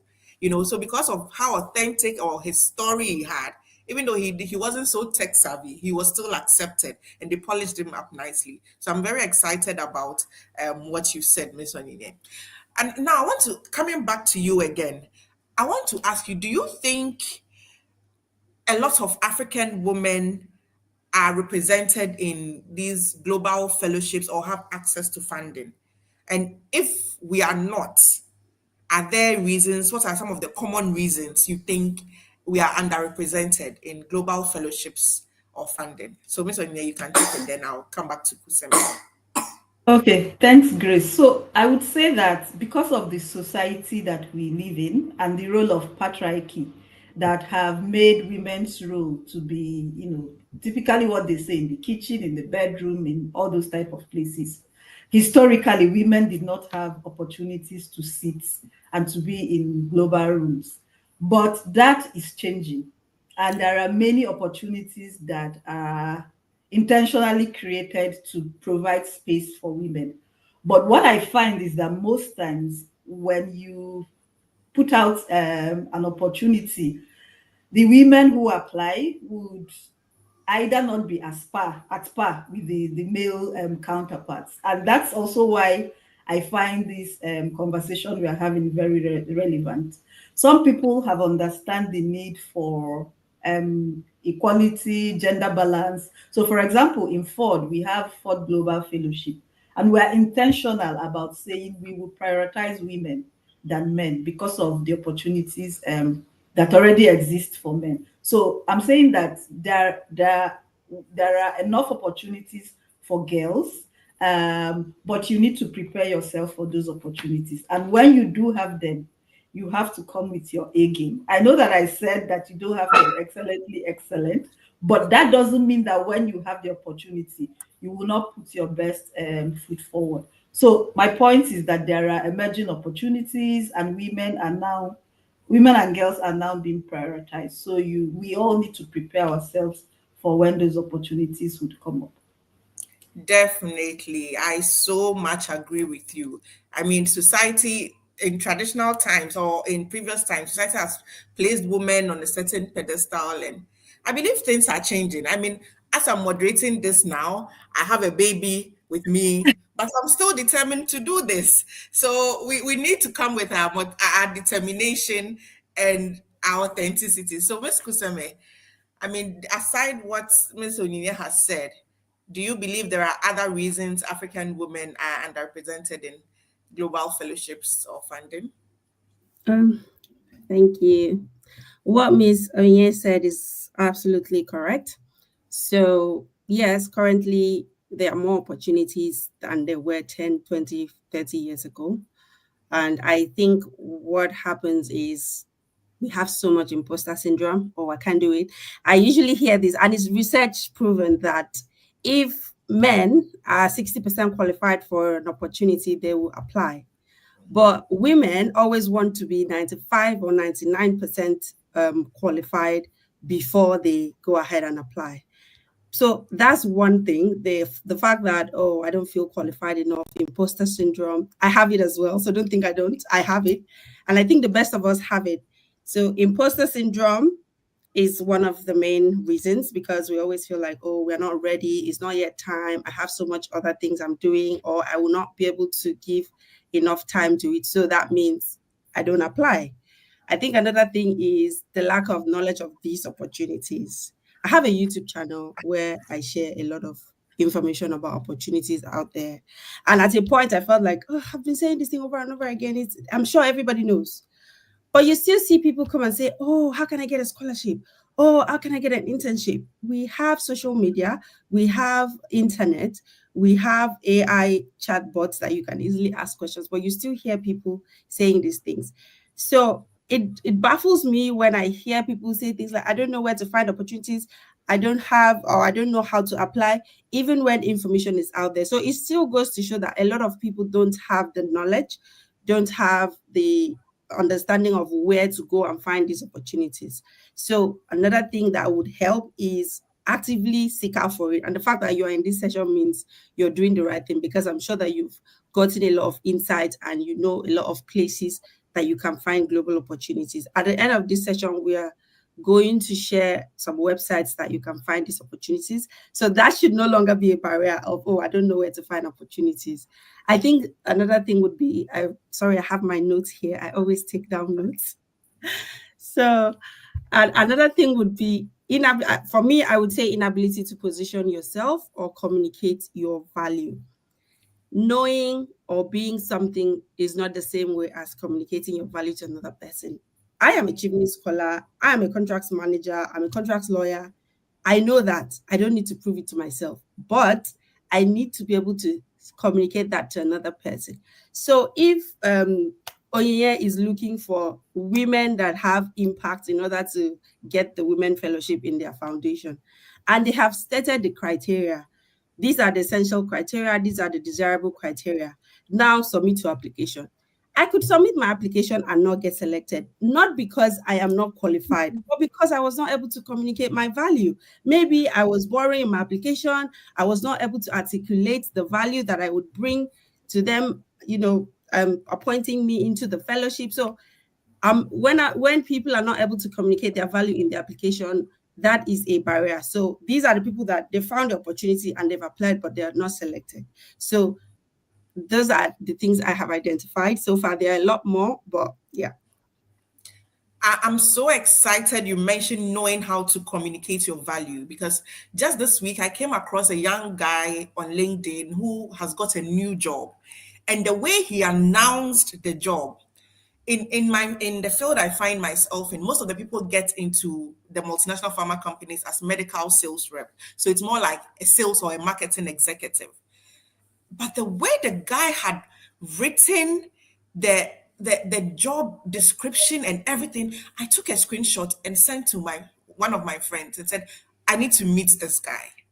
The way he's articulated himself, you won't think he's just a marketing executive. Really? What do you mean? If that guy puts that thing in front of me and I have to choose between him and another person, I'll definitely choose that guy. So, ladies, we really need to know how to articulate our values and, communicate. I'm very excited you mentioned this. We'll just move. Yeah, I just remember one thing based on what you have said now. I think a lot of people try to beg in their applications.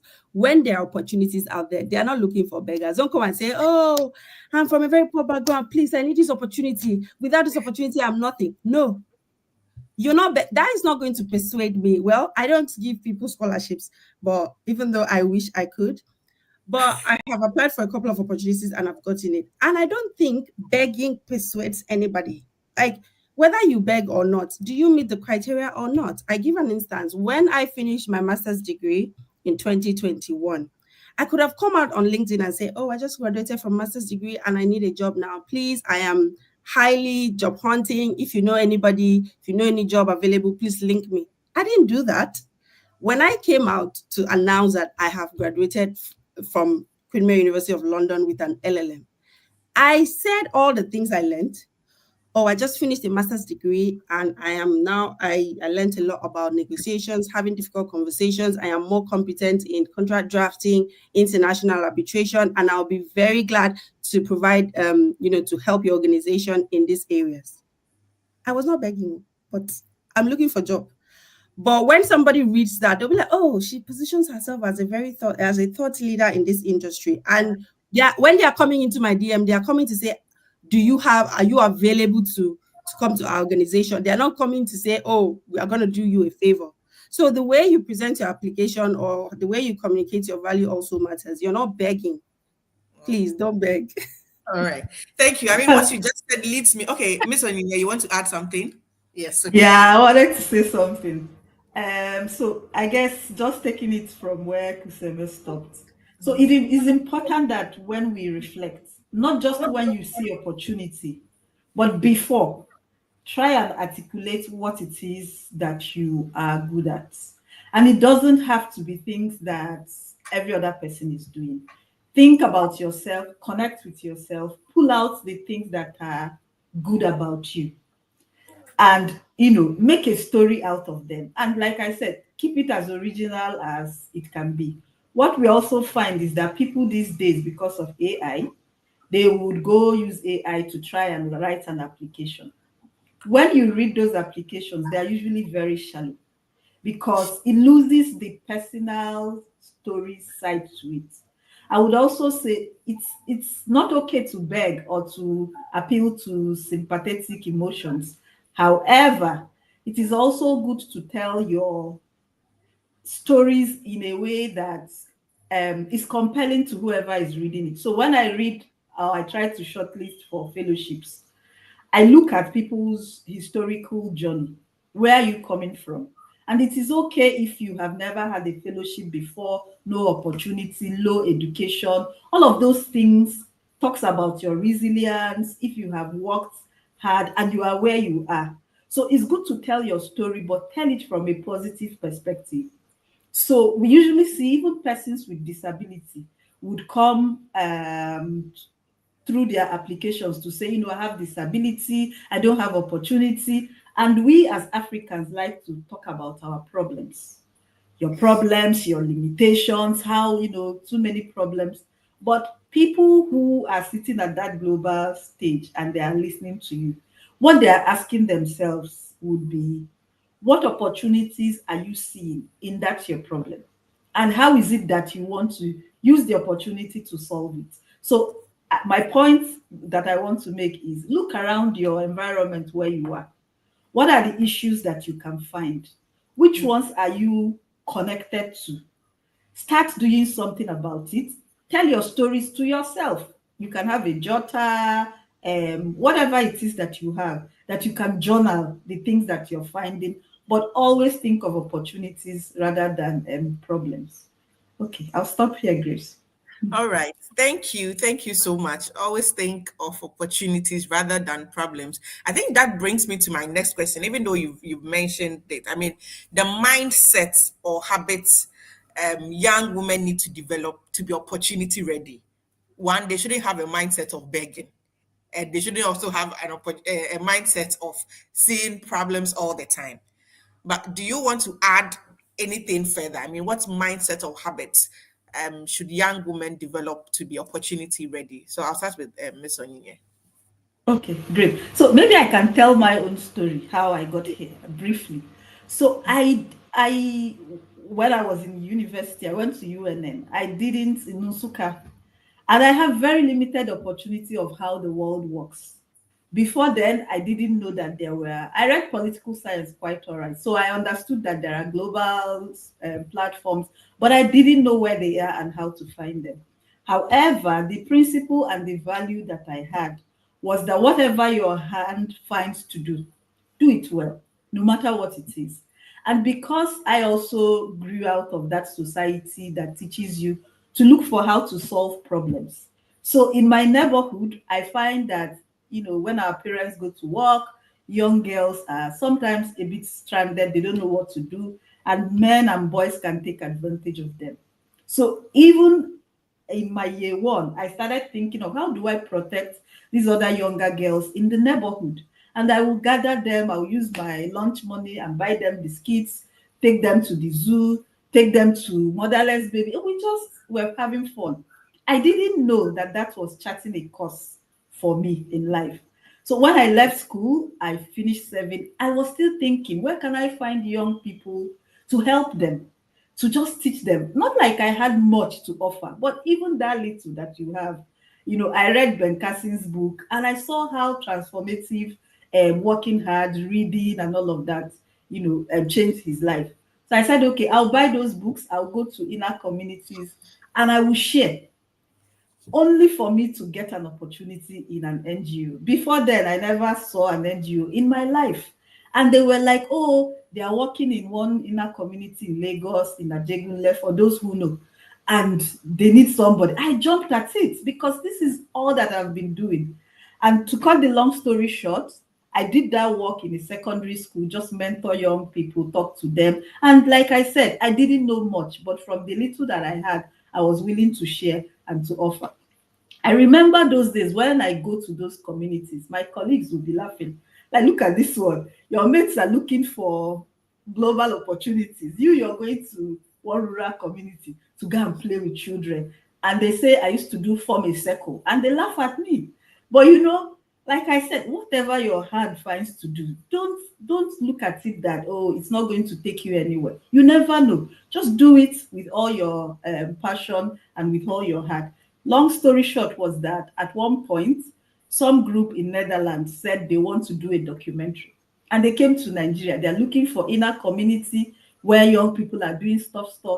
That's how I ventured into my own global stage. They came to that community in one school where I was doing work, and they said, oh, we need somebody to come to South Africa to speak. You're doing an amazing work in that school.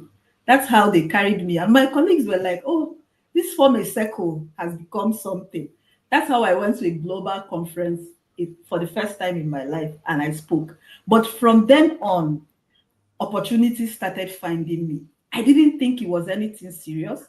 They asked me to write it in a book, to talk about what I have done, and I started to grow from there until I got to Ford. I also had a scholarship like Kuseme, Commonwealth Scholarship, that took me to study in Oxford.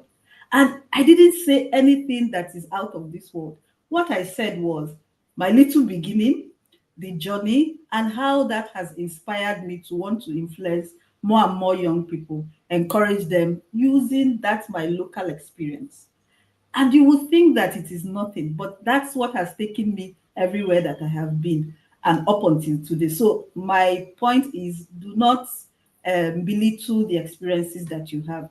Make sure that you package them well and you're confident that that's the one that God has given you, and that's the one that you have to use to travel the world. Thank you. Thank you so much, Miss Onyine. Do not belittle the experiences that God has given you. Miss Kuseme, would you like to add on to the mindset or habits young women must develop to be opportunity ready? I know you've said a lot, but do you have any other, maybe one Yeah, thing?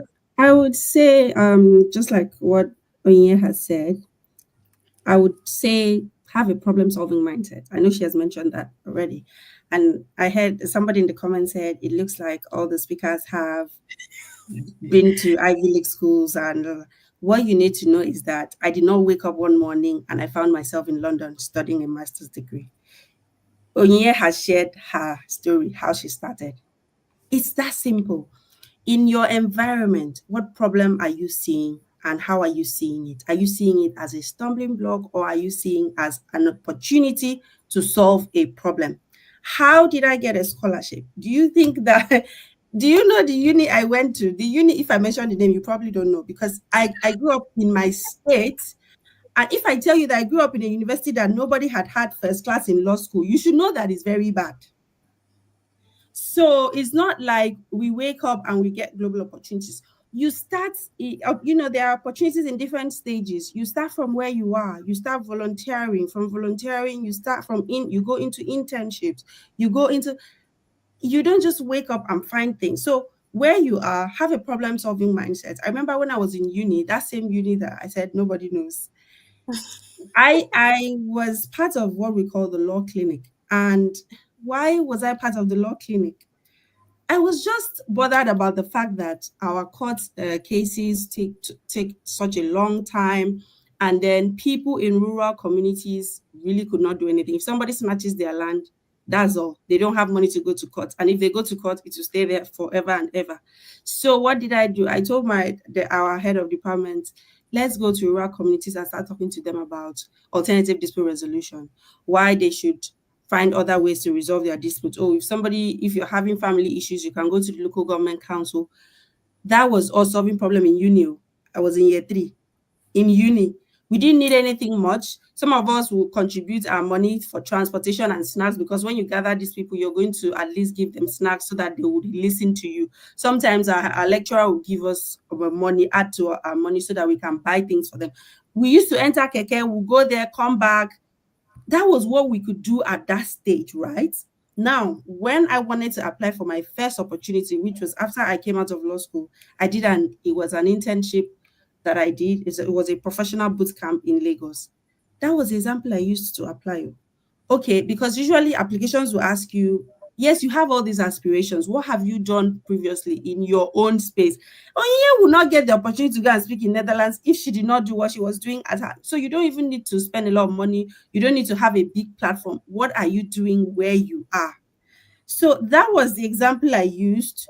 I was showing that, oh, I'm very passionate about advocacy, especially different dispute resolution advocacy. I don't like contentment. I'm a lawyer, and the first thing that Nigerians hear when they hear lawyer is disputes.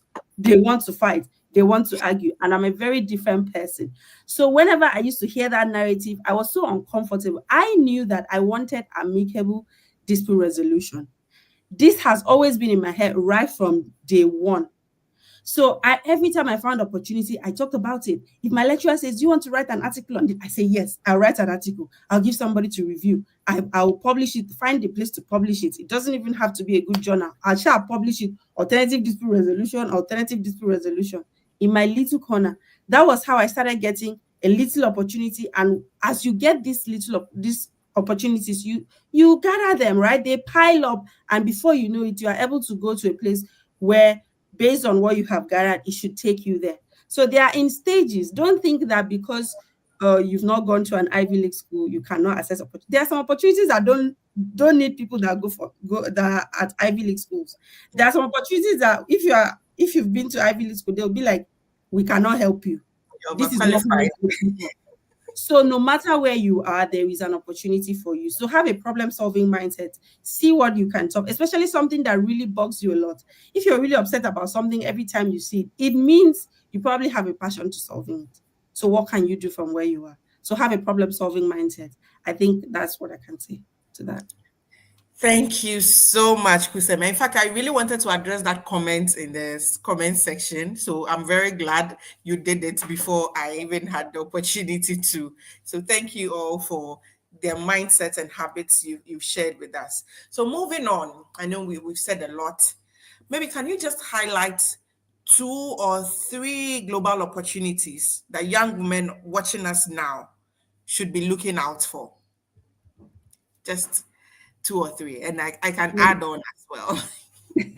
Well, I have a lot. The thing is, there's a lot of opportunities out there, but I can say Chevening, I was a Chevening scholar. So Chevening scholarship usually opens in August of every year. So that's out there. There's Mandela Washington Fellow. The speaker who came before us is a Mandela Washington Fellow. Apply to that. There's UN internships. Usually UN runs internships, like 6 weeks internships all year round online. So you can start with those, right? And also volunteering opportunities. I know that there are websites, but there's one that I just saw right now. It's called African Women in Data Science Fellowship. So that one is still open. So just apply to any of those that you can find. Okay. So from the Ford Foundation point of view, I know you mentioned the Ford Global Fellowship. Myself, I've written it down. I'll go look at it. Are there any others you may want young ladies here to look out for? Okay. Yeah, there is the African Young Women Leaders program, but it's also about your specific area of interest. So there are areas where, if you're into social justice, you can. There's the AUC, UNDP, African Young Women's Leaders Fellowship. There is also the AU Go Girl Innovation Initiative. I don't know the timelines for when the opportunities come up. But however, I wanted to also say that if you are in Nigeria, there is also Leap Africa that talks about leadership. I don't know the full meaning, but they have some small grants that they provide for young people who have creative ideas. Leap Africa is regional, so they work across some countries in Africa. I emphasize it because it could be a place where you can prepare yourself for global opportunities. And preparation is important. Sorry that I digress. I'm saying this because when you get to global platforms, you may struggle if you did not make good use of the platforms that you have now. And so, as you're starting small, prepare yourself for where you're headed. Because I know that studying in Ivy League school, Kuseme can emphasize that It's very challenging. So you may need to work extra hard so that when you get into those platforms, you don't become, she said, we all have imposter syndrome. So it could, global platforms can swallow you if you do not prepare yourself, build your confidence, get ready, and then so that when you get into such places, you can also shine bright light. I wanted to put that out. Thank you. Thank you so much. I just wanted to add that, I mean, Leap, I just finished taking, I was accepted for the Leap Africa, the virtual session. You know, there's a virtual session before they select some. I just finished taking the course and it was so, so insightful. I mean, despite where I am in my career, some of the things was building executive presence, navigating organizational politics. I was like, wow, it's not only for early career professionals, even mid-career professionals or wherever you are in your career.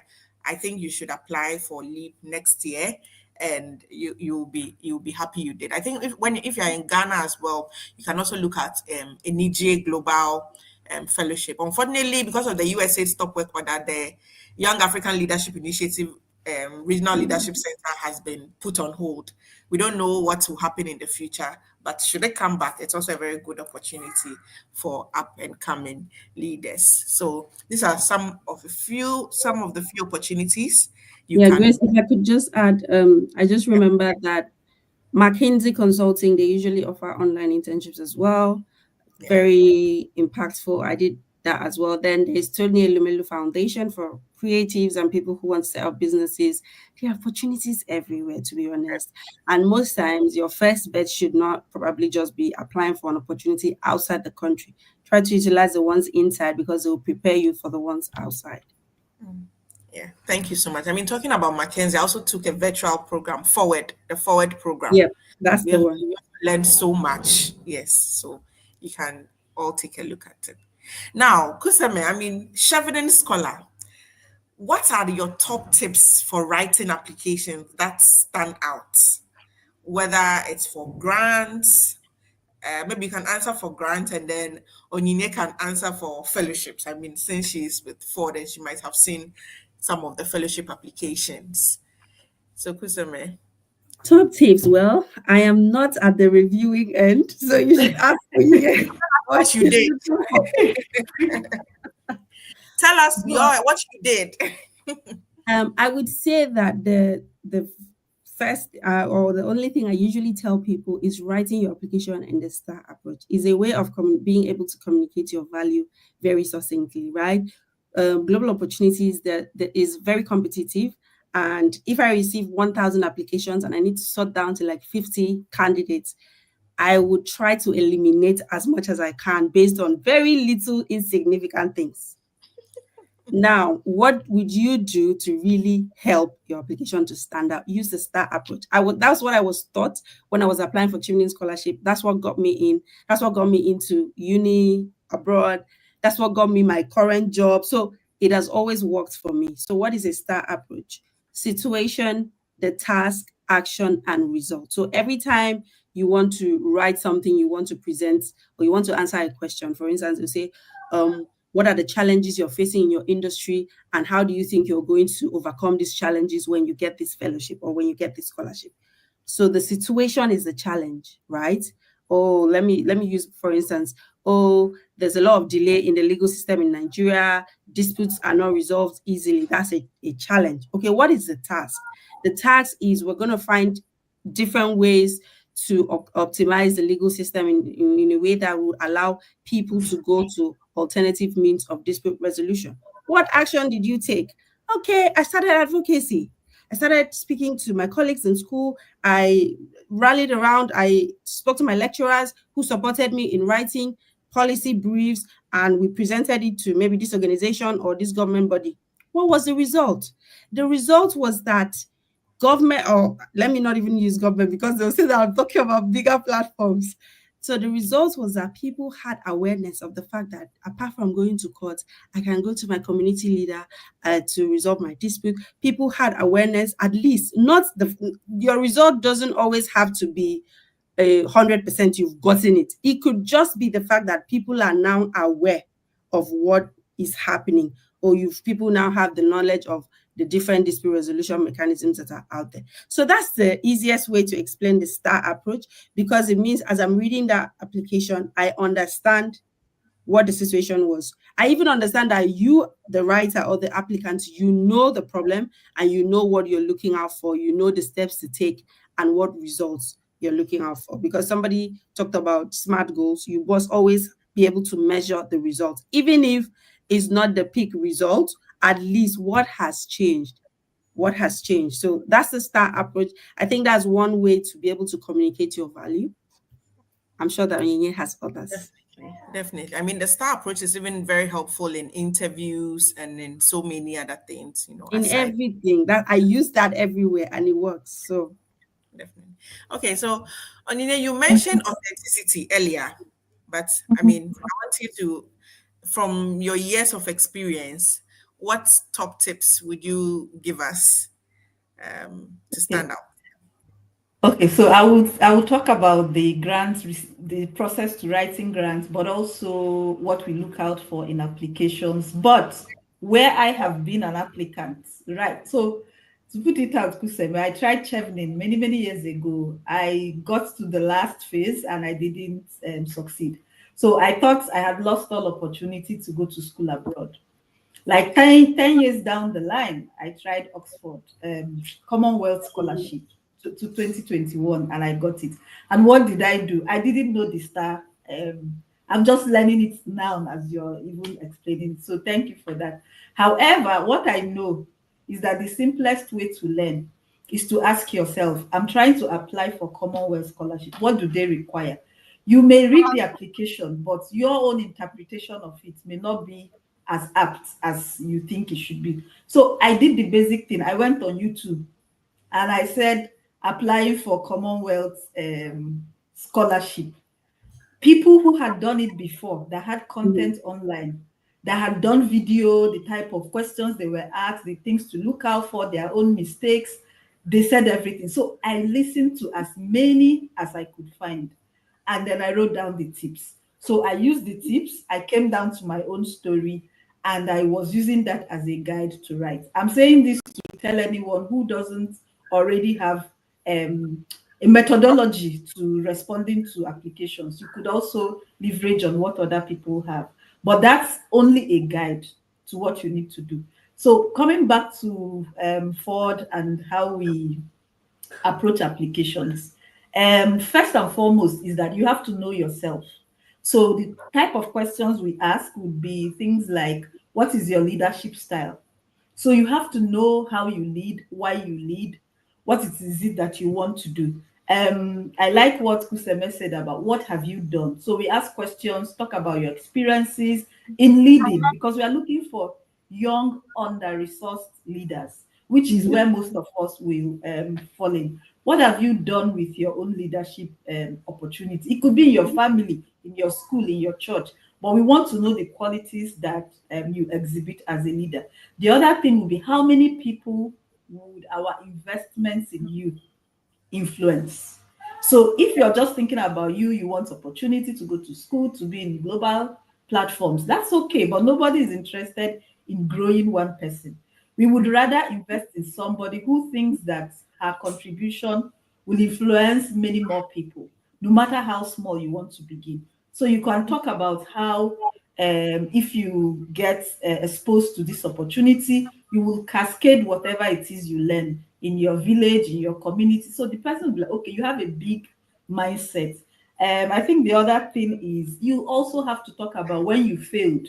So there is a way in which we think that failure is a waste. No, failure actually tells people that you're authentic and that you understand your journey, and that if you fail, you're also willing to work at it and to develop progressively. So you can talk about the time that you failed as a leader, but then cap it with what did you then do, what did you learn, and what did you do afterwards. So those are important things that we also look out for. I think that would be it. But for proposals, the STAR method that Kuseme said we would always apply. I didn't know it was called STAR, but we would like you to identify the problem that you are looking to solve. But that problem, look at it from a broader perspective. Like what, don't assume that your solution is the only solution. There are other people who have attempted to address that problem. What is it that they have done? It shows us that you are aware, you're socially aware of what is going on. But then where are the gaps that still exist, even with all those solutions? What do you think you can do? So it's like literature review, where you're asked to add your own contribution to, to literature. So what is it that you want to add to solving that bigger problem? Because no one person can address all the problems. Then the second thing would be, how long will it take you to solve? So people write proposals that are unrealistic, and they forget that the person reviewing it is a human being living in the society that you're talking about and understands the issue. So you cannot tell me that you will solve educational problem in 1 year if I give you $10,000. That's not true. So what is it that you can do realistically in 1 year? Put it down. And if we feel that, oh, 1 year is not enough, we can say, okay, you can take 2 years and do it. How much do you require to solve this problem? People would pad the budget, thinking that it is how lofty it sounds. No, it is actually how realistic. And we like people who say, this is the chunk I want to take. I will take it as a pilot. If I'm able to solve it, I will then expand it. But however, this is what I would require to solve it, as realistic as that can be. The donor will read it and say, oh, this person, how do you think that $10,000 will solve your problem? Okay, let's give you 20. We'll sit with you, have a conversation, and tell you. But if you come and tell me you need $100 billion to solve one problem in your village, what is the difference between you and the politicians that we are crying about? So my point is, remember that whoever is reviewing your application is human. They've gone through your process, that type of journey, and also that they have emotions. I know I'm taking time, but I just also wanted to buttress this point. The person reviewing it is human and they have emotions. So when you're writing, think as if you're writing to yourself. If I'm the one reading this, what would I be thinking? So you write to me about a problem. um, Tell me how it is that this problem would solve, the needs of other people in the society. Appeal to that part of the human mind that suggests that, oh, people are dying in Benue states or in Ghana, and because they don't have water. I may not know the issue, but the moment you talk about this number of children will be affected if we don't solve this problem, and I know my village, and I know that without water in my village, things will go wrong. So connect it with reality that people, whoever is reading it, is able to relate with. And then, like I said, tell your own story. If you also have like a period where you took water, for example, and you had diarrhea, spend time in the hospital, or your cousin or your somebody that you know, or your friend, talk about it. It adds up to telling the story that you're not just copying and pasting a problem, but you're dealing with an issue that you understand very, very well. So your ability to understand the problem, communicate it effectively, connect to the emotion of the reader, be realistic with your expectations and what it is that you're able to do. All of that put together would give you at least an opportunity to be shortlisted. Okay, let me stop here. Thank you. Thank you so very much. You've said so much. My takeaway is that remember the person reviewing the application is human. So be real. Now, to wrap this up, I want to tie this question into a comment I just saw in the chat, and then I'll give my answer, and then I want to hear from around the table. What's one myth you'd like to bust about accessing global platforms? And I want to tie into this question Deborah is asking in the chat. What if you feel it's too late to make excellent grades that can get you a first class? Are there opportunities you can get even without the excellent grades? Deborah, I can confidently tell you that a very big yes. So one myth I want to bust personally before I even ask my panelists is that you don't need to always have a first class. As I said, I didn't even make a second class upper in pharmacy school. Yes. And I've had some opportunities where I start applying and they ask, Did you get a first class or second class upper? And when you put there no, they tell you then you can't continue. That's okay, that's Mhm. fine. But I've also had very good opportunities. As well as I said, I've worked with multinationals all my life. Pfizer, Chemonix, Novartis. I didn't make a first class, but I found ways and means of adding value to myself. I found ways and means of taking other certificate courses from other schools. I found ways and means of sharpening my soft skills, my communication skills, my people management skills, my strategic negotiations, my engagement, stakeholder management, such that by the time I'm speaking to you, you're not only looking at my certificate, you're looking at Mm. the whole package. Should I let this person go because she did not have a first class that she studied book? No. It's what I studied in the books. I have to find ways and means of communicating that to you. And if I'm not able to communicate that to you, then I'm of no value.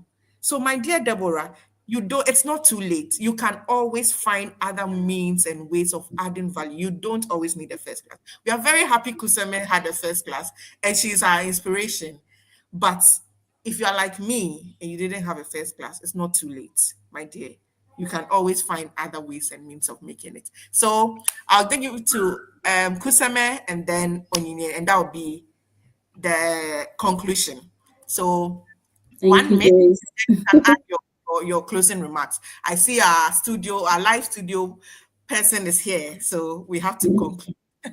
Thank you, Grace. The funny part is I had that myth that you just said in my list. My first myth was you don't need a first class to get opportunities. There are so many opportunities that you'll find, and the criteria has nothing to do with academic grades.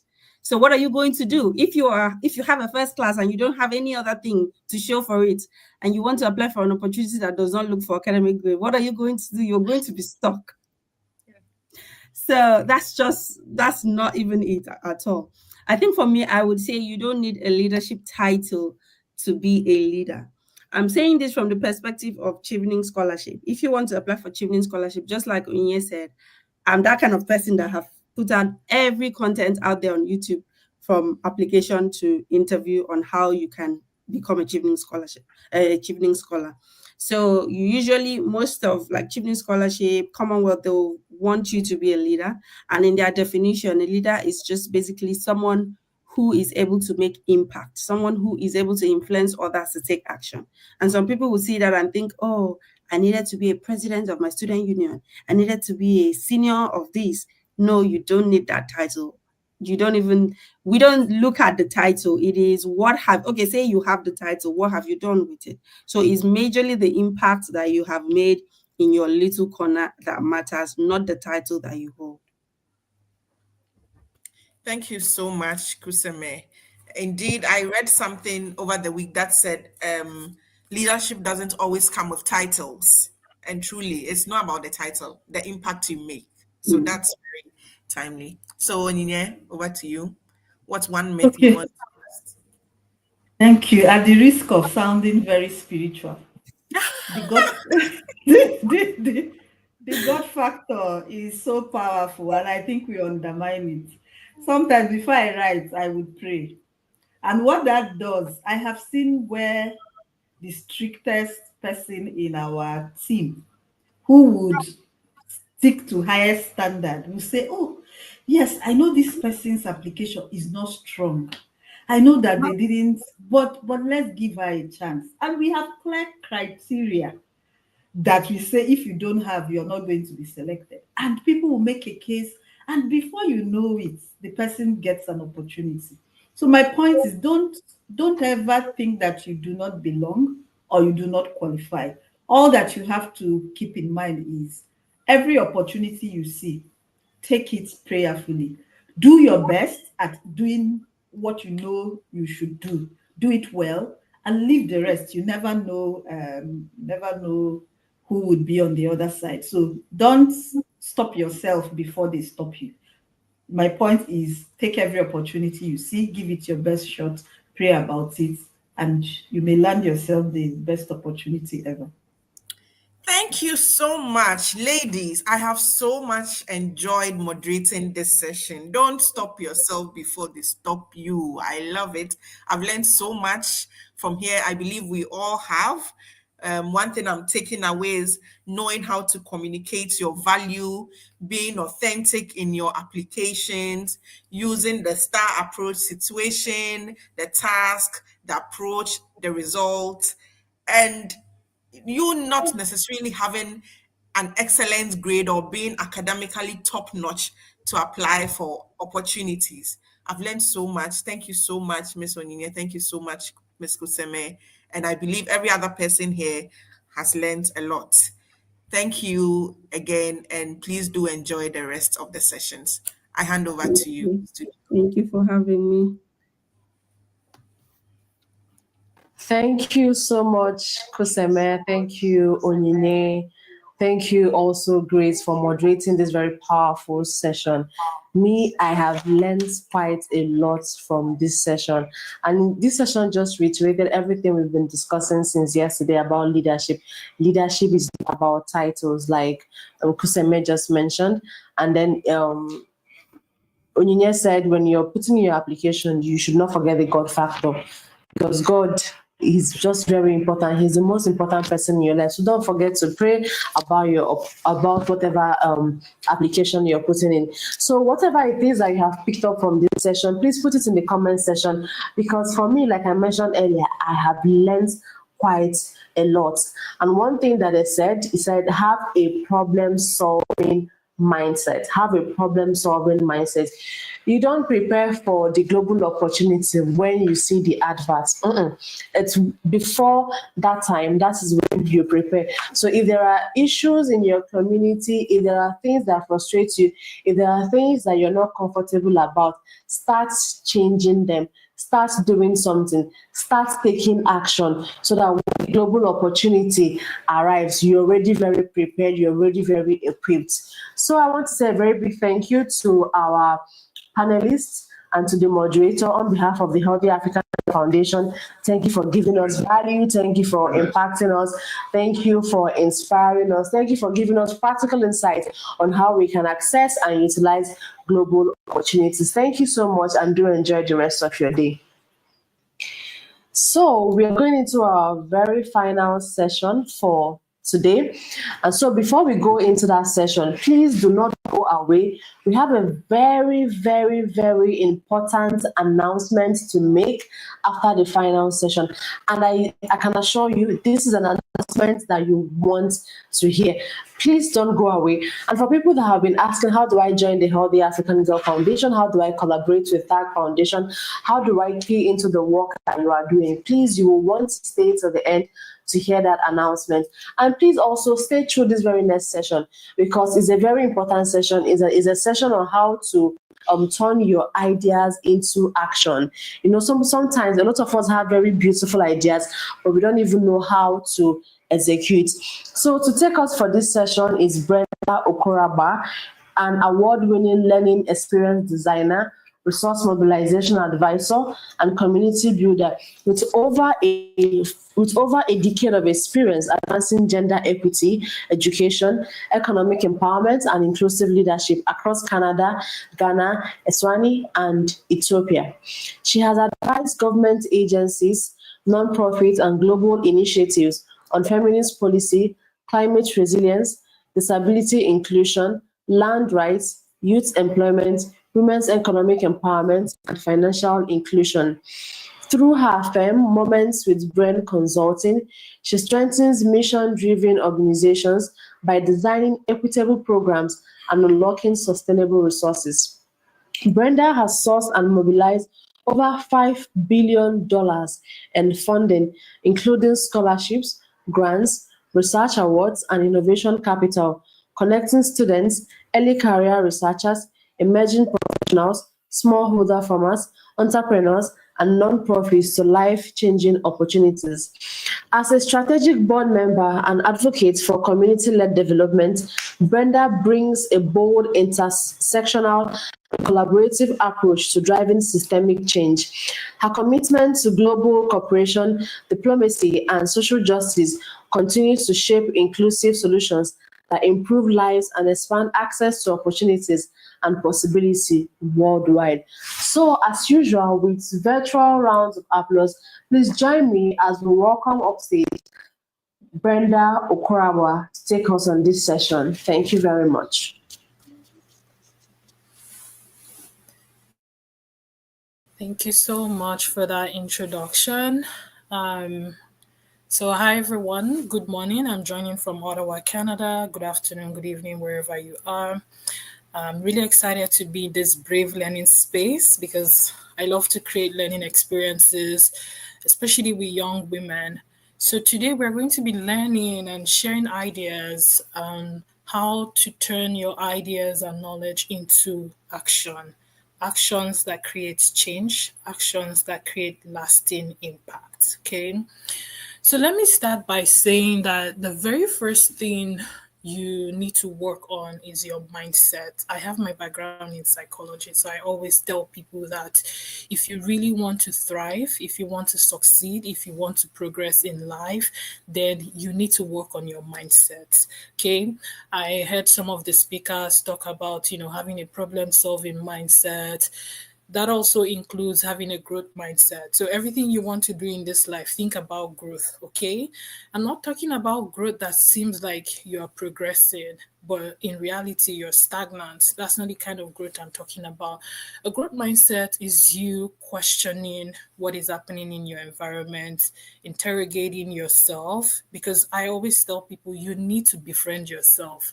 Every time, yes, we live in a world where they will tell you, oh, you need to network with people, you need to create partnerships, collaborate, you need to make friends. All of these things are good, but are you friends with yourself? You need to come back home to yourself. You need to ask yourself question, why am I feeling this way? Why am I acting this way? Why am I behaving this way? Your mindset is key. And one of the interesting things about growth mindset, nurturing a growth mindset, is the fact that even when you fail, you see failure as part of the process to your growth, part of the process for your progress. And what does this mean? This means that even when you make mistakes, you see lessons from those mistakes. When you fail, whether it's an exam, it's a project, whatever it is, you want to fail forward. And what does it mean to fail forward? You learn from your mistakes. You're asking yourself, what are the lessons that this action is teaching me, this situation is teaching me, this circumstance is teaching me? How can I adjust?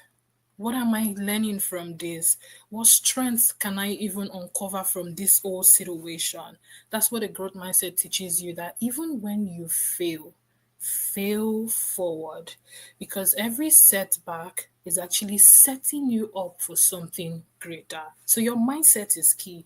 Have a growth mindset, a problem solving mindset, and also a can do mindset. That can do mindset is you telling yourself that, see, I know this exam seems difficult. I know it seems like I might not even have the opportunity to speak at the UN, maybe the UN summit or even a youth council in your community, but I will try.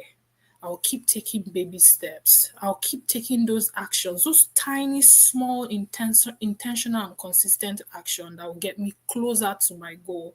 So, yes, please have a growth mindset, have a problem solving mindset, and also have a can do mindset. Always remind yourself that you can do anything. See possibilities, see opportunities where others aren't seeing these things, okay? And you will thrive. Now, after you're done working on your mindset, I know like sometimes people will ask, okay, so how do I really nurture a growth mindset, a problem solving mindset, or even a can do mindset? I do encourage different approaches that are suitable for you. You could try journaling, write things down. When ideas come to your mind, write them down. Interrogate your thoughts and your emotions. Like I did mention, I have my background in psychology, so I know every human being does experience different types of emotions about themselves, different feelings, different thoughts, and your emotions are always on a spectrum. So I want you, if you're the kind of person that you're always feeling sad, frustrated, you feel like you're not good enough, these kind of thoughts are considered as autonomous negative thoughts. And what you want to do is, how do you move from these thoughts into positive, empowering thoughts? How do you convert, I can't do this thing, I'm not good enough, nobody likes me, into I can do this, I am appreciated, I am valued. So these are the ways you can actually interrogate your emotions and your thoughts and also help yourself to build and nurture a growth mindset. Do your journaling, interrogate your emotions, teach yourself how to see, instead of seeing things as mistakes or failures, see those things as areas of improvement. It just changes your psyche, changes how you interpret things that are going on in your environment. Now, the next framework I will be talking about in terms of how do you turn your ideas and your knowledge into action. In business or in entrepreneurship, we do use a tool that is called an empathy map. And this empathy map is you asking four important questions. Okay, regularly in social entrepreneurship, when you're asking these questions, you're thinking about your customers. So you're asking, what are they seeing? What are they doing? What are they feeling? What are they hearing and thinking? But because of the context of our conversation, I want you to see yourself as the customer. I want you to see yourself as the target audience. I want you to see yourself as the change maker and create your empathy map. So I'm going to share my screen for you. One moment, please.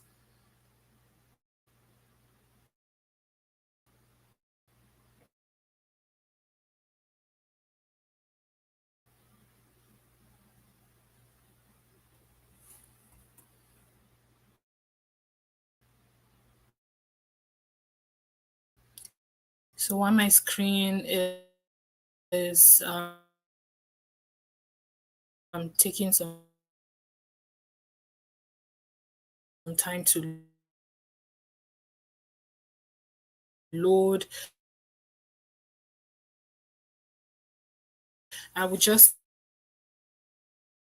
say I want you, if you have a pen and a paper, or I want you to create four quadrants. Okay, so it's just like making four boxes.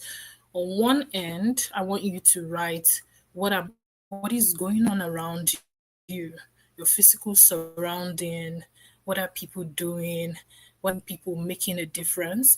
Are you seeing people struggle? What are you seeing in your environment? Now, the next thing that I want, like you as an individual, you do have your stations. Sometimes you even think, oh, okay, forward on social media.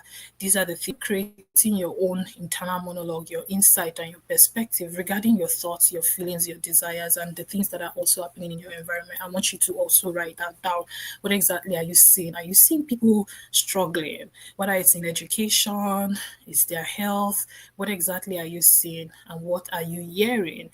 What are you actually hearing people say, people do, and what are you also thinking when you see all of these things going on in your community and in your environment? I want you to write those things down. Another quadrant or another box on your empathy map, I also want you to write down what you're thinking and feeling.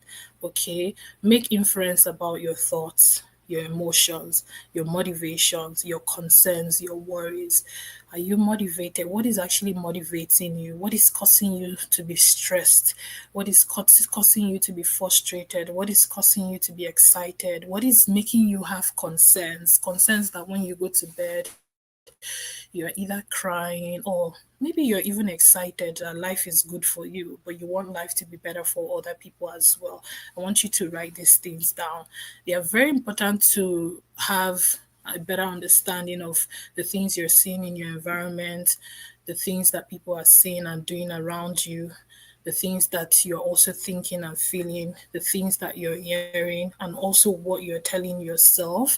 At the end of the day, an empathy map is what will help you better have understanding of who you are and how you're navigating and responding to the different conditions and situations in your environment. At the same time, as a young person, as a young woman, it also helps you to empathize with other people, because when there's no empathy, that means you don't have understanding of what other people are going through and what is happening in your environment. And if you don't have empathy, there's no way you can create change. You wouldn't even be able to turn your knowledge or your ideas into actions that create change. So that's why I encourage people to do what I call a self empathy map. You need to understand yourself. That's very important before you can even start understanding other people and the environment around you. So I want you to do this. I don't know if my screen is sharing right now. Can people see my screen?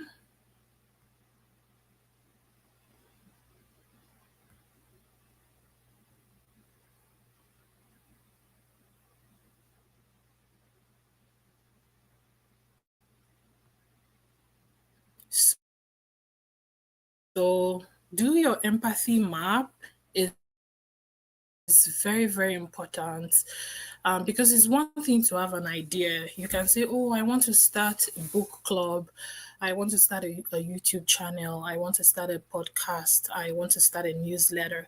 But again, if you don't understand yourself, you don't understand the people around you or the people that you want to serve, you don't even understand your environment, there's no way you will know the kind of action to take. There's no way you will even understand how you can convert your knowledge and your ideas into something that creates change.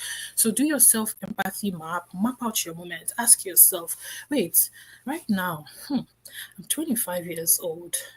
What exactly am I seeing around me that I know I can solve, or I can at least create change in that area, that niche, that sector?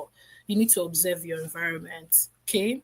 The physical surrounding, what is going on? You need to also start asking yourself, wait, at 25, what are the kind of thoughts I have? What emotions am I dealing with? What motivates me every day that I wake up? What are my concerns and my worries as a young person? You also need to ask yourself, what actions and behaviors are exhibited by me in various ways, in various situations, various interactions, various conversation? Because everything will also determine perception, how people perceive you.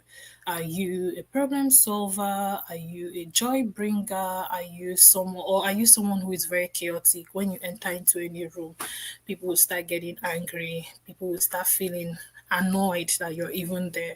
Or are you the kind of person that when you arrive in any room or even any meeting, any setting, people are always joyful, people are so excited to have you in their midst? So you need to start considering this. You also need to ask yourself, what perspective and insights am I actually getting from the kind of thoughts that I have in my mind, the kind of feelings, the kind of desires? Once you understand this empathy map from your own perspective, that's why I call it a self empathy map.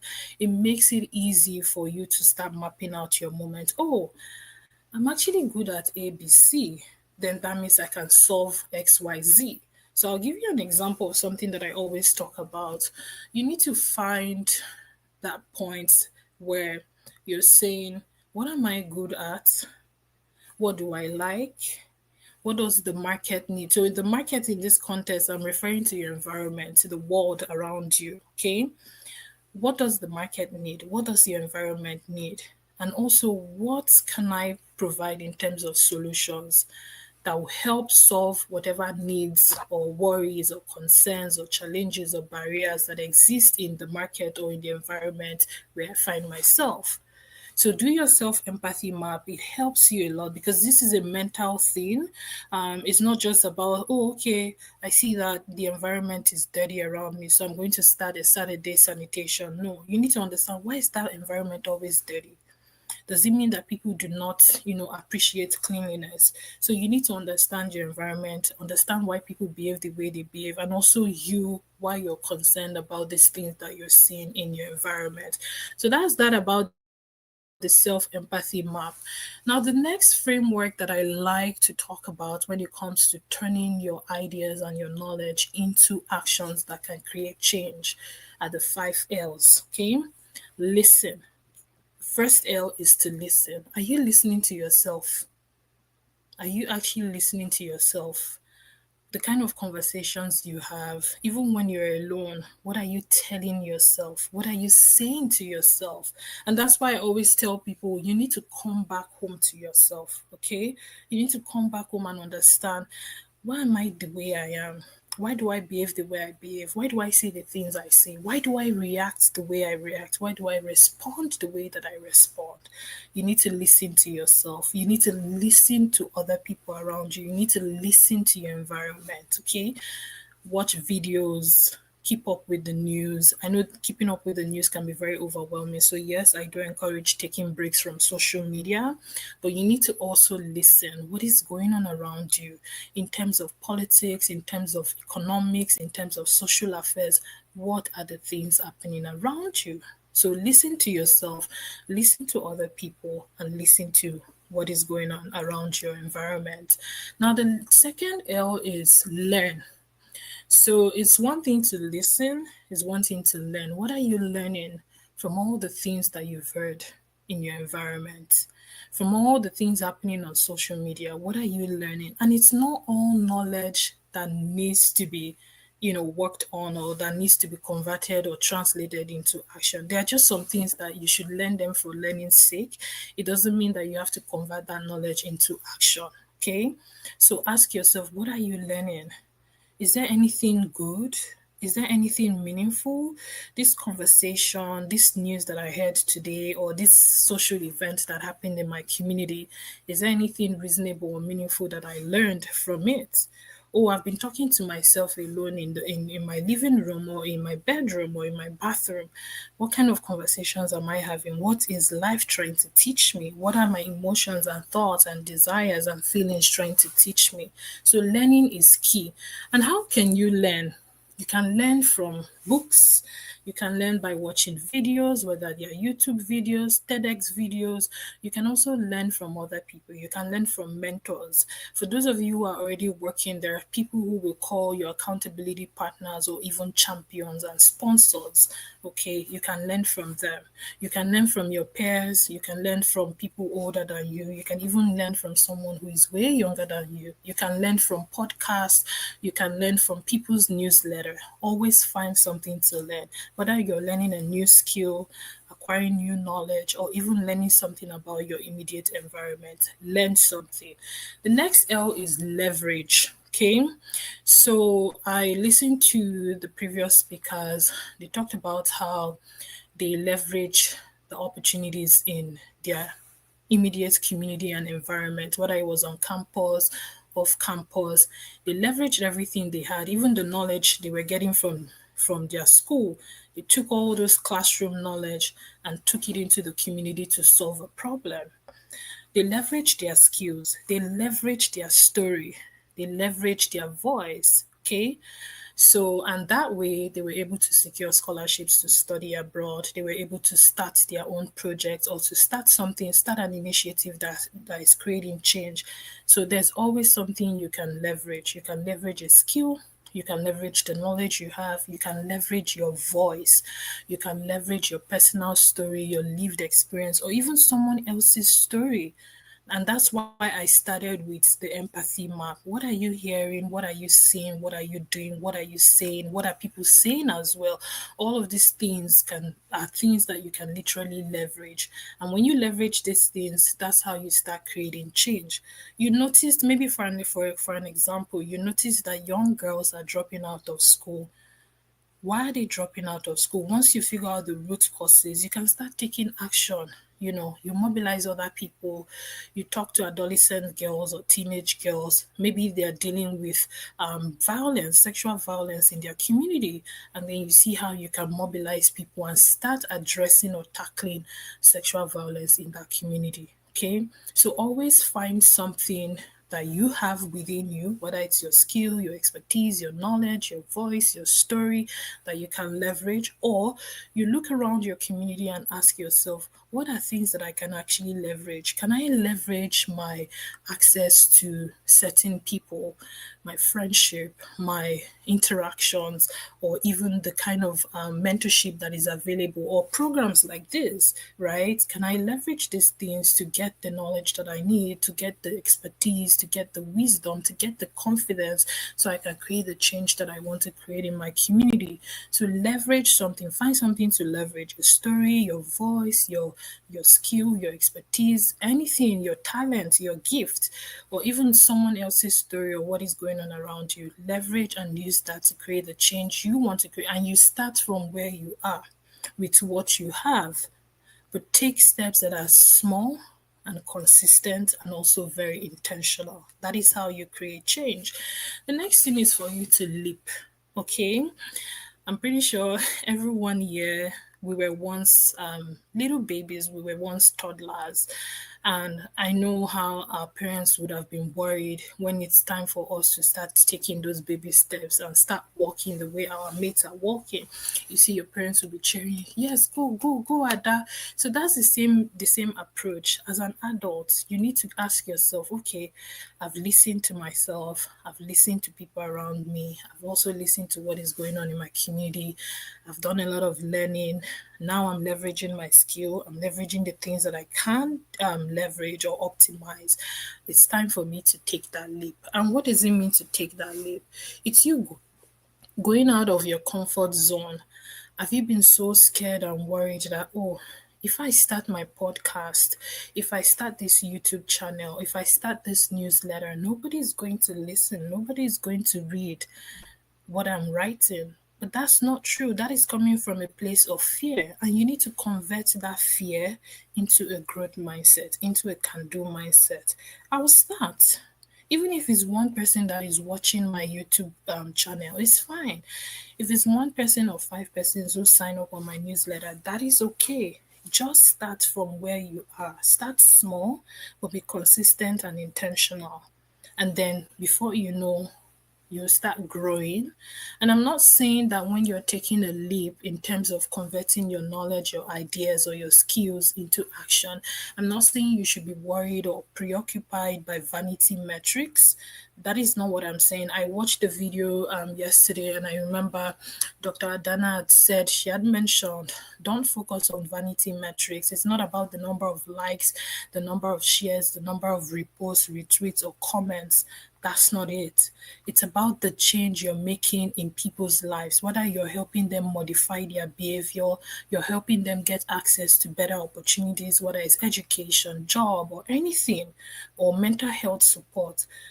Change that is transformational, change that is sustainable. It's not about vanity metrics. I need 1 million people and all of that. I'll give you my story. In 2017, I was just sitting down and, wondering how best I could use social media because I had accounts, LinkedIn and Twitter and all of that, but I wasn't active on them. So 2017, I think around July or June, I just told myself, this Twitter, let me go on that platform again and see what's going on. And I noticed something that maybe the kind of things I was seeing on my own timeline, they weren't motivating me. I wasn't inspired. It was just always bans. People are insulting themselves. People are always like saying things that are very hurtful, and people are bullying each other. And I didn't like that. I wanted to be different. I wanted to do something that is uncommon. Let me put it that way. So what I did, I was like, Brenda, you're someone who is very, very passionate about shared prosperity. I like it when everyone is succeeding. Ever since I was a child growing up in primary school, I'm not that type of student that I always want to be first in the class.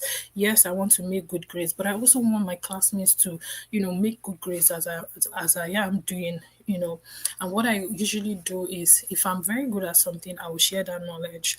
That's always how I've been since I was a child. If you ask people who went to school with me, they will tell you that's how Brenda is.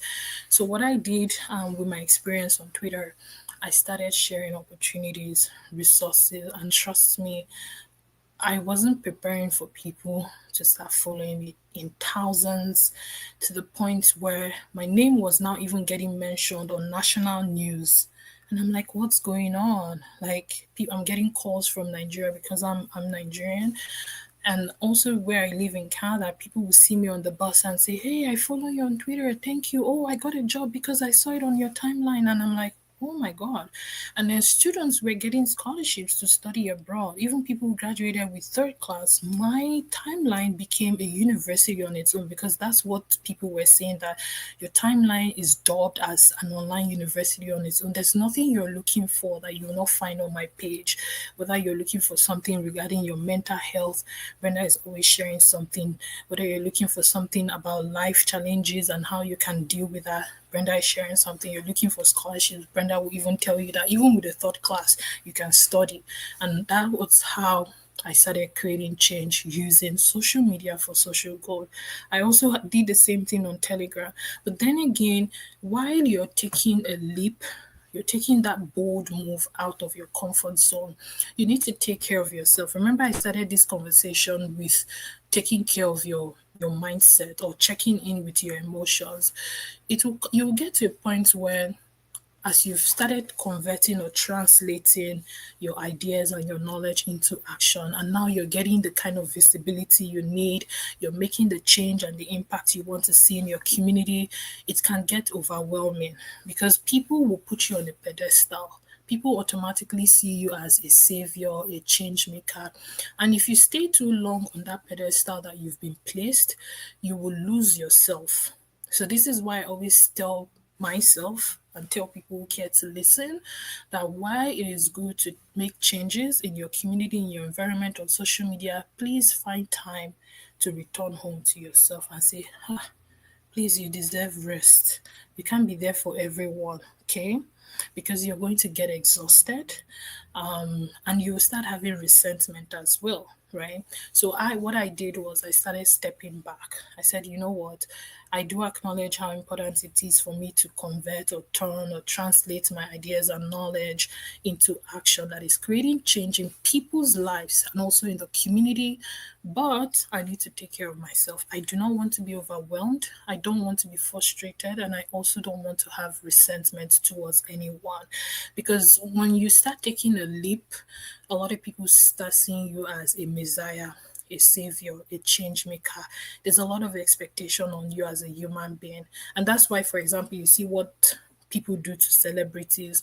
We hold them on a very high, we put them on a very high pedestal to the point that even if they make or when they make a tiny mistake, they get bullied, they get trolled on social media. So for you, it is good to take that leap, know when to take that leap, but at the same time, know when you should step back and rest and recharge and refuel and reset yourself. You can't be there for everyone.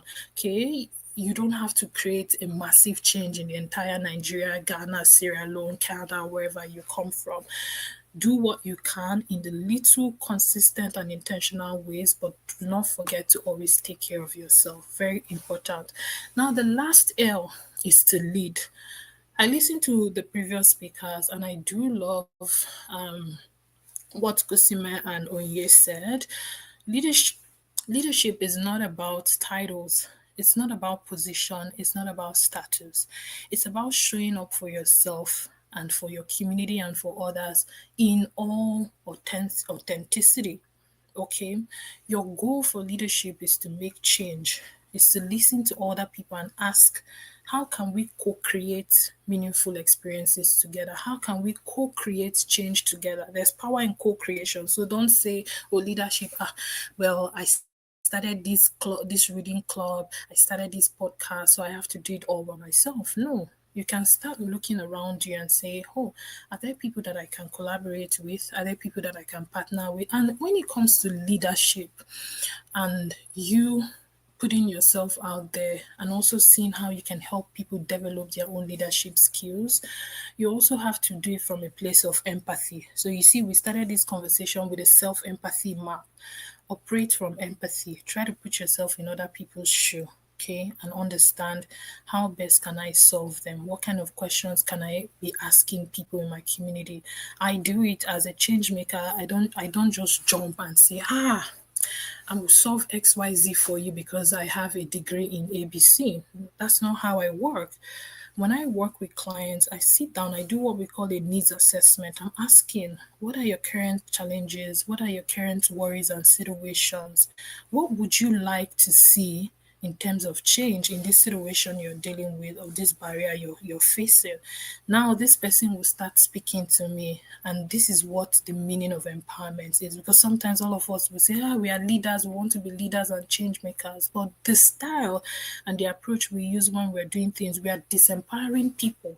For example, I do coaching, I do career coaching. When you come to me, I'm not going to be telling you, oh, go and learn tech, go and get this, go and do that. That's where there's 6 figures. I don't work that way. I have my background in psychology, so I have to empathize with the people that I work.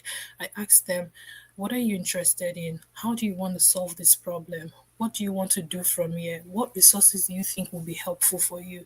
That way, they are being empowered, they have agency, they have autonomy to make the change they want to make in their lives. And my own is to kind of complement those complement their strengths for them by preferring maybe solutions or even recommending tools and resources and directing them to the right opportunities that will help them, get that freedom or get that peace of mind or even get that job or scholarship that they're looking for. So these 5 L's are very important: listen, learn, leverage, leap, and lead. And I want us to, just do a quick reflective activity before I end my session. I want you to sit down and just close your eyes for maybe 30 seconds and ask yourself, as you're closing your eyes, 30 seconds, or let me increase it to 60 seconds, that's 1 minute. I want you to close your eyes and start thinking, what do I want to learn? One thing I want to learn. One thing I want to listen to. Whether you're listening to yourself, you want to listen to the story of an elderly woman or an elderly man, or even your mom, your dad, your sibling, or a friend. What is one thing I want to listen to? This is already the end of the week. So one thing you want to listen to this month. Just one important thing. What is one thing you want to learn? What is one thing you want to leverage? Maybe you want to leverage your writing skill. You want to leverage your problem solving skill. You want to leverage your critical thinking skill or any skill you have. Maybe you're the kind of person who knows how to knit, you know how to paint, you know how to talk, you know how to cook, you know how to wash, anything. What is one thing you want to leverage? The next question is, what exactly would you like to leap into? What would you want to leap into? Ask yourself that. And then the last one is, how do I want to lead? How do you want to lead? Do you want to lead right now? Maybe in your school, for those of you who are currently in the university, maybe you want to start leading a group of friends towards a social cause that you all are passionate about. Or maybe you want to start a book club. You want to start an accountability group. Or even you want to start an opportunity group where you create a WhatsApp or Telegram and then you just be sharing opportunities so that you and your friends can all apply. What do you want to lead? Or maybe you want to start a podcast. You want to start a YouTube channel. You want to start a creative art. You're very good at painting and telling stories. You want to start a blog. It could be anything at all. Or you're very good at makeup. You want to start, helping women feel very beautiful. What is something you definitely want to lead? So I want you to ask yourself these questions. Very, very important. And then when you're done doing this, I want you to now create what I call a personal action plan. Okay? A PAP, that's what I'll call it, personal action plan. So moving forward, it's up to you. I'm not giving you an assignment. This is just for reflective purpose. I want you to always check in with yourself, whether you want to do it weekly, you want to do it monthly, you want to do it bi-monthly. Your personal action plan, write down the 5 L's. What will I listen to this week or this month or this quarter of the year or this last half of 2025? What do I want to learn? Okay. What do I want to leverage? And then the fourth one, what do I want to leap into? And then the last L, how do I want to lead? And when we talk about leadership sometimes, it doesn't mean you being in a position of power, okay?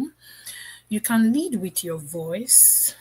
You can lead, and leading with your voice, maybe you set up a podcast, a YouTube channel, or even giving speeches, facilitating workshops. Don't wait to be invited as a guest speaker. You can mobilize your friends, mobilize your classmates, mobilize people in your community, your religious centers, and tell them, oh, every month or every 2 months, I would like to be sharing ideas, or let's come together and create what we call a knowledge sharing circle. Okay. So you can lead in different ways. You can write and post things on, I don't know, there are so many platforms right now that allows you to share your ideas. There's medium.com. You can use WordPress to create a very simple website where you can be sharing stories. There's Substack, I think, where you can also create newsletters. There's so many things you can do. So don't wait. There's no right time. Okay, there's no right time. You need to start right now where you are with what you have. And why am I saying that there's no right time? Because our world sells this idea of perfectionism to us. Oh, there's the perfect time. You need the perfect degree, the perfect status, the perfect this, the perfect that. There's nothing like that. It doesn't help you. Rather, it causes you to operate in panic mode. You're panicking. Hey, I've not finished from university. Oh, I can't make a change. I can't start this business. I can't do this. I can't do that. Just start where you are with what you have. And also, while you're trying to convert or translate or turn your ideas and knowledge into action, please keep in mind you need a sense of responsibility. You need a sense of purpose, and you also need a sense of urgency. The urgency thing is something I like to also remind people of. I'm not trying to scare you, but the reality of life is each day takes you closer to your grave. As you and I are speaking, you know how we wake up and we celebrate life, or when it's our birthday, we're celebrating our birthdays. As you're celebrating your birthday, you're also celebrating closer to your grave. So yes, each day takes you closer to your grave. So don't think that you have all the time in the world. And this is not to put pressure on you or make you panic. I just want you to also operate with a sense of urgency. Nigerians will say, time no day to check time. And that's true. So start where you are with what you have. You see, let me tell you something. You already have skills. Check yourself very well. That's why I said come back home to yourself. Do what I call a skills audit. Sit down. What soft skills do you have? So when we say soft skills, we're referring to your people skills, or sometimes right now we call it power skills, your communication, leadership, critical thinking, problem solving. What skills do you have? The technical skills you have. Do you know how to code? Do you know how to use certain software? Because technical skill is not about coding or computer programming. It also encompasses methodologies in specific profession, specific occupation. So do your skills audit. Ask yourself, what am I good at? Am I good at cooking, doing makeup, making people look beautiful, writing, singing, anything? Doesn't have to be professional skills. Sit down and write your skills. Do a skills audit. It's so critical.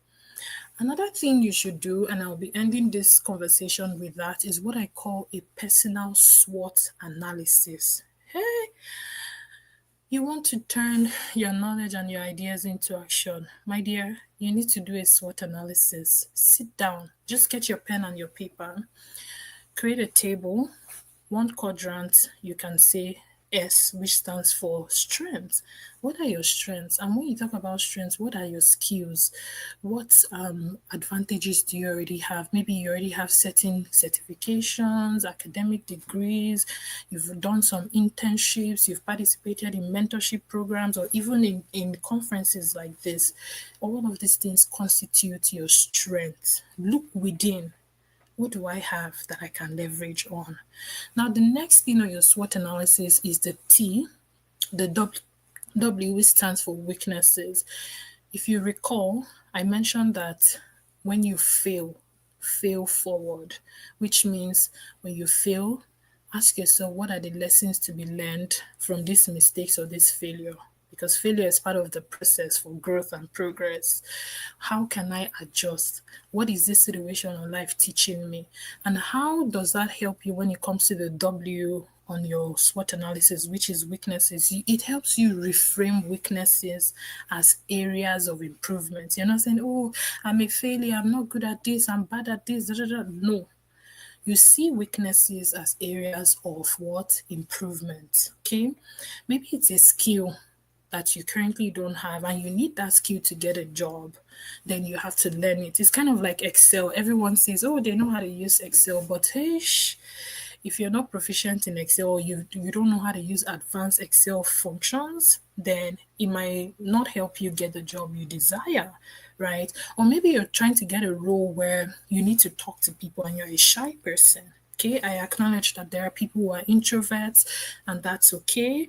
But you just need to ask yourself, how do I now start building my skill in the way I can confidently interact with people or sit in front of the camera? I am shy, okay? I remember in 2013 or 2013, yes, I had reached out to my program coordinator at the university and I asked for a recommendation letter for an award. And trust me, this woman wrote that, oh, when we first met Brenda was very shy. She was just all by herself. And I went for an interview. You can imagine a group interview. And I didn't know that me just not participating, I was being observed and I was already judged as a shy person. Yes, I can be very shy. But when I'm in a space where I feel very comfortable, hey, I will talk. I will make people laugh. But why am I sharing this? If when I look back at 2013 and where I am right now, I can see the difference. Now I speak to people. I speak in front of people without any fear. I don't even care what people might say, whether they will say, oh, you have an accent, oh, you talk this way. Those things don't bother me. I go, I deliver my message, and I check out. Okay, so I want you to ask yourself on your SWOT analysis, what areas of improvement do you think you need to work on? Are you trying to get a job, but they keep asking that you need a certain skill or you need to know how to use a software, and you don't know how to use those software, you don't have that skill, then you can learn. Remember we talked about the 5L, learn something. Okay. Now another thing under your weaknesses might be a behavioral deficit or behavioral excess. In psychology, we have what we call behavioral deficit and behavioral excesses. So what is that behavior or that attitude you have that is actually drawing you back? Maybe you're the kind of person who you procrastinate. For some people, procrastination is a superpower for them. Why for some people, procrastination is a no-no. It will ruin everything. It will even lead to failure, right? For some people, it's their communication. Okay, some people, the way they communicate, they don't give other people space to express themselves, and that's not really a nice thing. So that's why when you're in any gathering, any room, and you know other people are there, don't be the one who is always talkative. Okay, I'm not saying you shouldn't be assertive. I'm not saying don't use your confidence. That's not what I'm implying. But anytime you are with other people, you need to also give people space to express themselves, to lead, not you always doing the talking. Remember, as we talked about the 5L, we mentioned that lead, which is the last L, is very important. And leadership is not always about you taking up spaces and using power, right? Give other people space and grace to express themselves. Now, so that's that about the weaknesses on the SWOT analysis. The next one is opportunities. This is so important. You need to ask yourself, okay, Brenda said we should listen, learn, and leverage. Now, take that leverage now and put on your SWOT analysis. Okay, I've seen, I've learned, I've listened, I've learned, I've done my SWOT analysis, I know my strengths. How do I leverage that strengths to help me get opportunities that I deserve? I know a lot of you may have heard that you get what you deserve in life. if truly people get what they deserve in life, let's look at it from the positive aspect, then a lot of people wouldn't be poor today, right? We have a lot of hardworking and smart people. You get what you fight for in life. So that's why in your SWOT analysis, you're asking yourself, what can I leverage? What opportunities are there to leverage? And then the T on the SWOT analysis are threats. So there are so many things that can threaten you externally. Remember when we talked about the 5L, I said listen and learn. What is going on in your environment? What are you hearing and seeing?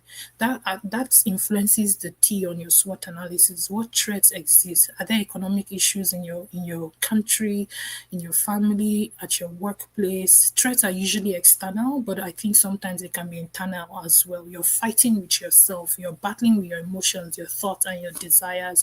So when you follow this framework and these tools that I've shared, understanding the 5Ls, conducting your SWOT analysis, your skills audit, as well as a self-empathy map, it makes it very seamless and easy for you to now sit down and ask, how can I, or what are the ways I can change, translate ideas and knowledge into action that creates change. Thank you so much for listening. Thank you.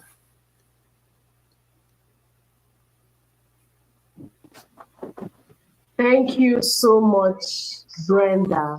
Thank you. I'm blown. Like, this was a very, very powerful and inspiring session. Please, if you're here, just say one word that describes exactly how you're feeling, because I have like 1,001 words to describe how I am feeling at the moment. This was a very, very powerful session. Quite a number of things stood out for me in this session. I can't even say all, but I'll just say one of them, maybe not one, or 5 in 1. The 5 L's: listen, learn, leverage, leap, and lead. That is very, very important. It's really, really, really opened my eyes to how I can turn my ideas into action. And then she gave us some things that we need to do. I actually want to beg each and every one of us here, please do the assessment. Like she said, it's not an assignment, but you need to do that as an assessment. Create a personal action plan for yourself. It's very important. Do a skills audit. It's very important. Do a personal SWOT analysis, because it's by doing all this that you'll be able to know, okay, where the gaps lie and the things that you need to work on. So I want to say a very big thank you to Brenda for this powerful session, for this very insightful session, for this very inspiring session. Thank you, thank you, thank you again and again. And on behalf of the THAG team, I want to say thank you to you for blessing us, for sharing your knowledge with us from your wealth of experience. So, like I mentioned earlier, there's going to be a very important announcement before we wrap up this Rise Up Global Conference. But before we take that announcement, I want to give a special shout out to our campus ambassadors, the Healthy African Girl Campus ambassadors, viewing live from the University of Nigeria Enugu Campus Viewing Center and from the University of Port Harcourt Viewing Center. Hi to you guys, and well done on the good work that you're doing on campus. And then again, before I hand over to our convener, I want to take 5 seconds to celebrate this phenomenal woman. This woman that bettered the Healthy African Girl Foundation, the convener of the Rise Up Global Conference. Thank you very much, Ma, for putting this together. Thank you for rising. Thank you for giving yourself permission to rise, because in your rising, a lot of women have risen. A lot of women have chosen to rise. I personally, I have given myself permission to rise. Like we mentioned at the beginning of this program, we have over 1,500 registered participants across 22 African nations. And you can see we have speakers from across the world, from the UK, from South Africa, from Kenya, from Liberia, from Ghana, from Canada, from USA.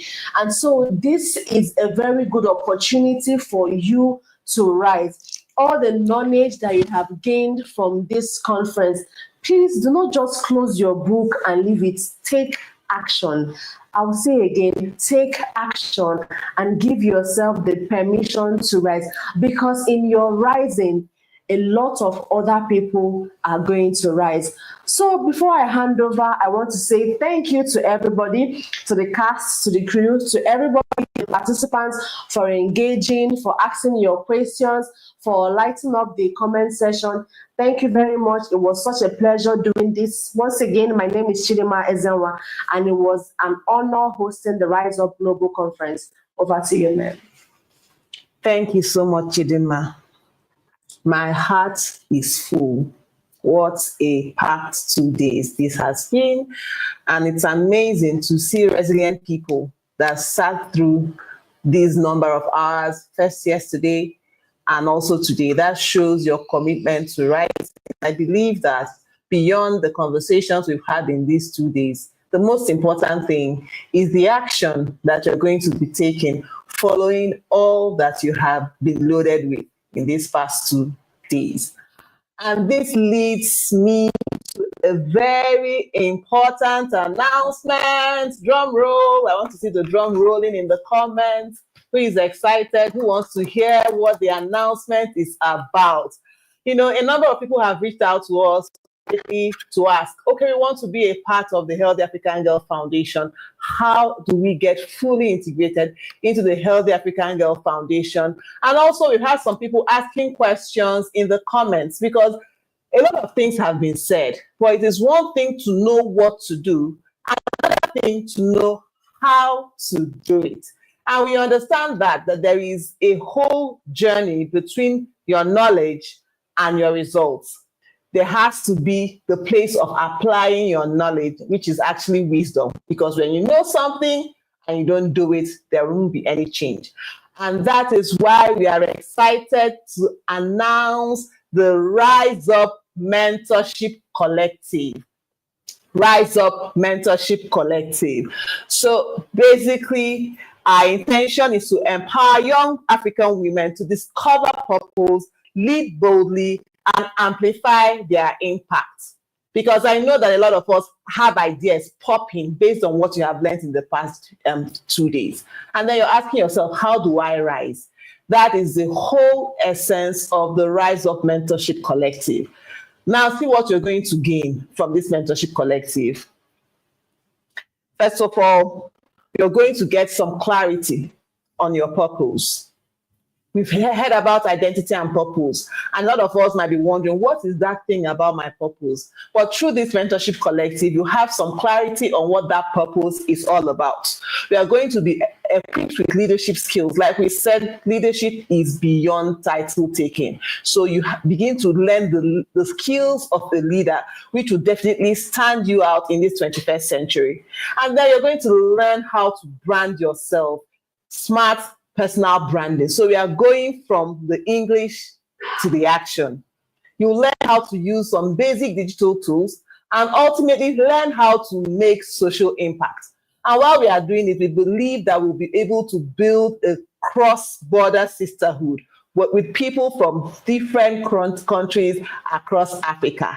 And we are going to cap it up with a capstone project. That will be a tangible project that brings together all the things that you have been learning and you will learn in the mentorship collective to a tangible output that will serve the people around you. And I know you'll be asking, so how can I become a part of this mentorship collective? That's very simple. We have put up a slide on the screen right away that has the website address where you can apply. It's the third slide on this presentation. It has the web address. You just click on the web address, you just type it into your browser right away and apply for the mentorship collective. The team will review your application and will get back to you on whether you're successful or not. If you have any other questions with regards to the Rise Up Mentorship Collective or any of the other things that we do in the Healthy African Girl Foundation, I encourage you to follow us on all our handles. On Instagram, we are at THAG Foundation. On X, we are at THAG Foundation. On Facebook and LinkedIn, we are the Healthy African Girl Foundation. Like I said, it's been a wonderful 2 days, and this is not the end. Rather, it is the beginning of our rise. So I know, are you going to be registering for the, applying for the mentorship program? If you are going to do so, put it on the live stream. I'm going to apply for the mentorship collective. I'm excited to be part of this community. Put it on the live stream and do something else. Go ahead and share this opportunity with other people. And I also want to address another question that a number of us have had. Am I going to get a certificate for being a part of this conference? And the answer is yes. You're going to get a certificate, but it's not going to be automatic, because we don't want to just give out certificates when you have not really been a part of the session, because the whole essence is not the paper, but to get the value. So we are going to be sharing a link to a basic assessment to everybody that registered for this conference. The link will take you to the assessment, and once you're done and you're successful, you automatically get your certificate. Now it's time for us to wrap up the first edition of Rise Up conference. But before we do that, I need to thank a whole lot of people. And then I just remembered, have you downloaded your Akpajima magazine yet? If not, please make sure you do so. We have also posted the links. If you go to our Instagram handle and all our platforms, you'll see the link to download the Akpajima magazine. And now it is time for us to wrap up. And my heart is full. I'm so grateful, and I want to express my gratitude first to God, who gave this idea to us and helped us to bring it to life. I want to appreciate everybody that has been working behind the scene. I want to appreciate my family, particularly my husband. I want to appreciate the core team. I want to thank Chidinma, our host. I want to thank Chiamaka, who's been leading on communication. I want to thank Chizoba, who's been coordinating the speakers and the general event. I want to appreciate Blessing, who's been in charge of the administration. I want to appreciate Mesoma, who's been responsible for our translations. I want to appreciate Loretta, who has been handling our media. I want to appreciate every member of each of our sub-teams. I want to appreciate our tech team, Peter, Ese, Ike, Olamide, Richard. You have all been so amazing. I believe that next year we have some females represented in our tech team as we rise. Thank you all so much. It's been an amazing 2 days. And please, let's keep in touch. Remember all the instructions you've been given and all the advice. Make sure to reach out to at least 3 people from this conference. Connect, collaborate, step out, take action, and together we will rise. Congratulations.